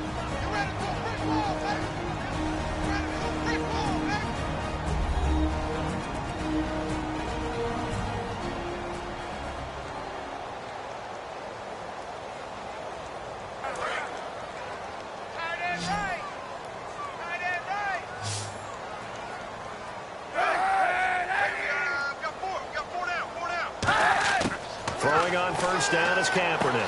And this is caught. It's Cooper. And he's going to take it in. Touchdown, San Francisco. Riley Cooper as the first half is winding down. And the 49ers add on to their lead. And on that one, able to catch it, also able to have the wherewithal to take it in for the score. And how about the phases of a successful catch and a completion of a play? Look the ball in, secure the catch, and then, of course, the run after the catch that ends up in the end zone. It's up and good, and that'll make the score 21-6.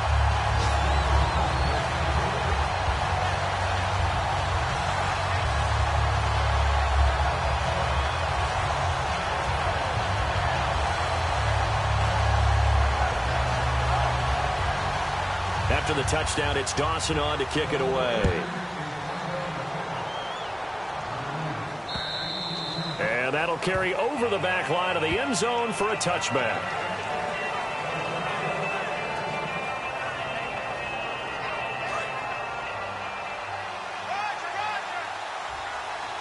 They'll come out in the pistol. They'll start the drive with Elliott. And he will lose yardage here back at the 23-yard line. That's going to go as a loss of 2, and it'll be second down.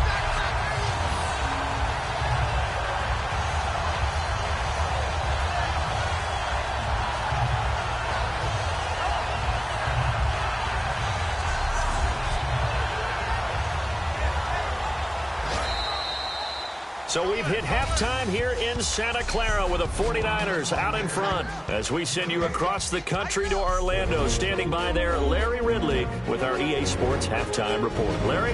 Thanks, Brandon, and welcome to our EA Halftime Report. I'm Larry Ridley. The 49ers played well en route to a victory last week, and today it's been more of the same. The Cowboys are just going to have to try and figure out a way to make a dent in this deficit. All right, let's roll those highlights. Now 1st and 10, Kaepernick's deep pass will be completed, and this play will go for 6. They're now on top by 4. 1st and 10, the connection is made in the middle of the field, and the pass and catch will end up going for 31 yards.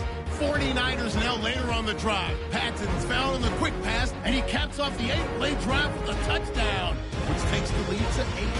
Cowboys take it at the 34. The ball's going to come out on the run.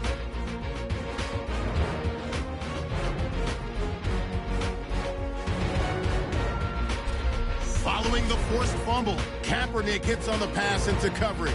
And 13 yards later, he'll go in for the score. The lead grows to 15. That'll do it for us here at EA Sports Studios. Let's get back out to Brandon and Charles for the call of the second half. Brandon. And they will not get a chance to return this one as it's through the end zone for a touchback. Our eyes shift to the defense of the Cowboys now. They are down on the scoreboard as we begin the second half and looking to avoid a bigger deficit. And I can just hear the coaches now. I can hear the head coach. Guys, first 5 minutes, first series of the second half, offense or defense, you've got to set the tone. They'll try to set that tone here. He's going to find his running back. It's complete. Call it a pickup of 7, and it'll be a second down.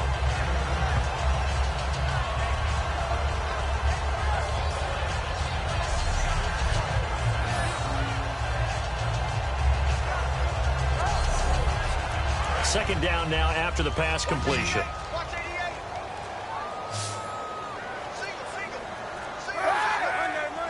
They'll need to get the play off quickly. On second down, here's Kaepernick.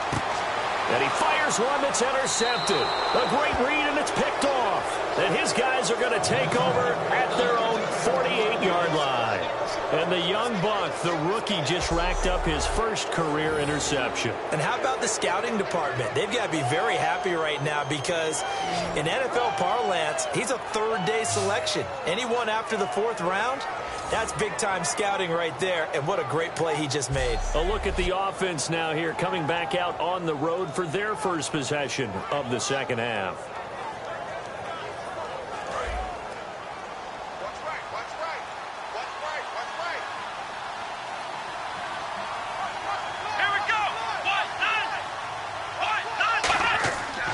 They'll try and get the running game going with Elliott. Oh, look at the juke. And taking it across midfield and just shy of the 40. Give him 11 yards that time and a new set of downs. I love when a play results in a game that I can actually kind of fall back on one of my favorite adages, and that is anytime there's a run over 10 yards, it means that the offensive line did its job, but you know who else did? The wide receivers. Because the first 7 yards kind of belong to the offensive line and the running back. Anything after that means the wide receivers did a great job of blocking downfield, being willing to mix it up and give them some more space to gain additional yardage. And he'll get inside the 40 to maybe the 38-yard line. 3 yards on the pickup there, and it'll be second down. Let's go! 38! Here's Prescott.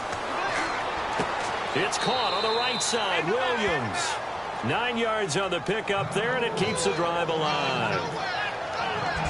And there, the man coverage not good enough, partner, and they're able to complete the pass. Excellent recognition of the man coverage, and they found the guy who could win downfield.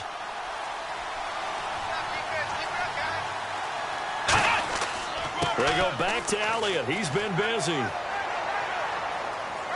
And able to push his way forward here for a good little gain. It's a pickup of 4, and it'll bring up second down. 6 yards here to go for the offense on second down. It's a 5-receiver set. 3 to the left, 2 to the right. Now Prescott. Under pressure, and he'll go down. Sacked back at the 31. A rookie QB struggling, gets thrown down to the ground there. But, you know, maybe this game, it's not over yet, but maybe this game can be a learning experience for him. So many different things that he has to pick up on. When to go ahead and flush from the pocket and run. When to get rid of the football and not take the sack. When to just go ahead and go down early and make sure you don't fumble the football. So many things that he has to learn. This game starts the process. 3rd down and 12.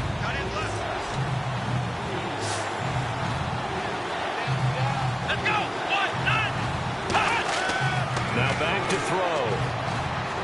He's got time. Going for the deep ball. And this is caught for a Cowboy touchdown. Terrence Williams, his 2nd touchdown on the season. And the Cowboys cut into that lead. And, man, Charles, talk about zinging something in there. Those gloves, they help with one-handed catches, the fun stuff. Any padding for a rocket like that? One would think so, but I'll guarantee you this. After that throw, his hands will hurt later. Not right now in the moment. He's just feeling good about catching it. Yeah, a little stinger, but a touchdown. Dan Bailey now for the extra point.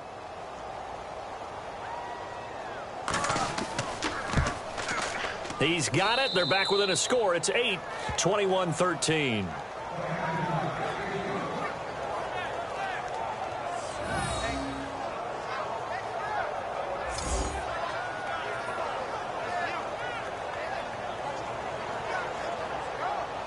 Bailey now to kick it away after the touchdown. This is taken about 7 yards deep. And no thought to bring this one out. He'll just go down to a knee, and they'll take over at the 25. And San Francisco gets set to go here. And following the interception, we'll see what they can put together on this drive. I can hear my old college coach right now. He always used to tell us before every game, the team making the fewest mistakes will win. What they're hoping is that last mistake is their only one of the game. Coaches, that's all they talk about, turnovers, right? Minimizing those and maximizing opportunities. It's a 7-yard carry to set them up with a 2nd and 3. What a way to start a drive. An excellent run, a tone setter, and now, if you want to take a shot on 2nd down and go play action and make it look like the same exact play and throw it over the top, you can do so because you've established the run in a big way. They give them 13 yards there on the play and a fresh set of downs. All right, it's football 101 to know that the quarterback controls just about everything on offense, but a lot of times what gets missed is that the center controls line play. He has to communicate to the guards and the tackles what type of front they're facing, how they're going to block it, and what adjustments need to be made sometimes on the fly as a defense will shift. Give the center a lot of credit because for the most part, he's got big defensive linemen over his face all game long that he's got to try and block and protect his quarterback and create space for his runner. In this case, he did a really nice job of communicating and executing. To the right side, caught by Saleh. They get 6 on the pickup there as the drive will continue.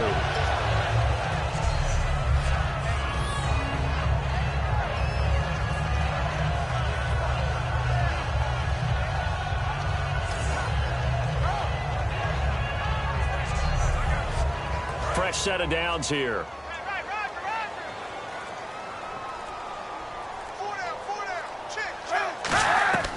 They'll run it now out of the gun. And he's going to be stopped at about the 37. Just what you want on a first down run. Call it 8 yards. And it's 2nd and 2.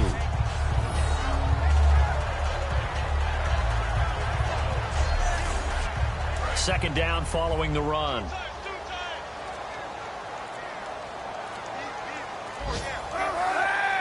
And the play clock's running down. Back to the ground. This time it's high. And the play goes nowhere. Losing yardage back near the 40 at the 39. He lost 2 there. And it's 3rd down.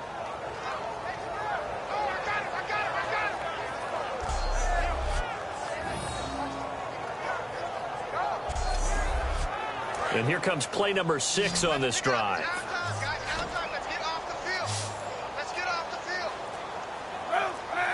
Play clock winding down.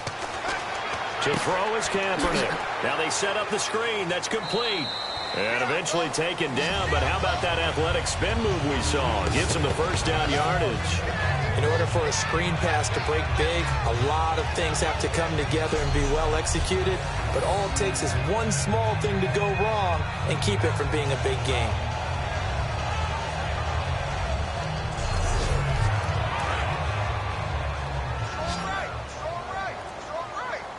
The lone receiver right is Cooper.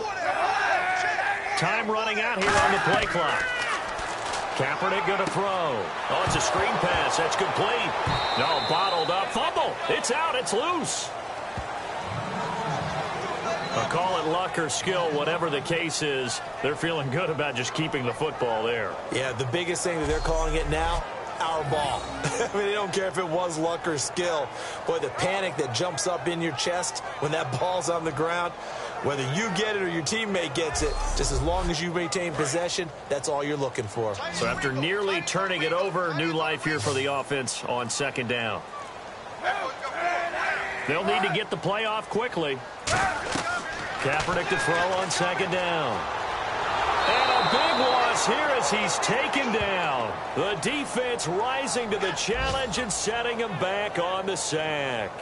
Well, the beauty of screen passes is they take a little time to develop, and they can often hit big, but sometimes they take too long to develop, and sometimes you get sacked. Yeah, what's perfectly called for a defense to attack a screen? Typically a blitz, and even though people think that the screen operates against the blitz, if you have the blitz called and you still cover the screen, now that allows your blitzers to get there.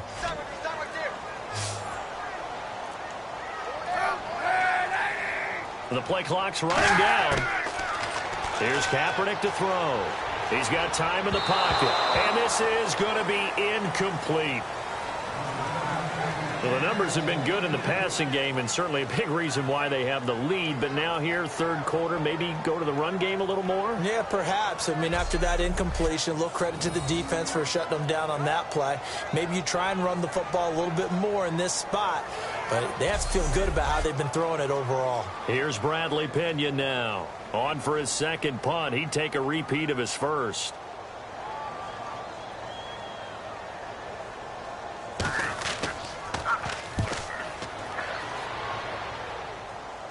And he fields it cleanly. It's just a 32-yard punt with no return. And the offense will come back onto the field with a 1st and 10. Ezekiel Elliott gets ready to go again here on offense as he shuffles onto the field. And after a sluggish start, he's really bounced back. The numbers bear that out. And you're a baseball guy, partner. How many at-bats over the course of a baseball season? Oh, boy, four in a game. Yeah, about 4 in a game. 4 times 162. 350 or so, right? Sometimes it takes a while for a guy to get going. That's my point. It's not the first few carries. You don't worry about that. As they go along, get that guy lathered up, get those blocking assignments down. Those 2-yard gains turn into bigger gains as the game moves along. Inside 4 minutes to go, third quarter. Bryant, the lone receiver, left. Out of the gun, they'll look to throw. It's complete to Williams. And he's able to get out to the 32, brought down there. Give him 10 yards on that one, and that'll earn him a fresh set of downs.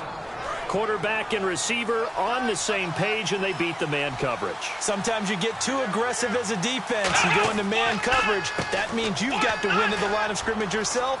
On that play, the offense did. And hard running's going to get him over the 40 to the 42. It'll be a pickup of 10 yards. And that'll bring up a second and just about a few inches here. Really tough drive, but that run helped salvage something there because now there's something positive that came out of it. They got to see good blocking, good push by the offensive line, wide receivers trying to get involved, a good run by the back. And now maybe it'll be a catalyst for them to look at going forward, watching it on tape. Maybe they can keep incorporating that type of a run into their offense. Now it's the Florida Atlantic alum. This is Alfred Morris.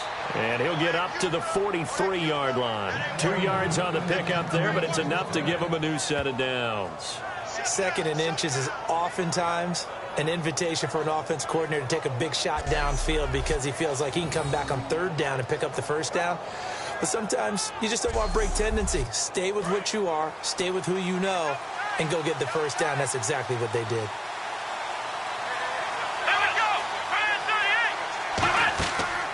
This is Elliott.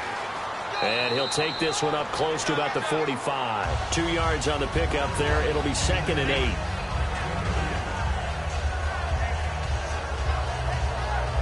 See if they stay on the ground for 2nd down.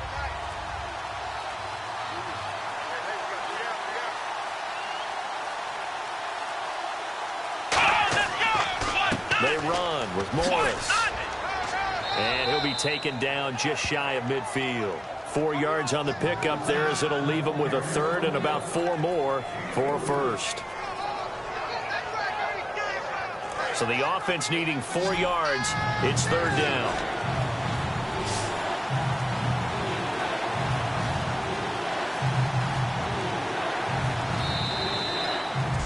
So they'll get a little extra time to come up with his 3rd down play as we played 3 quarters. We'll return with more after this break. You're watching the NFL on EA Sports. Back now here in Santa Clara. It's the Cowboys in possession of the football, but they trail here as we begin the 4th quarter of play.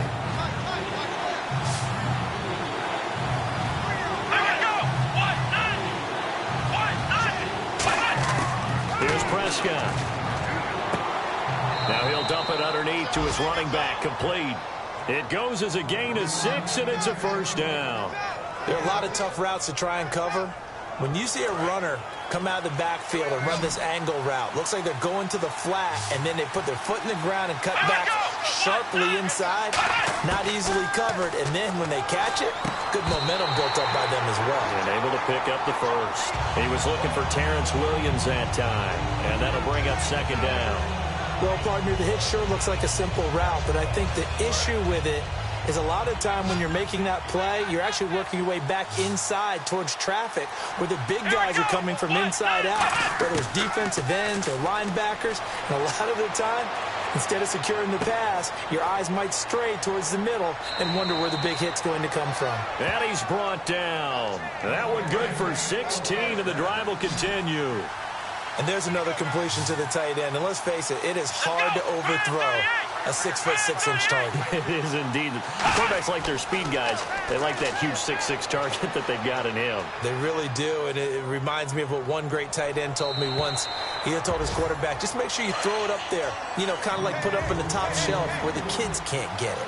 Tremendous field position there and a perfect time to do exactly what they did. Take a shot at the end zone, and they went for the big play, just unable to complete it. And the offense readies for play number 10 of this series.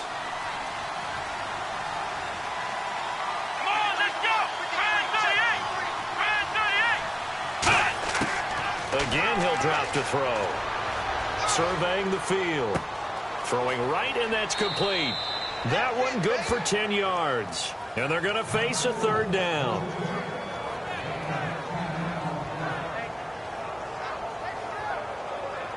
Well, just play after play after play on this long drive for the offense. So 3rd and 5, defensively expecting pass. They've got 6 DBs out there. Now Prescott. And he's got his man. It's Escobar. And he's brought down after a good gain. 23 yards on the play.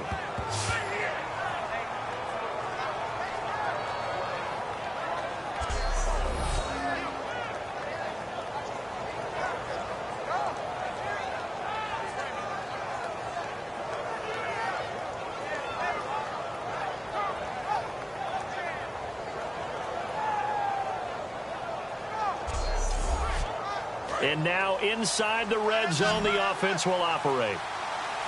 They come out here in the eye. And look like some movement there. Let's get the call. False start, offense. Long drive. The defense just cannot seem to catch a break and get off the field. Again, we'll see the pistol here. Now Elliott. And he's going to be met at the line of scrimmage and taken down. No gain on the play that time, and it sets up 2nd and goal. Defense doing their job, really nowhere to run the football. Yeah, it's almost textbook, wasn't it? Every place he tried to find an open spot, there just wasn't one. Congrats to the defense, no gain. Call fitting your gaps, right? I love it. You're exactly right. Give him right around 4 on the carry. We'll see if they want to keep pounding here on 3rd and goal. Now they've gotten it to the 1. Can they get that final yard here on 3rd and goal? Well, he did get a taste the previous week. He got into the end zone. And he will take it in for a Cowboy score. Ezekiel Elliott, his 4th touchdown on the year. And now the Cowboys are within a 2-point conversion of tying up the game. Able to punch it in on 3rd down makes it easier for those guys on the sideline. They didn't have a 4th down decision to make. Yeah, could you feel the exhale? Because they were already thinking ahead, as all the good coaching staffs do. Anticipating, will we have to make the call? They already had it lined up. Never even got to it. Come on, let's go! They'll try and throw for it. And he's got it. The conversion good, and we are tied in the 4th. Still time to work with on the clock, but they wanted the tie now, and they got it. And I love their aggressiveness. Go ahead and get it done. Get the game tied. Now your team has the momentum, and you're staring across the field saying, let's see if you can match us. And a nice return sets them up pretty good here at the 30-yard line. The defense for the Cowboys getting set to go. They're just hoping for more of the same. Last time they forced the punt that led to a score. They flipped the field, essentially, and that's what you want to do as a defense. Make sure that you put your offense in a great position to run their offense and put the ball in the end zone. That's exactly what they accomplished. Well, they accomplished that last time. What will they accomplish this go-around? They start the drive with Hyde. And not much of an opening there, as he's only going to get this to about the 32. Give him a couple on the carry there. 2nd and 8. And they still need 8 yards for the first here on 2nd down.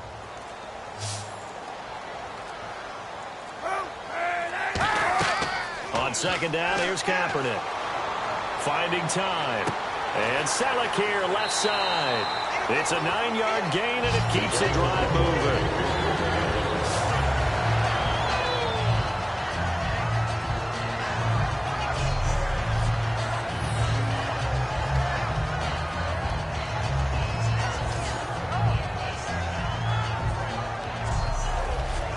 So the offense has it 1st and 10.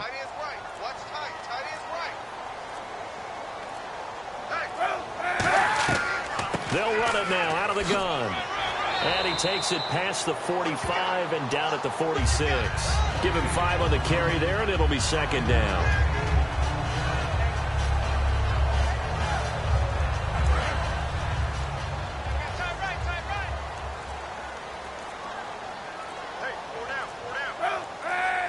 Play clock winding down. They run it again with Hyde. And he'll be brought down at the 48-yard line. It'll go as a gain of 6 that time, and it moves the chains as well.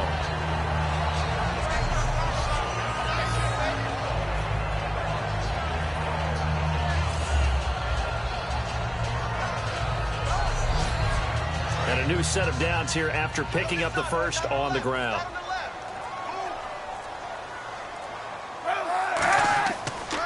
And they'll try the ground game here with the running back. Looking for a crease, can't find one. Stopped at the line of scrimmage. Credit him with a 1-yard gain there to make it 2nd and 9.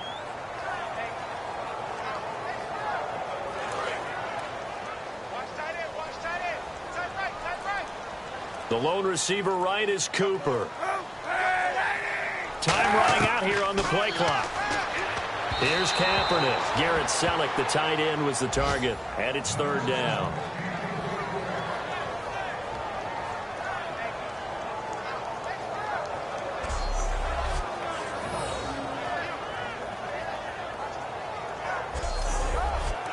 They'll need to get this to the 38. That's where the 1st down marker is here on 3rd.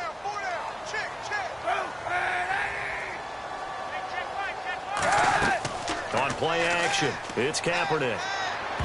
And he can't come up with a pick. Nearly his second of the game. Instead, 4th down.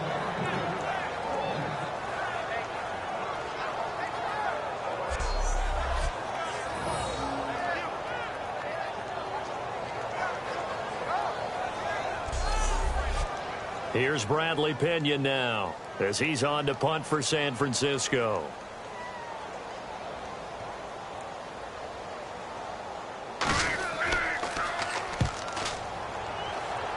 And this punt sails over the sideline. And the spot, it looks to be right at the 25-yard line. And now here come the Cowboys. And they will simply, Charles, be looking to duplicate what they did last drive when they were able to push it in for 6. And they hope it'll be that easy, right? To be able to take exactly what happened before, replicate it. They may have to make a few additional changes along the way because I'm sure the defense will make some adjustments, but they've got to have great confidence having scored the last time out. He's got time.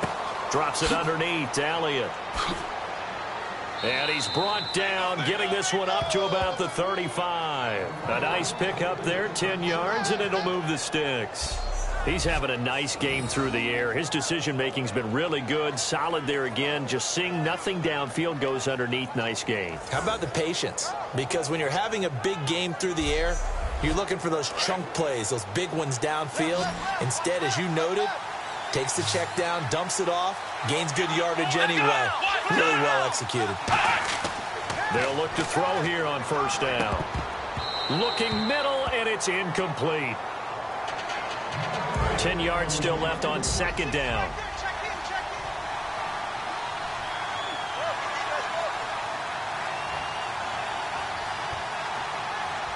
Going back is Morris.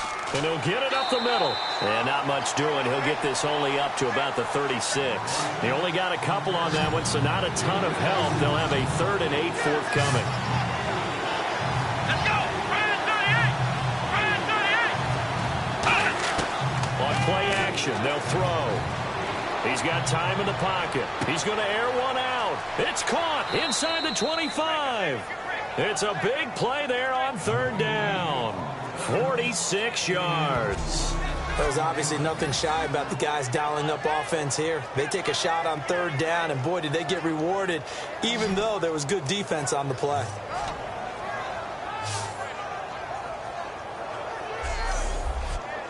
So here we go, 1st and 10 now.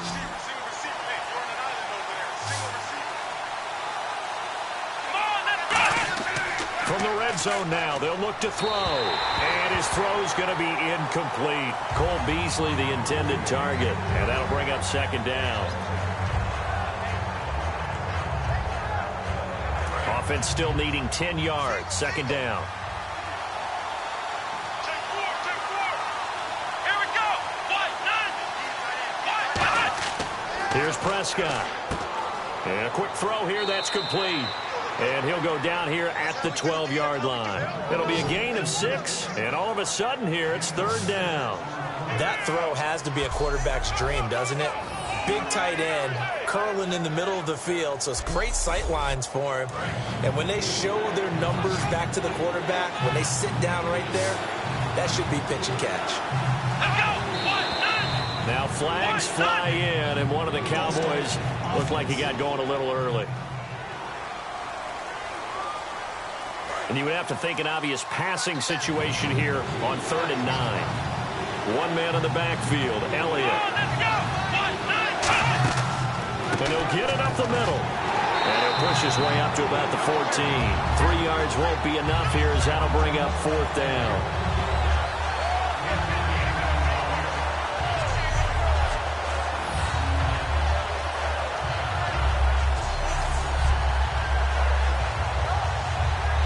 So the field goal unit is on the field as this is a big spot right here.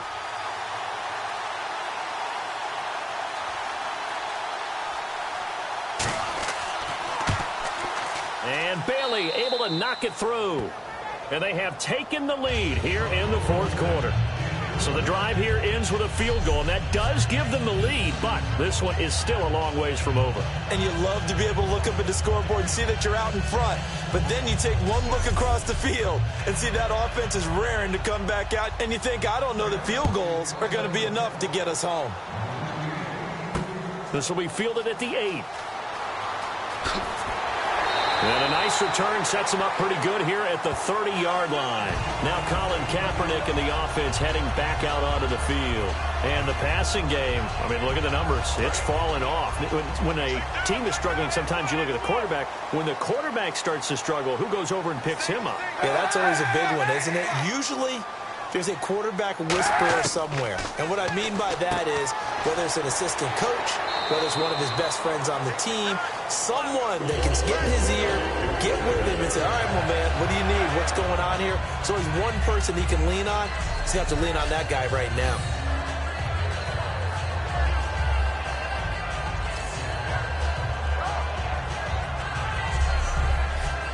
So this offense really needs to make something happen here late in the fourth with the football. They'll need to get the play off quickly. Kaepernick now to throw. And almost intercepted. It would have been his second pick of the game. Instead, it'll be second down.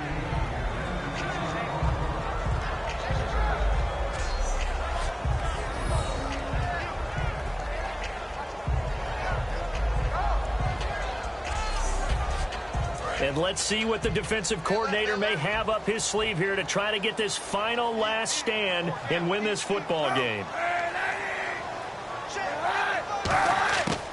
On second down, Hyde. And he takes it past the 45 and down at the 46. It'll be a pickup of 5, and that leaves him with 5 more. 3rd and 5 now. A good solid run there as we head towards the home stretch of this game. And this will probably be the final play before the 2-minute warning. Time for a break.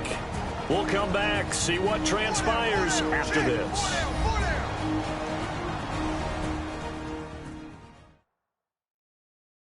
So it's 49er football here as we get you reset. And let's see what they've come up with offensively after having time to talk it over. And if the defense can hold here, this ball game is over. And they're thinking more than just holding. They're thinking about a takeaway to finish things off. 3rd down, Carlos Hyde. And he is going to lose yardage here. That'll make it 4th down after a loss of 1.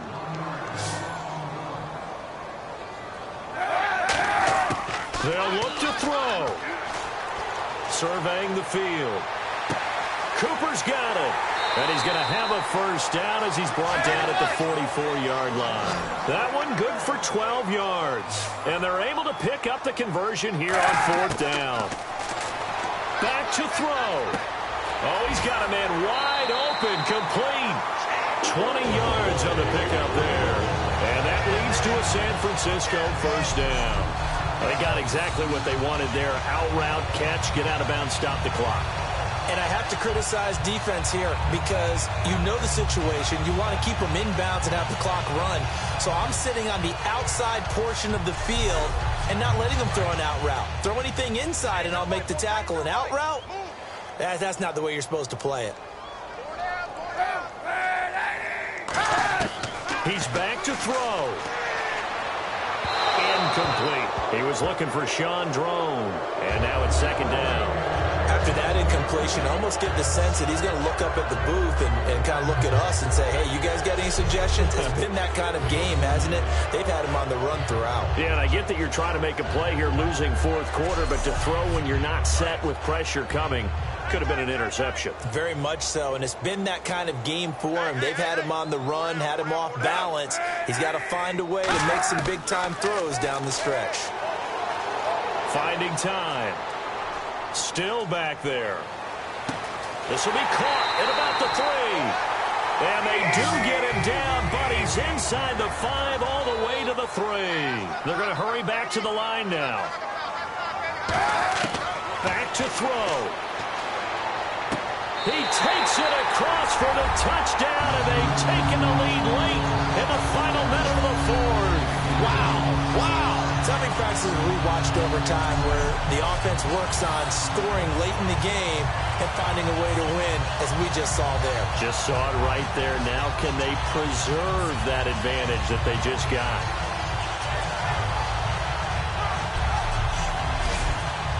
Now Dawson for the extra point.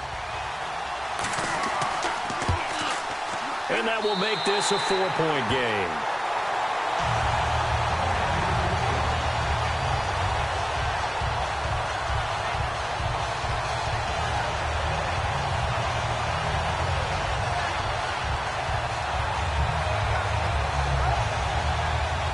After the touchdown, it's Dawson on to kick it away. This is taken about 7 yards deep. And with time a factor here late, he'll just take a knee, and they'll start things out at the 25. And out now come the Cowboys. They're down here in a one-score game. At the time, it's a factor, but it's not a huge factor right now, is it? It's really not, because this amount of time gives them a chance to run their offense, to go through play sequences. And this is what they work on every week in practice, usually on a Friday. They go over this type of a situation, late game situation. What are we going to do when we have the opportunity? They've called these plays a bunch of times. Now's their chance to execute them. Well, they have the opportunity now. Here's the execution. And he can't get a throw off. He's taken down. What a huge play at this point in the game. And quickly they get to the line.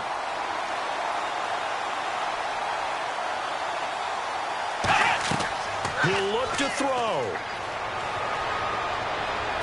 And, oh, he took that in one-handed. What a grab. Now hold everything here. We're going to get a timeout by the offense. It's just their first. They've got 2 more to use here in the final stages. Now Prescott. Looking left side, and it's complete.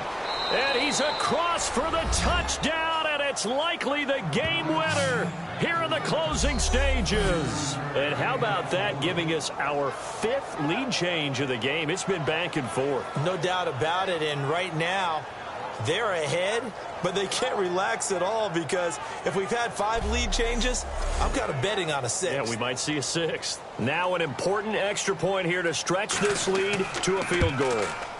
He's got it, and this is indeed up to a 3-point lead.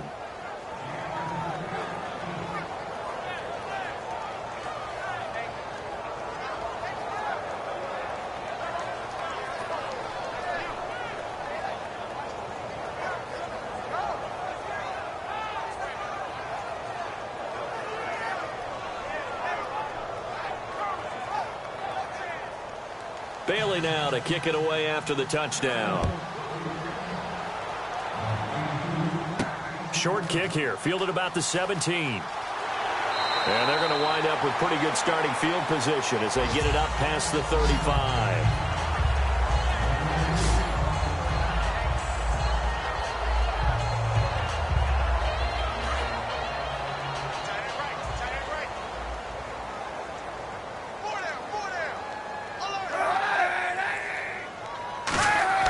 Kaepernick to throw. And this is incomplete with a clock showing just 3 seconds left.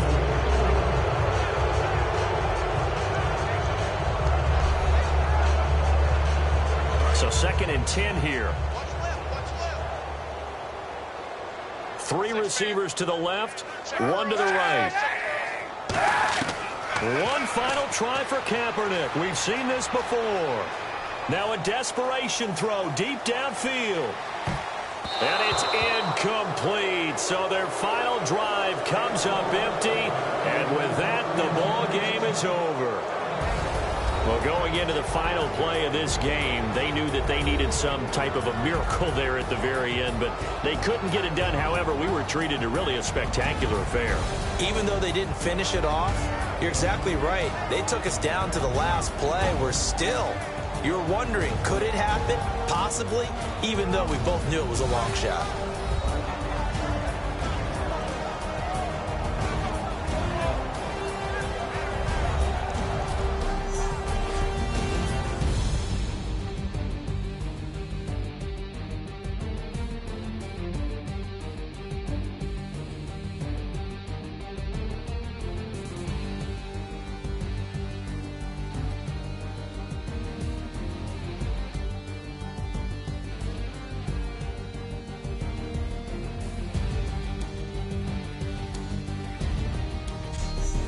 So that'll do it for us. For Charles Davis and all our crew, I'm Brandon Gaudin. You've been watching the NFL on EA Sports. With that, we say so long from Santa Clara.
select the team you want to join. Don't worry, you'll be able to choose the role you plan. Start your season with... Your season starts now.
I'm Larry Ridley, and this is the NFL. Right at the convergence of the Three Rivers on Art Route Drive, we welcome you to... Seems like we were just starting training camp, but here we are in October, and off we go on EA Sports. That's fielded in the end zone, and they'll put up the stop sign there as his guys will get it at the 25.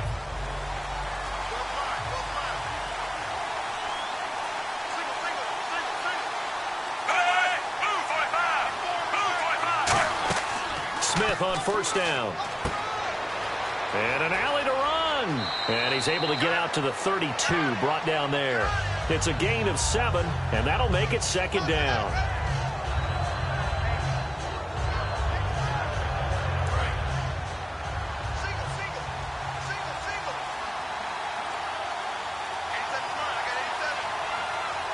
And the play clock's running down.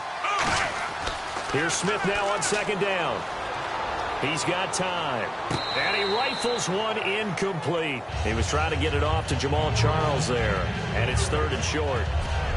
This is the offense we're going to see coming up in this one, and Travis Kelce will be key. What a tremendous weapon he is, especially in the red zone. Knows how to find the end zone when running his routes. Third play of this opening drive as they're looking at a 3rd and 3.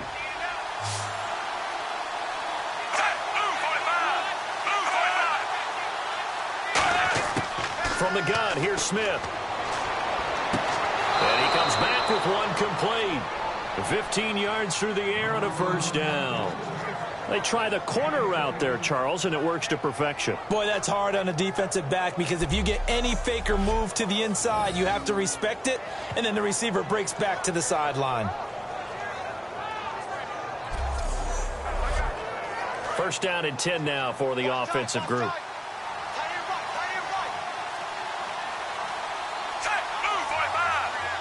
Play clock winding down. Jamal Charles back from the torn ACL. He gets the call here. 2 yards on the carry there. It'll be second down. And the starting defensive unit here for Pittsburgh. Terrence Knighton's nickname, Pot Roast, was given to him, and he didn't like it at first. Now he says, don't call me Terrence. Holds down the middle against anyone trying to run the football. 8 yards to go here on second down.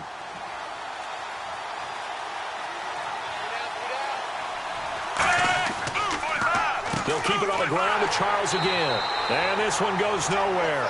Losing yardage on the play back at the 46. So he loses 3 yards there. Now third down. That draw play got blown up by the blitz of the defense. Ordinarily, that's exactly what you want. You want them to blitz, and they go past you, and you go past them for a big gain. But in this situation, they hit him at the worst possible spot, right exactly where you were running the draw, and he got in there and got him. The Steelers insert their nickel defense on third down. Yeah, they add a DB. Time running out here on the play clock. Smith, nowhere to escape, and he goes down. The 38-year-old veteran, how does he do it? James Harrison able to drop him for a loss of 12, and it'll be 4th down. And there they bring pressure from the inside, and they get home. Yeah, hard to block everyone, isn't it? And on this play, someone did not get blocked. He's the one who got home.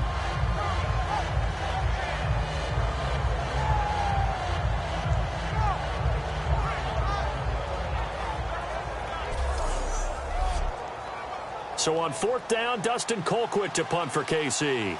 Back deep for the Steelers, Antonio Brown. Oh, it's a wobbler here. And it's picked up by the Steelers.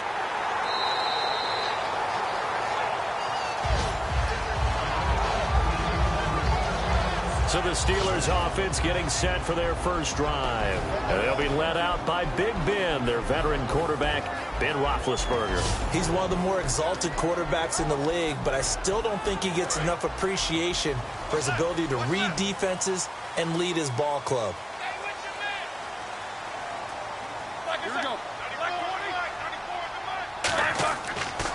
Here's the first carry for Le'Veon Bell. No gain on the play there, 2nd down.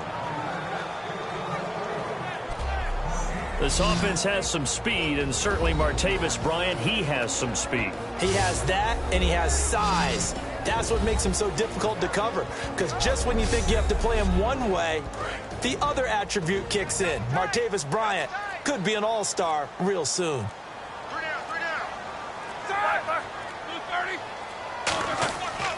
On 2nd down, it's Bell. And he's going to bull his way forward to the 48. 8 yards on the ground there, and now they're looking at a 3rd and 2.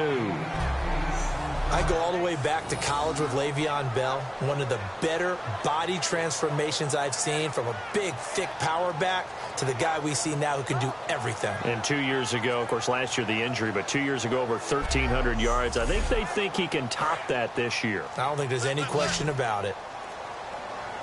And an extra DB here for the Chiefs on 3rd down. Pass situation. And now some motion before the snap. And this will be our first penalty of the night's proceedings. And the yellow flag hurts this offense, and now they face a tough 3rd down.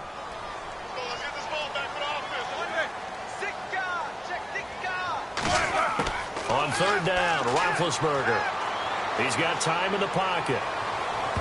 Incomplete. He had his hands on it but couldn't pick it. But it's now 4th down.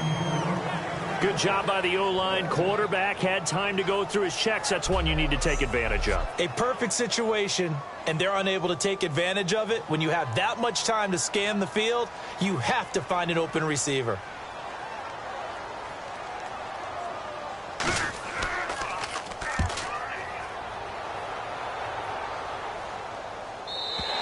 And that is much too long. That's into the end zone for a touchback. And now here comes Kansas City. And they'll be looking to avoid what happened last time, which is punting the football. But when you look at how teams play the game, that complementary football comes into play. How do I take care of my defense? How do I take care of my offense? Well, the defense is taking care of them in a lot of ways. Now it's time for the offense to jump things up and help their defense out. Give them a little bit of rest. Yeah, time for them to give them a rest. Took the words right out of my mouth. 2 yards on the pickup there. It'll be 2nd and 8. And after the play on the ground, that brings up 2nd down here.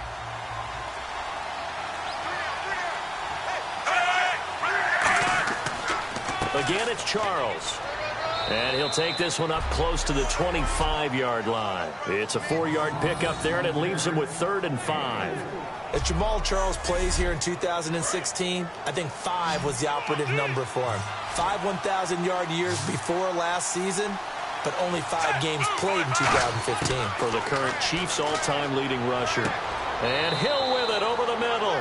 And he's got the first before he's brought down at the 39-yard line.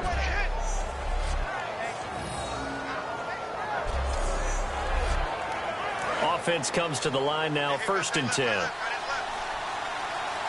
They'll come out in the pistol. They'll need to get the play off quickly. A 1st down carry here for Charles. And he stopped immediately there. Officially no gain on the play, and it's second down. All runners count on their eyes to find the gaps and creases, to find open space. There was absolutely none on that one. Totally swallowed up on that play.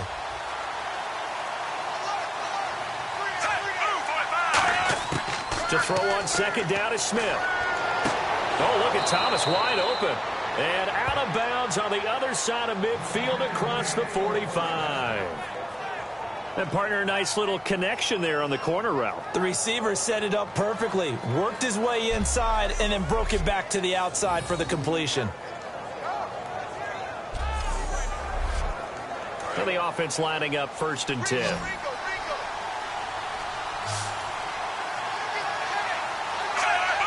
So a defensive brain lapse there and an encroachment penalty. Sometimes when you don't watch the football and make sure that it's snapped, you're watching the offensive player, and they can influence you occasionally and look like they're getting ready to move, and the officials don't detect it.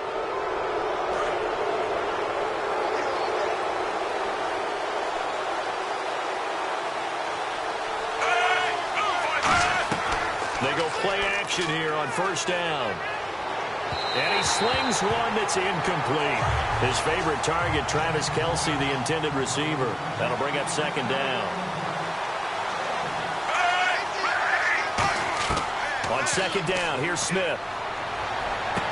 It's complete to Chris Conley. And he's brought down. It's a gain of 11 yards that time, and it produces a new set of downs.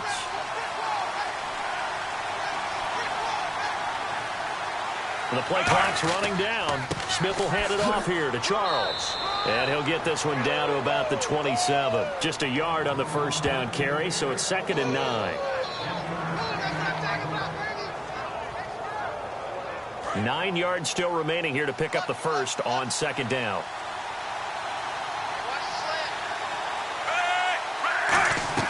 On 2nd down, Jamal Charles. And he is going to lose yardage here. It's a loss of 2, now 3rd down. On offense, the guy that you want to have the best eyes on the field are your quarterbacks. So you can see everything pre-snap, and then, of course, as the play develops. On defense, oftentimes it's the linebacker. And on this play, his eyes took him right to the ball, and he made a nice tackle. It's been a pretty long drive. This will be play number 9, and they need 10 yards out of it on 3rd. Play clock winding down. To throw is Smith, surveying the field. Going to throw deep for the... And that is caught! Touchdown, Kansas City! Their dangerous wide receiver. His 2nd touchdown on the season. And the Chiefs are going to take a first-quarter lead. And he's a little bit on the shorter side as a receiver. Maybe sometimes for the defense, tough to find the little guys, right? Yeah, sometimes they get lost in the traffic, but usually what it means is that rather than just winning with height or even speed, they use their quickness to find a way to get open. Well, tall, short, wide, skinny, whatever, there it results in a touchdown. And his kick is good to make it 7-0 KC. The kickoff unit is out on the field, and they will send this one away. This will be taken about the 12. Oh, what a move. And he nearly broke that for more, but as it is, they'll start this drive at about the 37-yard line. The Steelers offense now, they get ready to head back on the field. And the last drive, the first drive for them, not very good. 3 and out. What do they go to here? Well, you don't look down at your play sheet and say, this is what the problem is. Let's find out who my playmakers are. Get the ball in their hands, and maybe the offense will move a little bit better. Sometimes it's more important to get it to the right people rather than dialing up the right number. Exactly. Or the right play, yeah. That too. That's going to go as a loss of a yard, and it'll be 2nd down. And that's why you see so many teams play a 3-4 defense, because that set gives you a lot of flexibility about where to bring pressure from, and it's hard for an offense to pick it up. Left side, right side, up the middle, especially with some really flexible linebackers. And a glance now at the Chiefs' defense. Dontari Poe emerged on the scene fast as a young player and continues to make big plays at defensive tackle.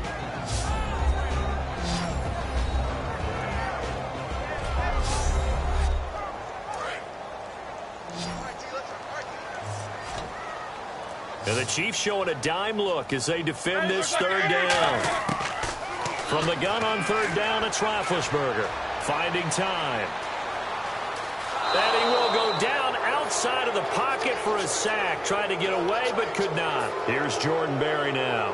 As the drive goes backwards, so he's on to punt it away. And on that one, the protection just broke down.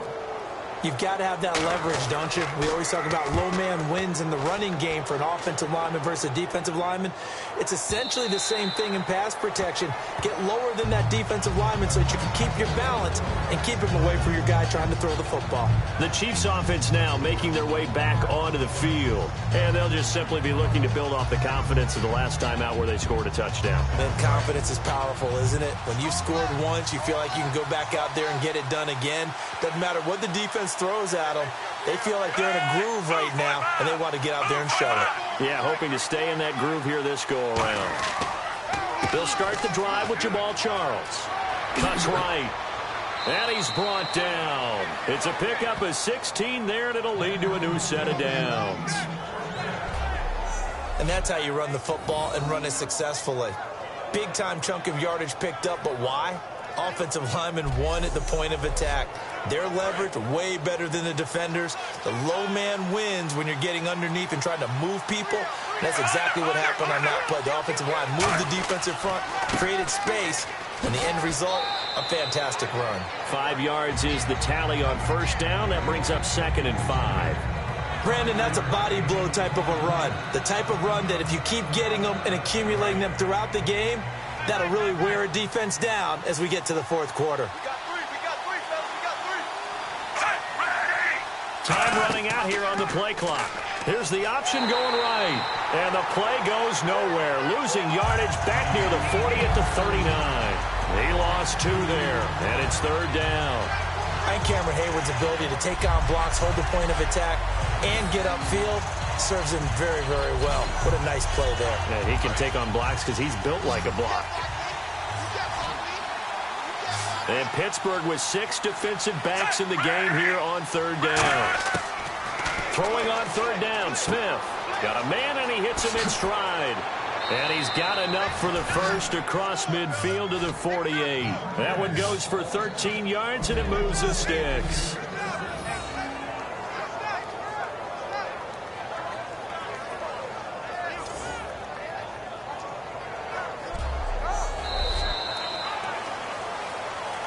One quarter down. It's the Chiefs on top early. More from the Steel City coming up after this.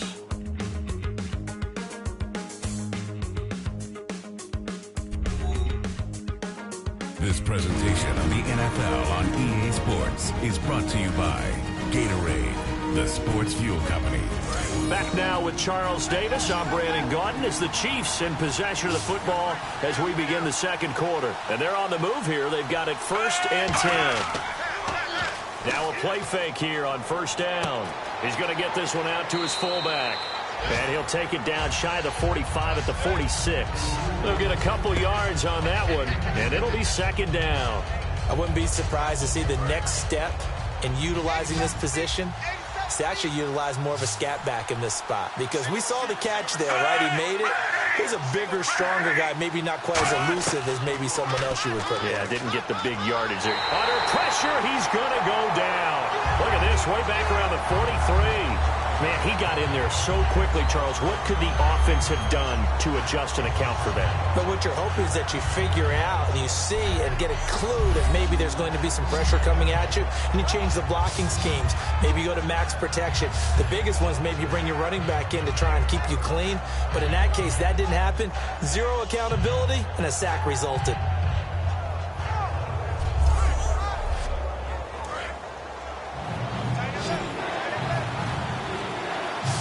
And some secondary help here for the defense in the nickel on 3rd and long. They'll need to get the play off quickly. Here's Smith. He's got time. And he will find a man here as Thomas comes open. And he takes it down deep into Pittsburgh territory. A big play there for KC. 47 yards. So the defense blitzed. A nice job picking that up, completing the pass. And how in sync was the quarterback in his center on that play? They saw the blitz. made the appropriate calls, got the line engaged, because now they know they're going to be extra guys coming at the quarterback, so they got their assignments down pat and kept them away from him, and he's able to step up in the pocket and fire one now for a really good strike. They've made goal line offense a priority on the practice field this week. This is exactly the situation they've been prepping for. Out of the gun, Smith. He's got time in the pocket. Great protection. To the right side, it's Kelsey. Nothing on that one. It'll be second down. And that's when it's fun to play defense. When you're able to diagnose a play right from the beginning, get all your guys to the football and spill the play, that's when you have a lot of fun playing on that side of the ball.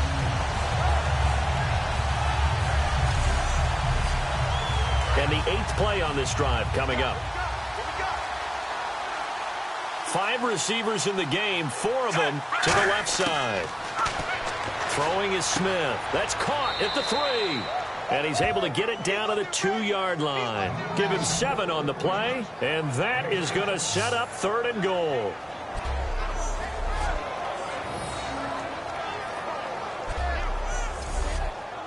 The line of scrimmage is the 2 here on 3rd and goal.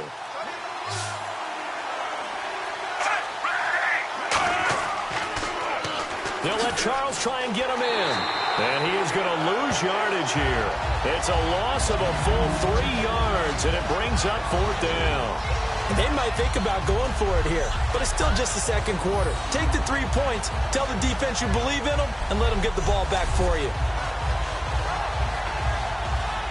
Here's Cairo Santos now for the Chiefs field goal. From the left hash, a chip shot here. The play clock's running down. And Santos able to put this one up and through. It's good. And the lead moves to 10-zip. So he splits the uprights there, and I would imagine it's nice as a kicker. Right when it leaves your foot, you know it's good. Yeah, it's kind of like a golfer that picks up his tee after a nice drive without even watching it land. Solid analogy. I like it. The kickoff team on the field now as they will send this one away. That's fielded in the end zone. And this will be a touchback. Last year would have come out to the 20. This year they'll move it out to the 25-yard line. We put our attention now on the Chiefs defense. They're just looking to duplicate what they did last time. Force the 3 and out, and that led to a field goal. The only thing better, really, is creating a turnover. 3 and out, get off the field, feel good about yourself, turn the ball over to your offense, and they put the ball through the post with a field goal. They're probably pretty well rested after that 3 and out, too. One would think. That's how you get it done. Create the 3 and outs, get to the bench, get your rest, and hope your offense can control the game. And this one complete to Marcus Wheaton.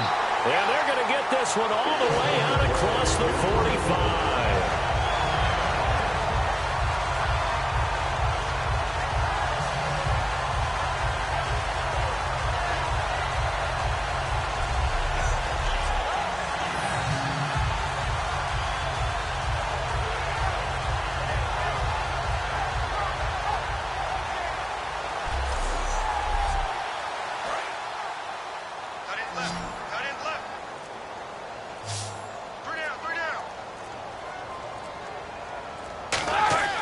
They go play action here on first down. And no escaping this time as he'll go down. They got him for a sack. Sometimes I watch games and wonder why they use play fakes on certain passing situations, because it's not going to fool anyone. I don't know if that was the case here, but the end result was the same. No one fooled. The quarterback was hit.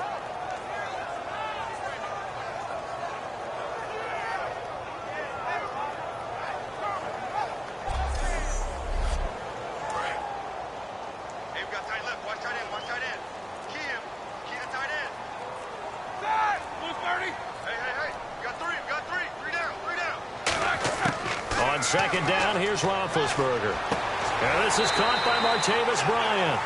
11 yards on the pickup, and they're going to have a third down. So they're able to connect and beat the man coverage. Nice job between the two of them. One getting downfield, the other one delivering. Short of the sticks after that completion, and now it's third down for this offense. They'll come out in the pistol. A fake to Bell. Now it's Roethlisberger. He's going to look deep down the field. Got a man. It's caught at the 6-yard line. A big play on third there for the Steelers. And even 50 yards. You know, when I see passes like that, I'm reminded of something you and I talked about yesterday. Big Ben was a wide receiver the first 3 years of high school, sitting behind the coach's son. And then he finally got that opportunity. I think he's made the most of it. It's always the coach's son, isn't it? But you know where it helps him? When he looks downfield, he knows what the receivers are going to do. He actually has wide receivers' eyes when he's throwing the ball. Now whistles here before the snap, and it looks like one of the Steelers may have moved.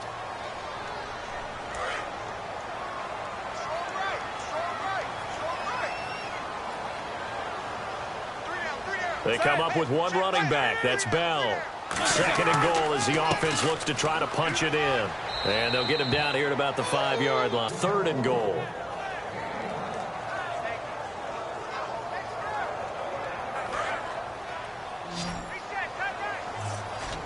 Brown, the lone receiver, left.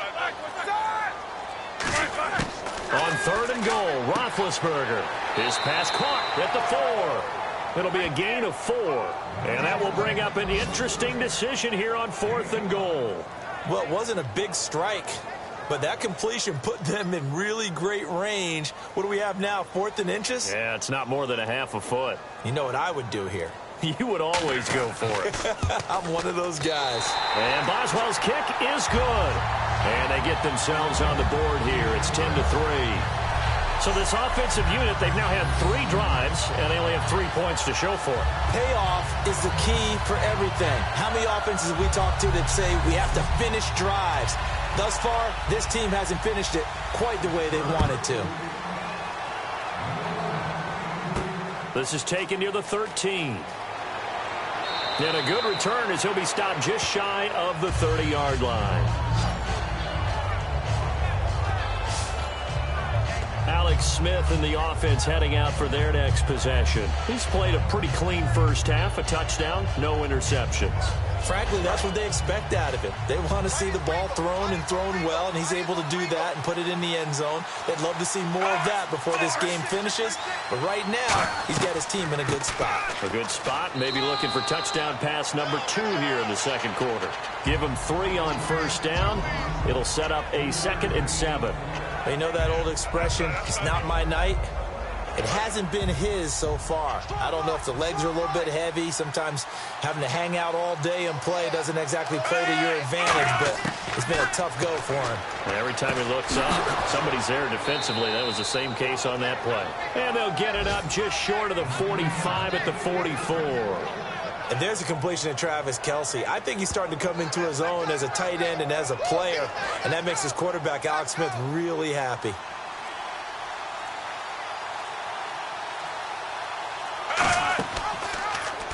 Here's the option going right. And he'll lose yardage here. Back at the 41. A loss of a full 3 yards, and now it's 2nd down.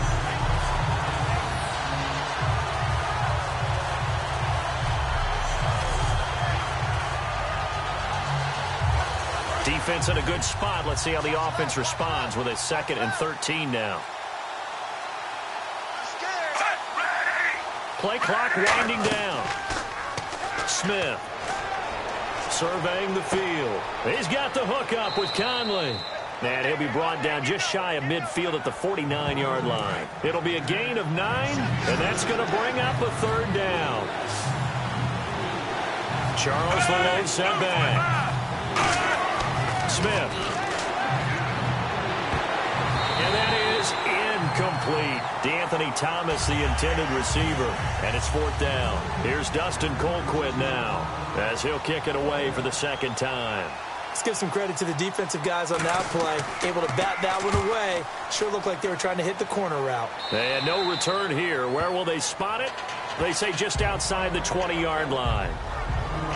The Chiefs defense making their way back onto the field. And last time out, they gave up the chip shot field goal, but obviously could have been worse than that. I think they felt pretty good about only giving up 3. No doubt about it. Anytime an offense gets into the red zone, the thinking naturally for the defense is, okay, 3 points. We're going to give up 3 here, but let's make it no more than that. They met their goal. On the other opportunity, once you get to the red zone, you're not doing failure on that drive. Yeah, who will have the better feeling at the end of this drive? Well, partner, when you ask anyone other than your QB to throw the ball, you must have a lot of confidence, or you think you're really going to fake them out, and it looks like they did exactly that. They're going deep in the playbook, and a great grab on the... 2 minutes remain here in the first half. Back to Heinz Field after this.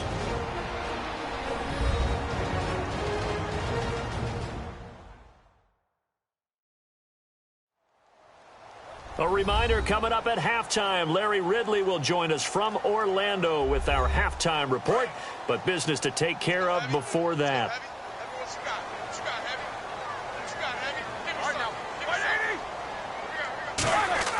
Now Roethlisberger to throw on second down. And he's able to get this one out closer to midfield across the 45. 8 yards on the pickup there, and it moves the sticks. And connection number 1 there on the game, Roethlisberger to Boney Tony. Antonio Brown, that's what his high school teammates used to call him. I wonder what they would call him now. More muscular, more successful Boney Tony Brown, right? I'd say you're probably right. It may be all of that. They'll still call him Boney Tony, but Ben Roethlisberger calls him my number 1 target. Now Roethlisberger on first down. Toward the left sideline, but it's incomplete. Trying to get it there to Martavis Bryant. And it's second down.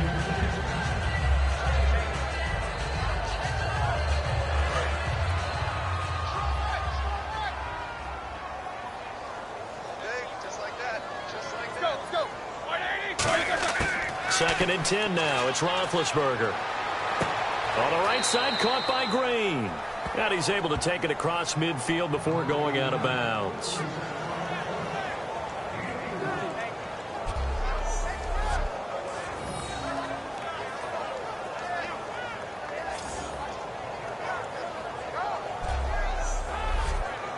And ready for 3rd and 6. Brown, the lone receiver, left.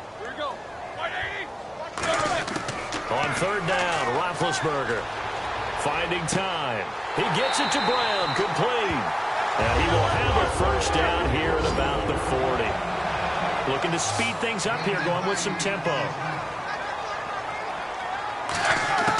On 1st and 10, it's Roethlisberger. This is Bell on the dump-off. And he's brought down. It's a 10-yard pickup, and it moves the chains.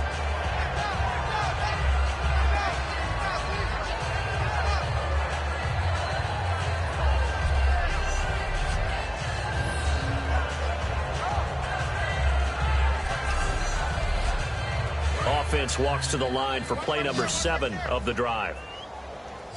Again, we'll see the pistol here.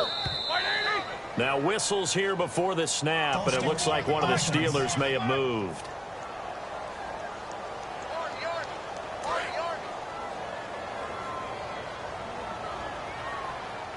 They'll put 2 receivers left, 2 to the right. To throw again is Roethlisberger. Completes it to Hayward Bay. And into the end zone. Touchdown, Pittsburgh.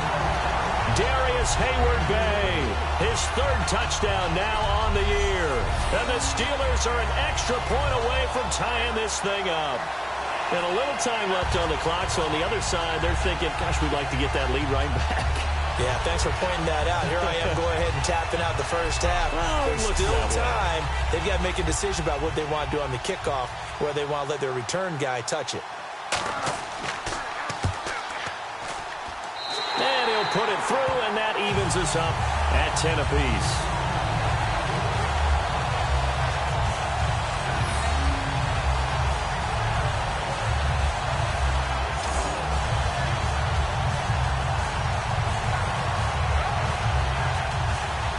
So a tie ball game here as the kick's away. This will be fielded at the 8. And a nice return sets him up pretty good here at the 30-yard line. And now here comes Kansas City. And a tight game after punting last time. See if they can get something going on this drive. As they head to the field now, with the game this close, you've got to feel there's a sense of urgency for them going on offense right now. But they have to do it without letting panic creep in and affect their play. And he was hit as he threw it there, and it forces it incomplete.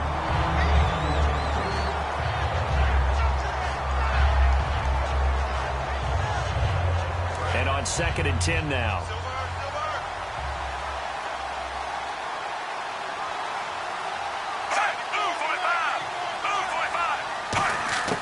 A shotgun snap for Smith. They complete it to Hill.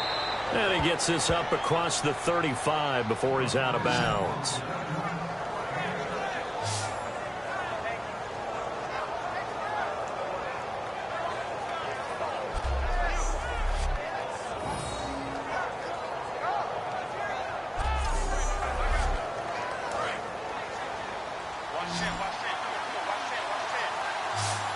An extra defensive back in the game now here for 3rd and 4. From the gun, here's Smith. Over the middle, it's Thomas. Well, he's taken down, but not before picking up the first thanks to a flashy little spin move. Now whistles come in. We're going to get a timeout here by the offense. It's just their first, so they'll have 2 remaining here before we get to halftime. Looking again for Thomas, this time complete. And he's brought down. Now hold everything here. We're going to get a timeout by the offense. So that means they're down to 1 remaining here as we head toward halftime. So the offensive unit called the TO, and now we are ready to resume play.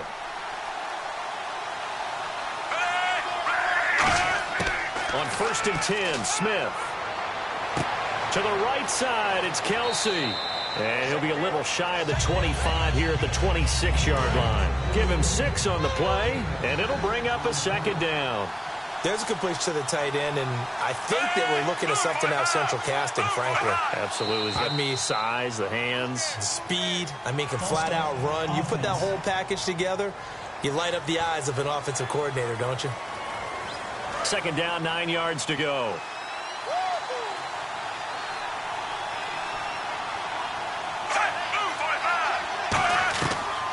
Following the penalty, here's Charles.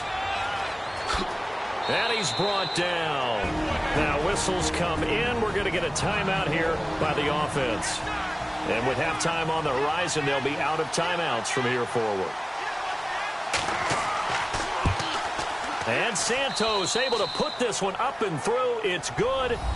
So we've reached halftime with the visiting Chiefs on top as we send you down to our EA Sports Studios in Orlando, where we find our man Larry Ridley with our halftime report. Thanks, Brandon, and welcome to the EA Halftime Report. I'm Larry Ridley. Let's take a look back at the first half. The Steelers had a great passing game going last week, and it's been more of the same today. The Chiefs are finding out firsthand they'll have to deal with this passing attack if they want to win. So let's take a look at the highlights from the first half. Now 1st and 10.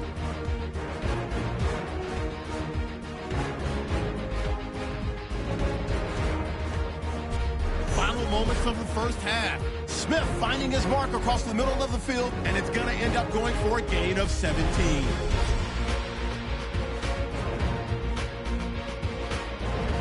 So that'll bring our halftime report to a close. We'll go back now to Heinz Field for the start of the 3rd quarter. It's Marcus Wheaton now to return it. And a good return. He's across the 35-yard line, right around the 36. We focus our attention now on the quarterback, Ben Roethlisberger. And I don't know what more they need to see of him than what we're going to see in this player montage. He's been great. Why aren't they winning this game, I guess, is the question. It is a good question, isn't it? Remember the time we spent with them in practice beforehand and had that little twinkle in his eye where he thought, hey, we can get some bombs in this game. We can get deep, and that's exactly what's going on. But I don't think he thought if they could do that they'd be on the losing end. They might need more of this air raid attack.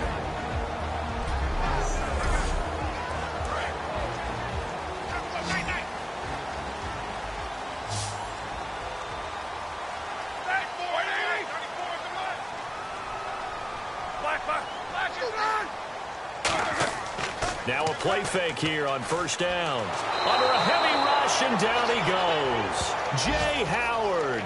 He's the one that got to him. He takes him down for a loss of 9. Well, they go play fake. The problem is nobody was faked out.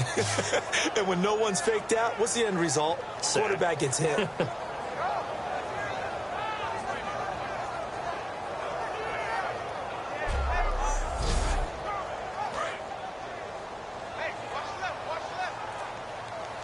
Three receivers to the left, one to the right. On second down, Roethlisberger. Hauled in by Wheaton over the middle. And this one will go to the 28-yard line. It'll be a 2-yard gain, and they're going to face an uphill battle here on 3rd and long.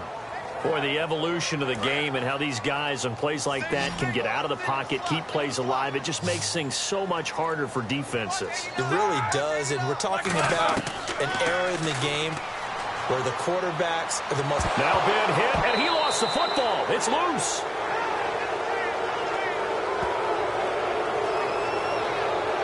On plays like this where the ball comes free, it's often unusual for the team that lost it to get it back because this is the quarterback. The ball gets away from him.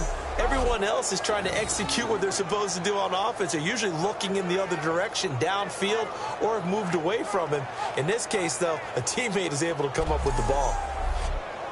Here's Jordan Berry now as he's on to punt for Pittsburgh.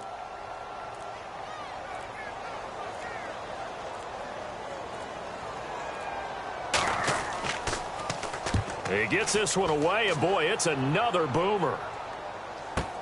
Here's Thomas. Oh, nice move. Great blocking on the return. It springs him for 25. And it's Chiefs football, 1st and 10.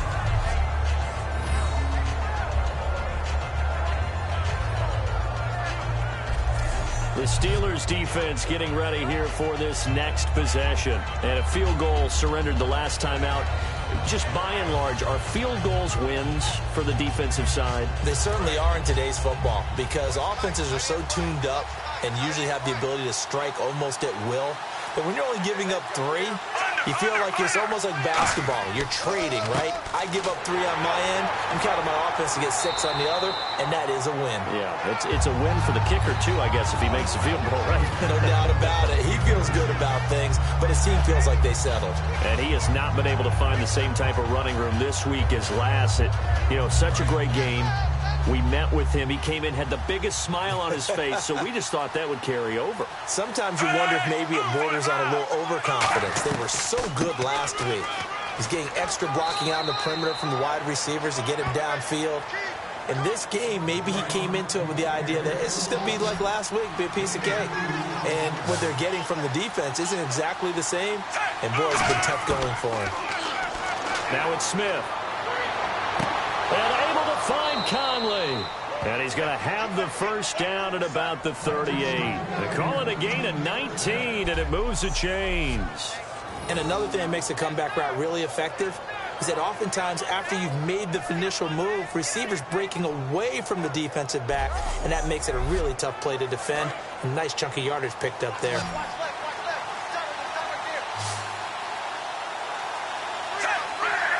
Time running out here on the play clock. Smith on first down. He's got time. He's got the hook up with Conley. And here he'll be brought down a little shy of the 35 at the 36. It'll be a pickup of just 2, and that'll make this a second down. So they complete the pass, and now they face a second down. Again, we'll see the pistol here.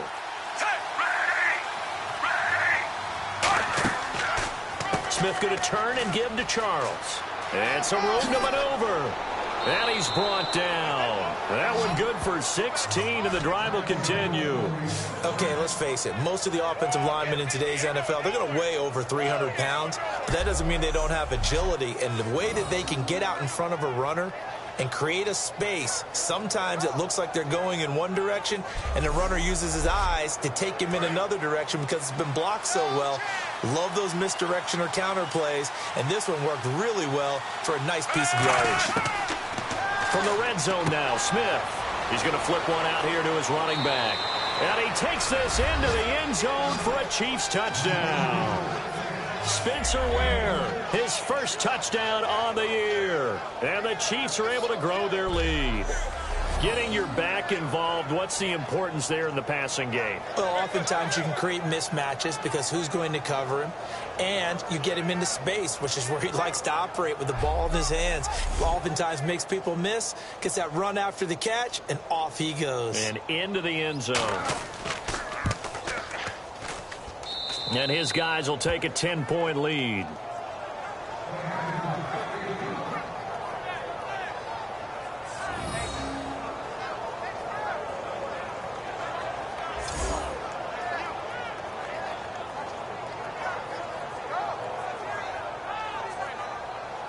Here's the Chiefs kickoff unit now as they'll send this one away. This one taken just inside the 10. And he'll take this one near the 25, call it the 26-yard line. The Chiefs defense here ready to head back out onto the field. They were able to force that 3-and-out. That led to a touchdown. Defenses obviously love 3-and-outs. They want more of that. They created a very short and not too sweet stint for the offense by getting them off the field that fast, but it set up their own offense, gave them a little spark, and they took it downfield and scored. Now the question, can they do it again? Let's see. Looking for a seam, but finding none. He'll get back to the line of scrimmage, and that's it. The linebacker, Derek Johnson, in on the stop. Well, it hasn't been a whole lot of fun for Le'Veon Bell in this ball game, trying to find room to run the ball. I'm sure they're going to have to change some things up because he's so versatile. They've got to get the ball in his hands somehow and create some space because they're losing this game. Well, defensively, you got to key in on Bell, make him the focal point to stop, and they've been able to do that. And he has gotten better every year he's been in the league, always adding something to his game, one of the premier runners in the NFL.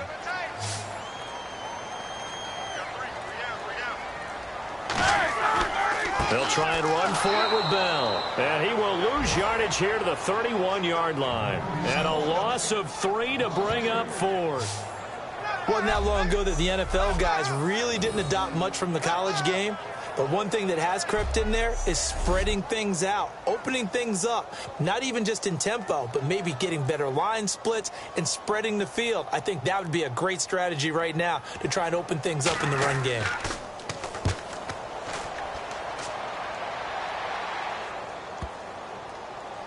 And did they keep it in? They did. They kept it in. It's down close to the goal line at the 1-yard line.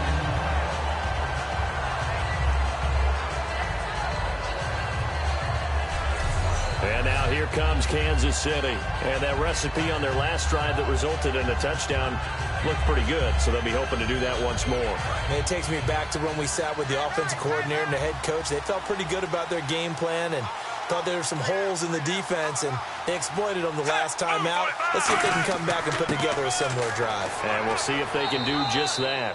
A gain of 3, second down. And give him a lot of credit there, but even more credit to the guys up front. In that situation, you know it's going to be a stacked defensive front, and to be able to gain that much yardage, that's a big win for the guys on offense. Yeah, they were just about standing on their own goal line, so to get a few yards there, a great start. Now we'll see what second down brings. They'll keep it on the ground, this time with Charles. No gain on the play, and it's going to bring up a third down. Well, he didn't make headway on that one, but he's had plenty of carries all night long. I just wonder if maybe he's a little bit tired from toting the rock that much.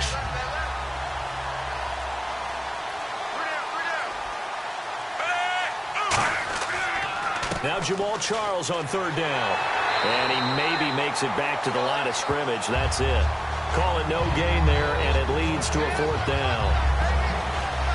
Well, at least he was able to break that initial contact, or it could have been a loss. Yeah, give credit to the defensive player, though. What did he do? Made him slow down, slow up his feet, and allowed the rest of the guys to get there to finish him off. They'll need to get the play off quickly. And he'll just punch it out of there, and it's not a great kick. Now Brown. Well, he wasn't too far from breaking that. Officially, give him 15. And the Steeler offense, they're set up nicely as they take over.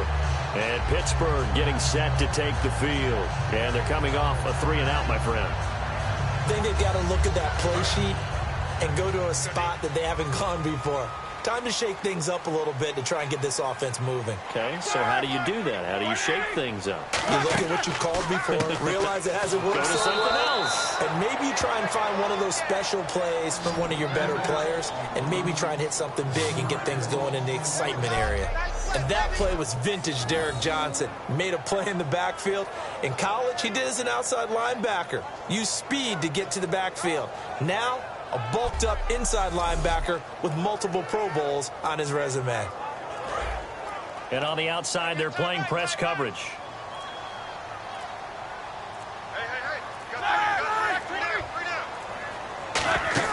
A fake to Bell. Now it's Roethlisberger. He's got time in the pocket. That is caught right at the 10-yard line. 19 yards on the pickup there, and now they'll have it first and goal. Cool under pressure right there, escaping the pocket and finding what I think was not his primary target. And some of these guys are just so comfortable getting outside of the pocket that they'll do it on purpose. It doesn't even need to be a breakdown. They move, and they know it affects the defense, because a lot of times you get lost in coverage in the secondary, and I think you're exactly right. Wasn't his primary target. Found a secondary guy who sprang open, probably because of his movement out of the pocket. And his throw here's incomplete. He was trying to find Ladarius Green there as tight end, and that'll bring up second down.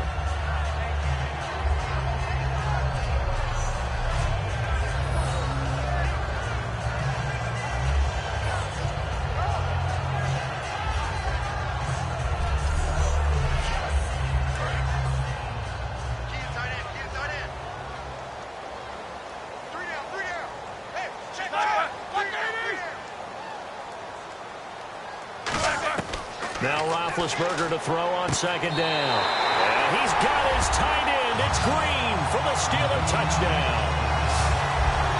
Ladarius Green, his second touchdown on the season. And the Steelers have now made this a one-score game. And he's a reliable target. He's more than that, though. Hey, look, I'm not going to say he's the best tight end in the league, but he's solid. Yeah, because he's able to block, and that's almost a lost art for a number of the tight ends in the league now, because the most popular guys are almost what we call move tight ends, more like receivers, but those guys who can do it all, there's still a place for them in the NFL.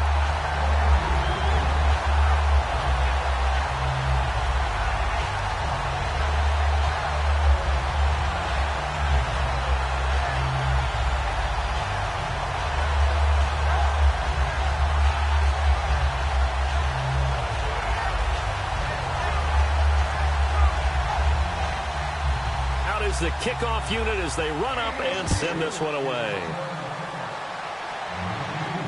This will be taken to the back of the end zone. And no run back here. This will be a touchback, and it comes out to the 25-yard line. And now here comes Kansas City. And on the last go-around, they really couldn't get anything going. They had to punt from deep inside their own territory, which means you're going to lose the field position battle as a general rule.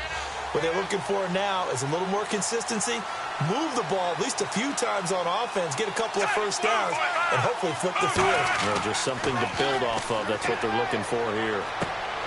And it pops free. The collision there jarred the ball loose and brings up second down.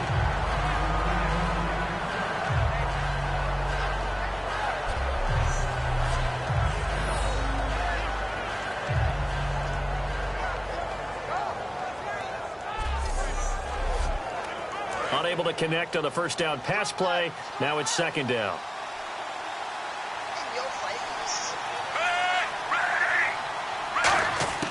Out of the gun, Smith. Going underneath for Charles. Legs still churning. Like a giant pinball. Give him 9 on the play, and that'll make it 3rd and 1. And a nice gain and a broken tackle along the way, and really we shouldn't be surprised, should we? That's what runners do, especially the best ones. They break tackles and gain extra yardage.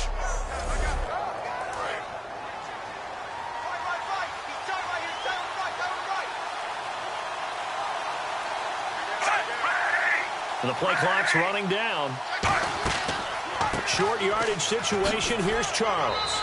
And he will have a first down as they get him to the ground at the 37. Fresh set of downs here. I don't know about you, but that almost felt like old-time football there. 3rd and 2 is not necessarily just a running down anymore. A lot of times they want to throw the ball. They went back to the roots and powered forward and got the first down. And very little room to maneuver. He'll get this down to about the 39. Give him a couple on the carry there, 2nd and 8. In my book, that's running the ball well, but with intelligence. How about him keeping the clock moving, staying in bounds? Yeah, even though it's the 3rd quarter, you're thinking ahead, aren't you? This is where your running game can really help you with a lead in the second half. I agree totally. It's not just end-of-the-half situations that you worry about the clock. It's throughout the game. And with a lead, stay in bounds. Make them fight harder to try and catch you.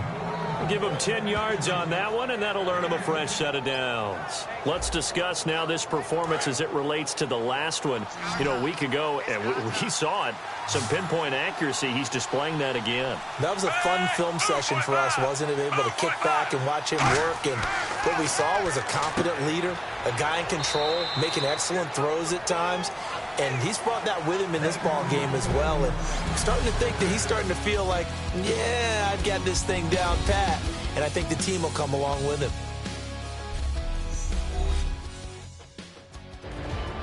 Back now in Pittsburgh. It's been a very hotly contested game to this point. Just a field goal separating these two teams as we get set for the 4th quarter.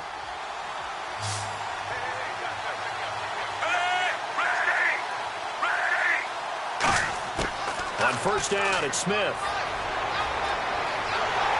Ball hit as he throws there, incomplete.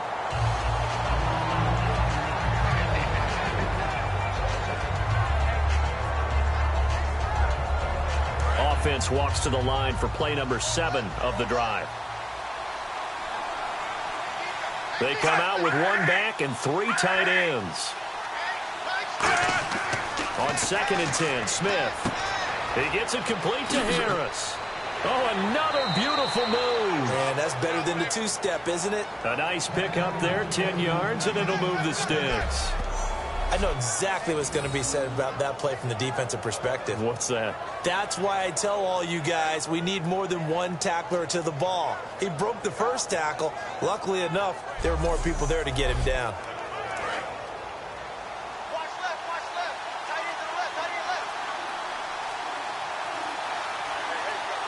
Play clock winding down. Now a 20th carry here for Jamal Charles. And he'll get this one down to about the 27. 3 yards on the pickup there, and it'll be 2nd down.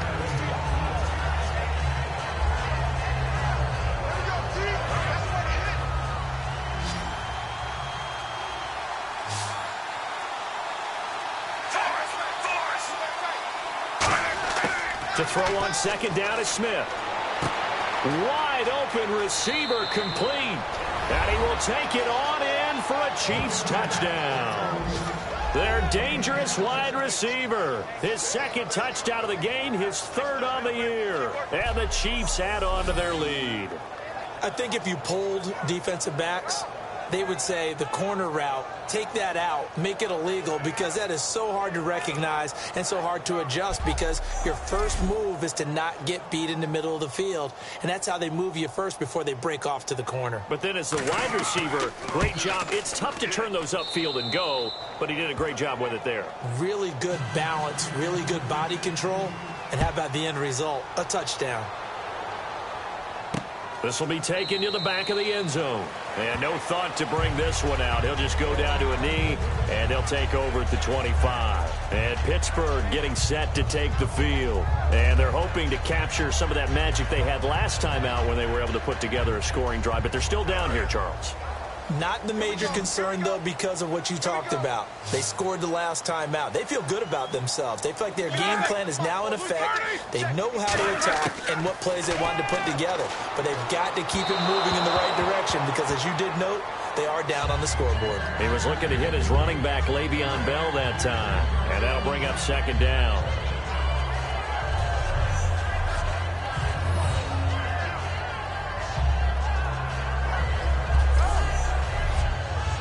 Offense looking to avoid a 3rd and long. It's 2nd and 10. They come up with one running back. That's Bell. Now it's Roethlisberger.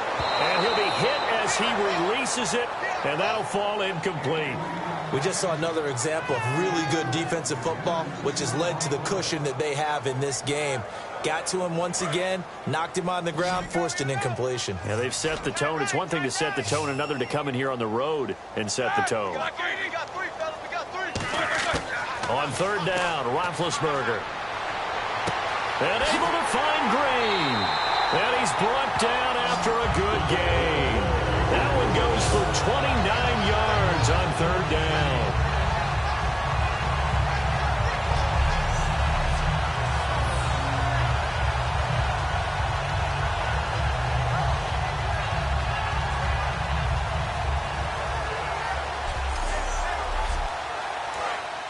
Looking to jam the receivers at the line here. Press coverage look defensively. They'll throw on first down with Roethlisberger.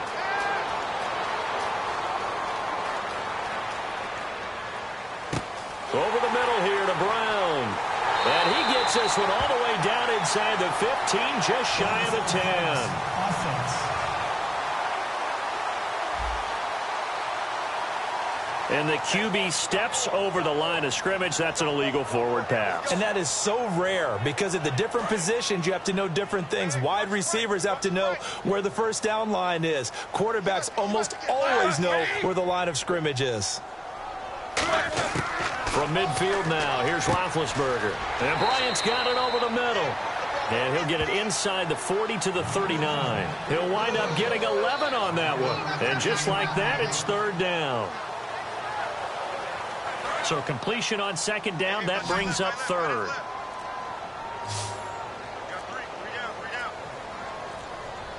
They come out here in the eye. On third down, here's Bell. And he gets it to the 34. Good enough for the first.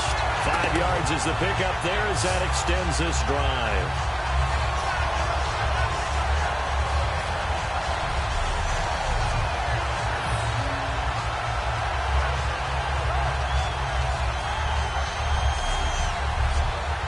And a new set of downs here after picking up the first on the ground. Another pistol look here. Movement there on the offensive line. A little quick and a 5-yard penalty. Offense. Defense wins championships, baby. Single. I got 11. From the gun, it's Roethlisberger. And he just gets rid of it. Throws it away. A wise move there. Looked like nobody open. Now second down.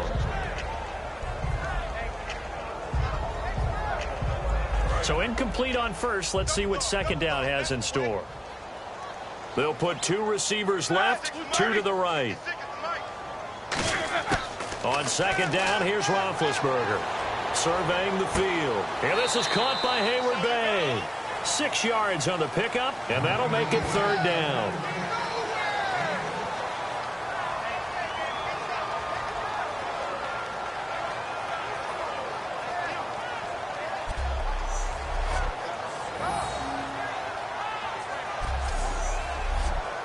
Now play number 7 of this drive, but it's a tough 3rd and 9. From the gun on third down, it's Roethlisberger. He's got his man here. It's Green. And give him 17 yards that time as that'll move the chains.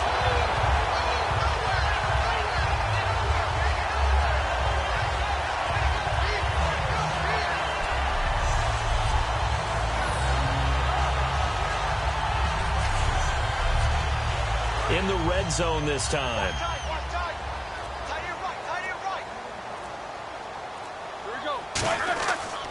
Now a carry for the veteran. This is D'Angelo Williams. And they'll get him down right around the 16. 2 yards on the carry there. It'll be second down.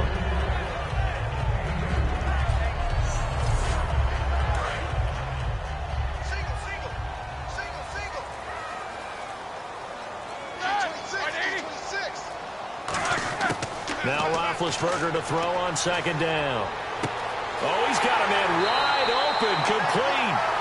It's a really nice 15-yard pickup, and now it's 1st and goal. Well, it's obvious to me that the big guy is beyond locked in. We saw last week a scintillating performance. We're seeing it again. I think he and his coordinator are in lockstep right now. Sometimes a tip of the cap to the guys calling the plays here, yeah? Not just calling the plays, setting the game plan, sitting with him during the week, watching tape as they formulate it. You know, the best ones, they listen to their guy and say, okay, what do you like this week? You like this play? You don't like that play? And that helps them formulate what they're going to do. And the seemingly endless drive continues. Now whistles here before the snap, and it looks like one of the Steelers may have moved. And now for the offense, this is play number 11 here on this drive.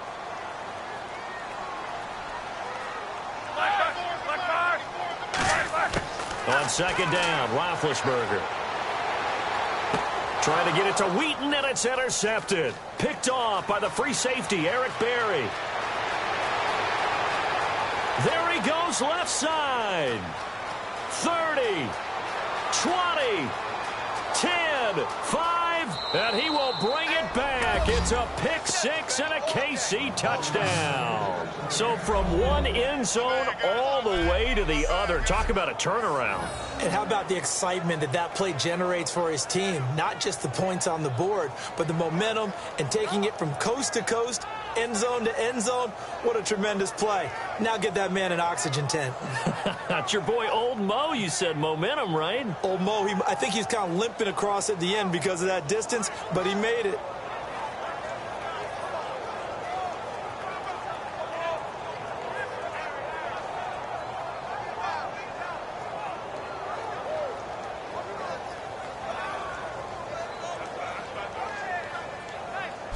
Santos now to add the PAT.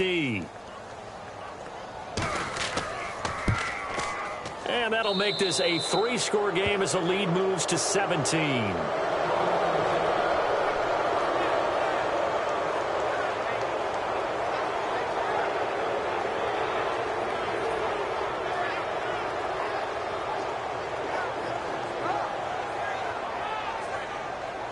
So they throw the pick 6. They'll get another shot at it now as this one's in the air. This will be taken to the back of the end zone. And no run back here. This will be a touchback, and it comes out to the 25-yard line. The Chiefs defense getting ready to roll.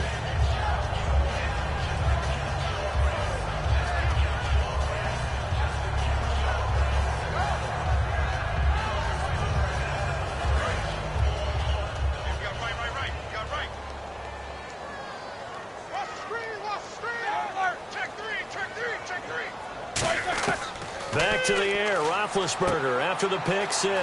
A screen to Bell. And they're able to get this one across the 35. Give him 12 yards on that one. It earns him a fresh set of downs. When you run a screen pass really well, you got to like the look of it because so many parts come together to make it work well. The offensive linemen where they're faking people out, the back slipping out there, catching the football, then all of them going together as one unit downfield. A really nice pickup. Now whistles here before the snap, and it looks like one of the Steelers may have moved.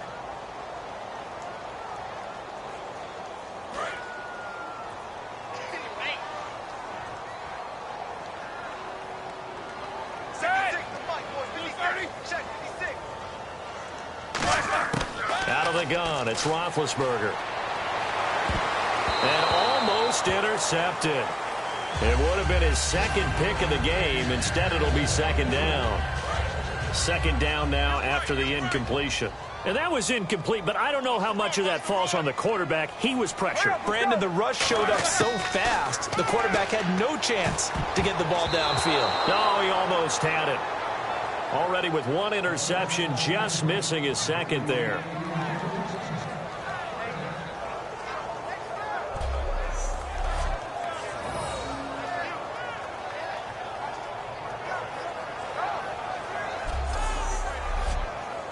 And the offense looks to pick up the first here on 3rd after that incompletion. They come up with one running back. That's Bell. Now Ben on 3rd and long. And he'll just toss it away. So he throws it away, and that brings up 4th down.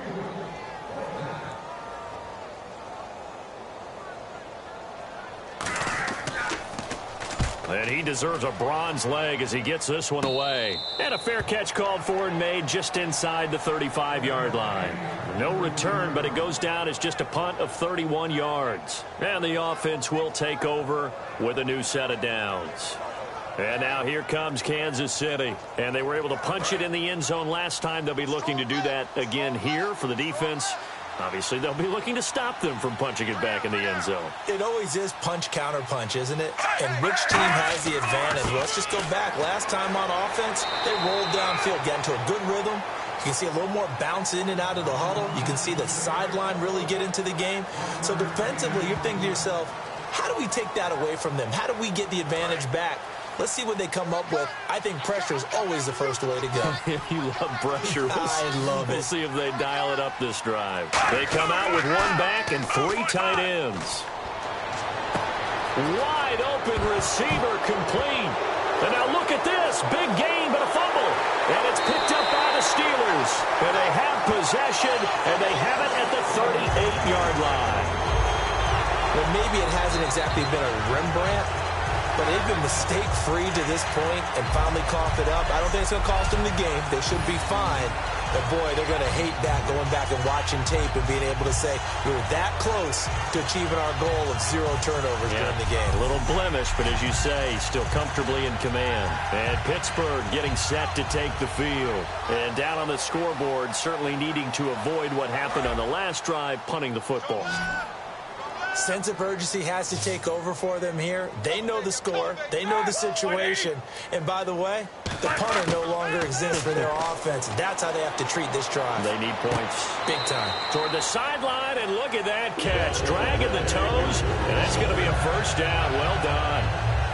As if he didn't have enough to think about on that route, the comeback route, coming back to the football and catching it, decided to make sure he toe-tapped and kept himself in bounds. And that was spectacular, but on the comeback route, maybe a little easier to deal with the sideline since you've got better vision of it? I think that's a great point because you should know exactly where you're going and know how much space you have and make sure you get your feet down. But, yeah, coming back to the football, I like it. Good vision.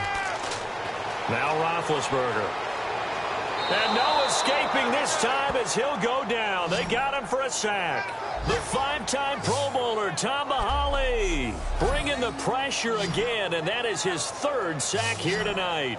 And plays like that really hurt play calling. They had a really nice gain on the previous play, but gave about half the yardage back on the sack.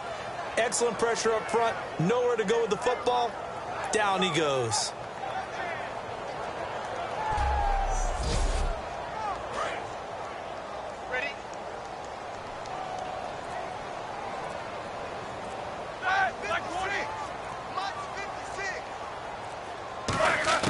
On 2nd down, here's Roethlisberger.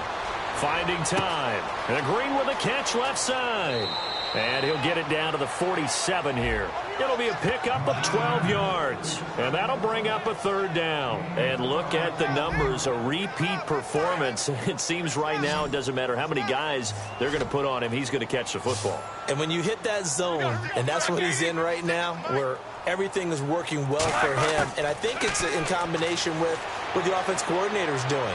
He's a primary target. He looks at his play sheet, knows he wants to get him the football, and has designed some routes effective for the last 2 weeks. He's really been fun to watch. A good grab there by the former Central Michigan man, Antonio Brown. And he ate up some real estate on the catch, too, didn't he? I think the most impressive part of it, though, if there's a chance for him to get the football, even though he was covered well, he somehow finds a way to get it. He loses 5 full yards to bring up 4th. From the gun, it's Roethlisberger. And seeing no options, he just tosses this one away incomplete. Now that'll bring up 2nd down. 2nd down following the incompletion.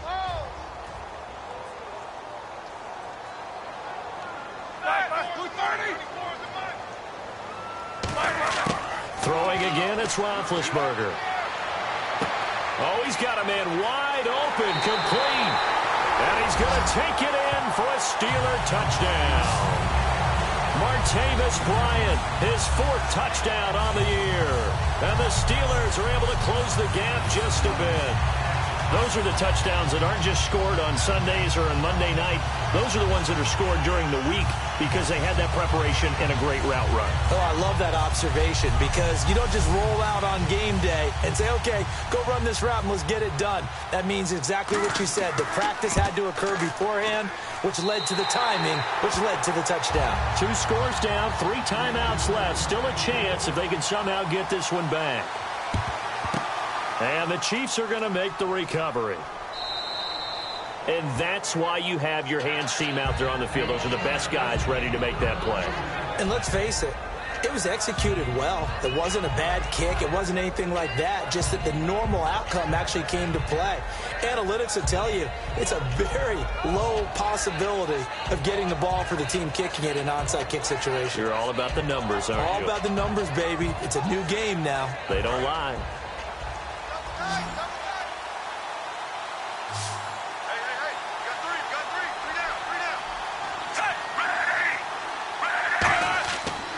On the run, it's Charles.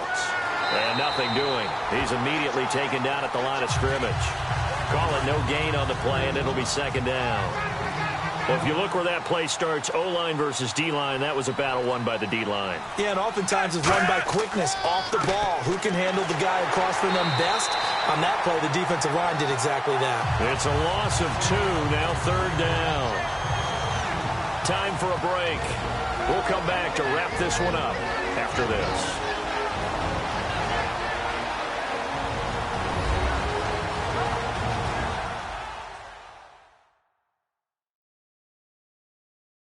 So the Chiefs in possession of the ball as we welcome you back.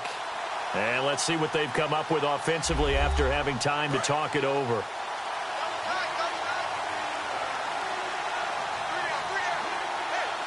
They come up in an offset eye. They run. Charles. And he'll take this. Now the Steelers put a stop to the action with a timeout defensively. It's just their first. They've got 2 more to use here in the final stages.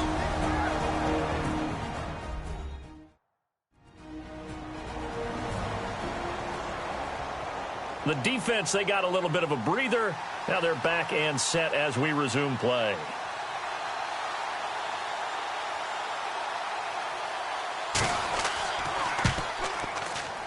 And this is good from 57 yards out. That was bombs away right there. So they settle for just the 3 there, but clearly anything helps when you're trying to salt one away here in the 4th. Without a doubt, I think a touchdown would have been the final nail. But 3 does give them some breathing room and lets them build up a little cushion. Here's the Chiefs kickoff unit now as they'll send this one away. That'll be taken in the end zone. And he will take a knee here. So per the new rules in 2016, this will be brought out to the 25-yard line. And Pittsburgh getting set to take the field. And that last drive, a long drive, but not just that. They had a great air attack going. Do they stick with that? I would think that they would, because if they were confident enough to do it on the last drive, starting backed up in their own territory, why would you change anything? They've got to be confident about what they're presenting and continue to do so. Yeah, because the secondary, they really looked clueless. And that was amazing because that drive went and went, no adjustments, and no big plays by the defense to knock the ball away. And they're going to hurry back to the line now. Now Roethlisberger to throw. Goes underneath for Bell. And brought down, but not before reaching the 45-yard line. They'll throw on first down with Roethlisberger. Out left here, it's complete to Wheaton. And he'll be brought down at the 48-yard line. 7 yards on the play, and it'll make it 2nd down.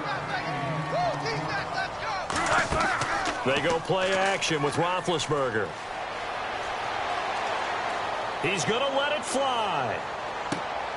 And this is caught now for a late touchdown. So hold everything here. This one's not over yet. And it was a tight window. He knew he had to rocket that thing in there. He got it done. And when you're able to complete one like that, your confidence has to just go sky high. You just mentioned it. Tight window, zings it in there despite excellent coverage. Result, touchdown. Boswell for the extra point.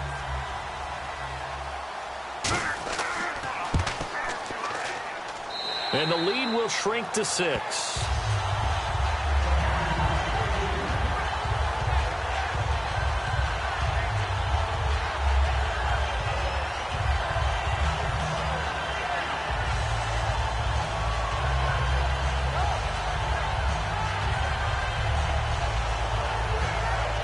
Time definitely of the essence now, just under a minute to play, and here we go. And the Chiefs have got it. And with that, they should have a victory as well.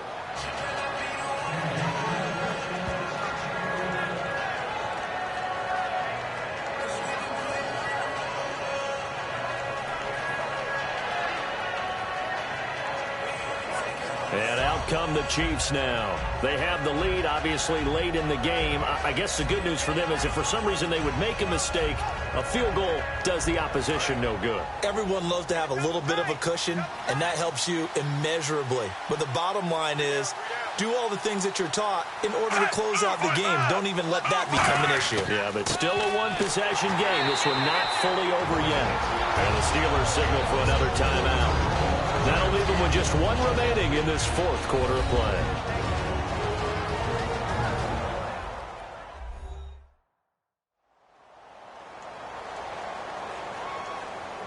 So they're still at the original line of scrimmage here. 2nd down and 10.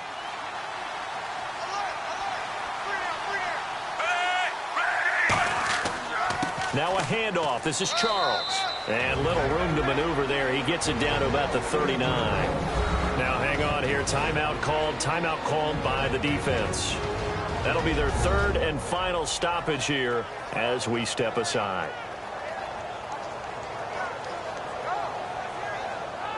They'll need to get it to the 30 for a first. This is 3rd down.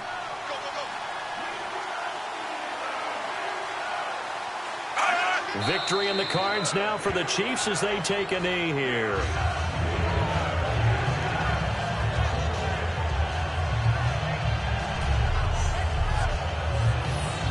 So on 4th down, out trots the kicker in a big spot here.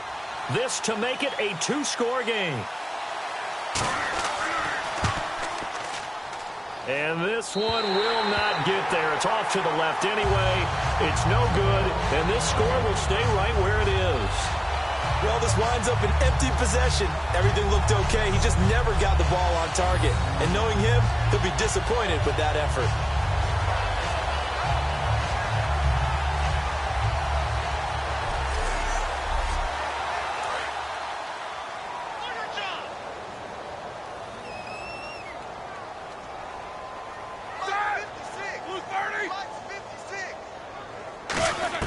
One last shot for Roethlisberger. He's got time. Now a desperation throw deep downfield. And it's incomplete. So their final drive comes up empty. And with that, the ball game is over. Well, going into the final play of this game, they knew that they needed some type of a miracle there at the very end, but they couldn't get it done. However, we were treated to really a spectacular affair. Even though they didn't finish it off, you're exactly right. They took us down to the last play. We're still, you're wondering, could it happen? Possibly, even though we both knew it was a long shot.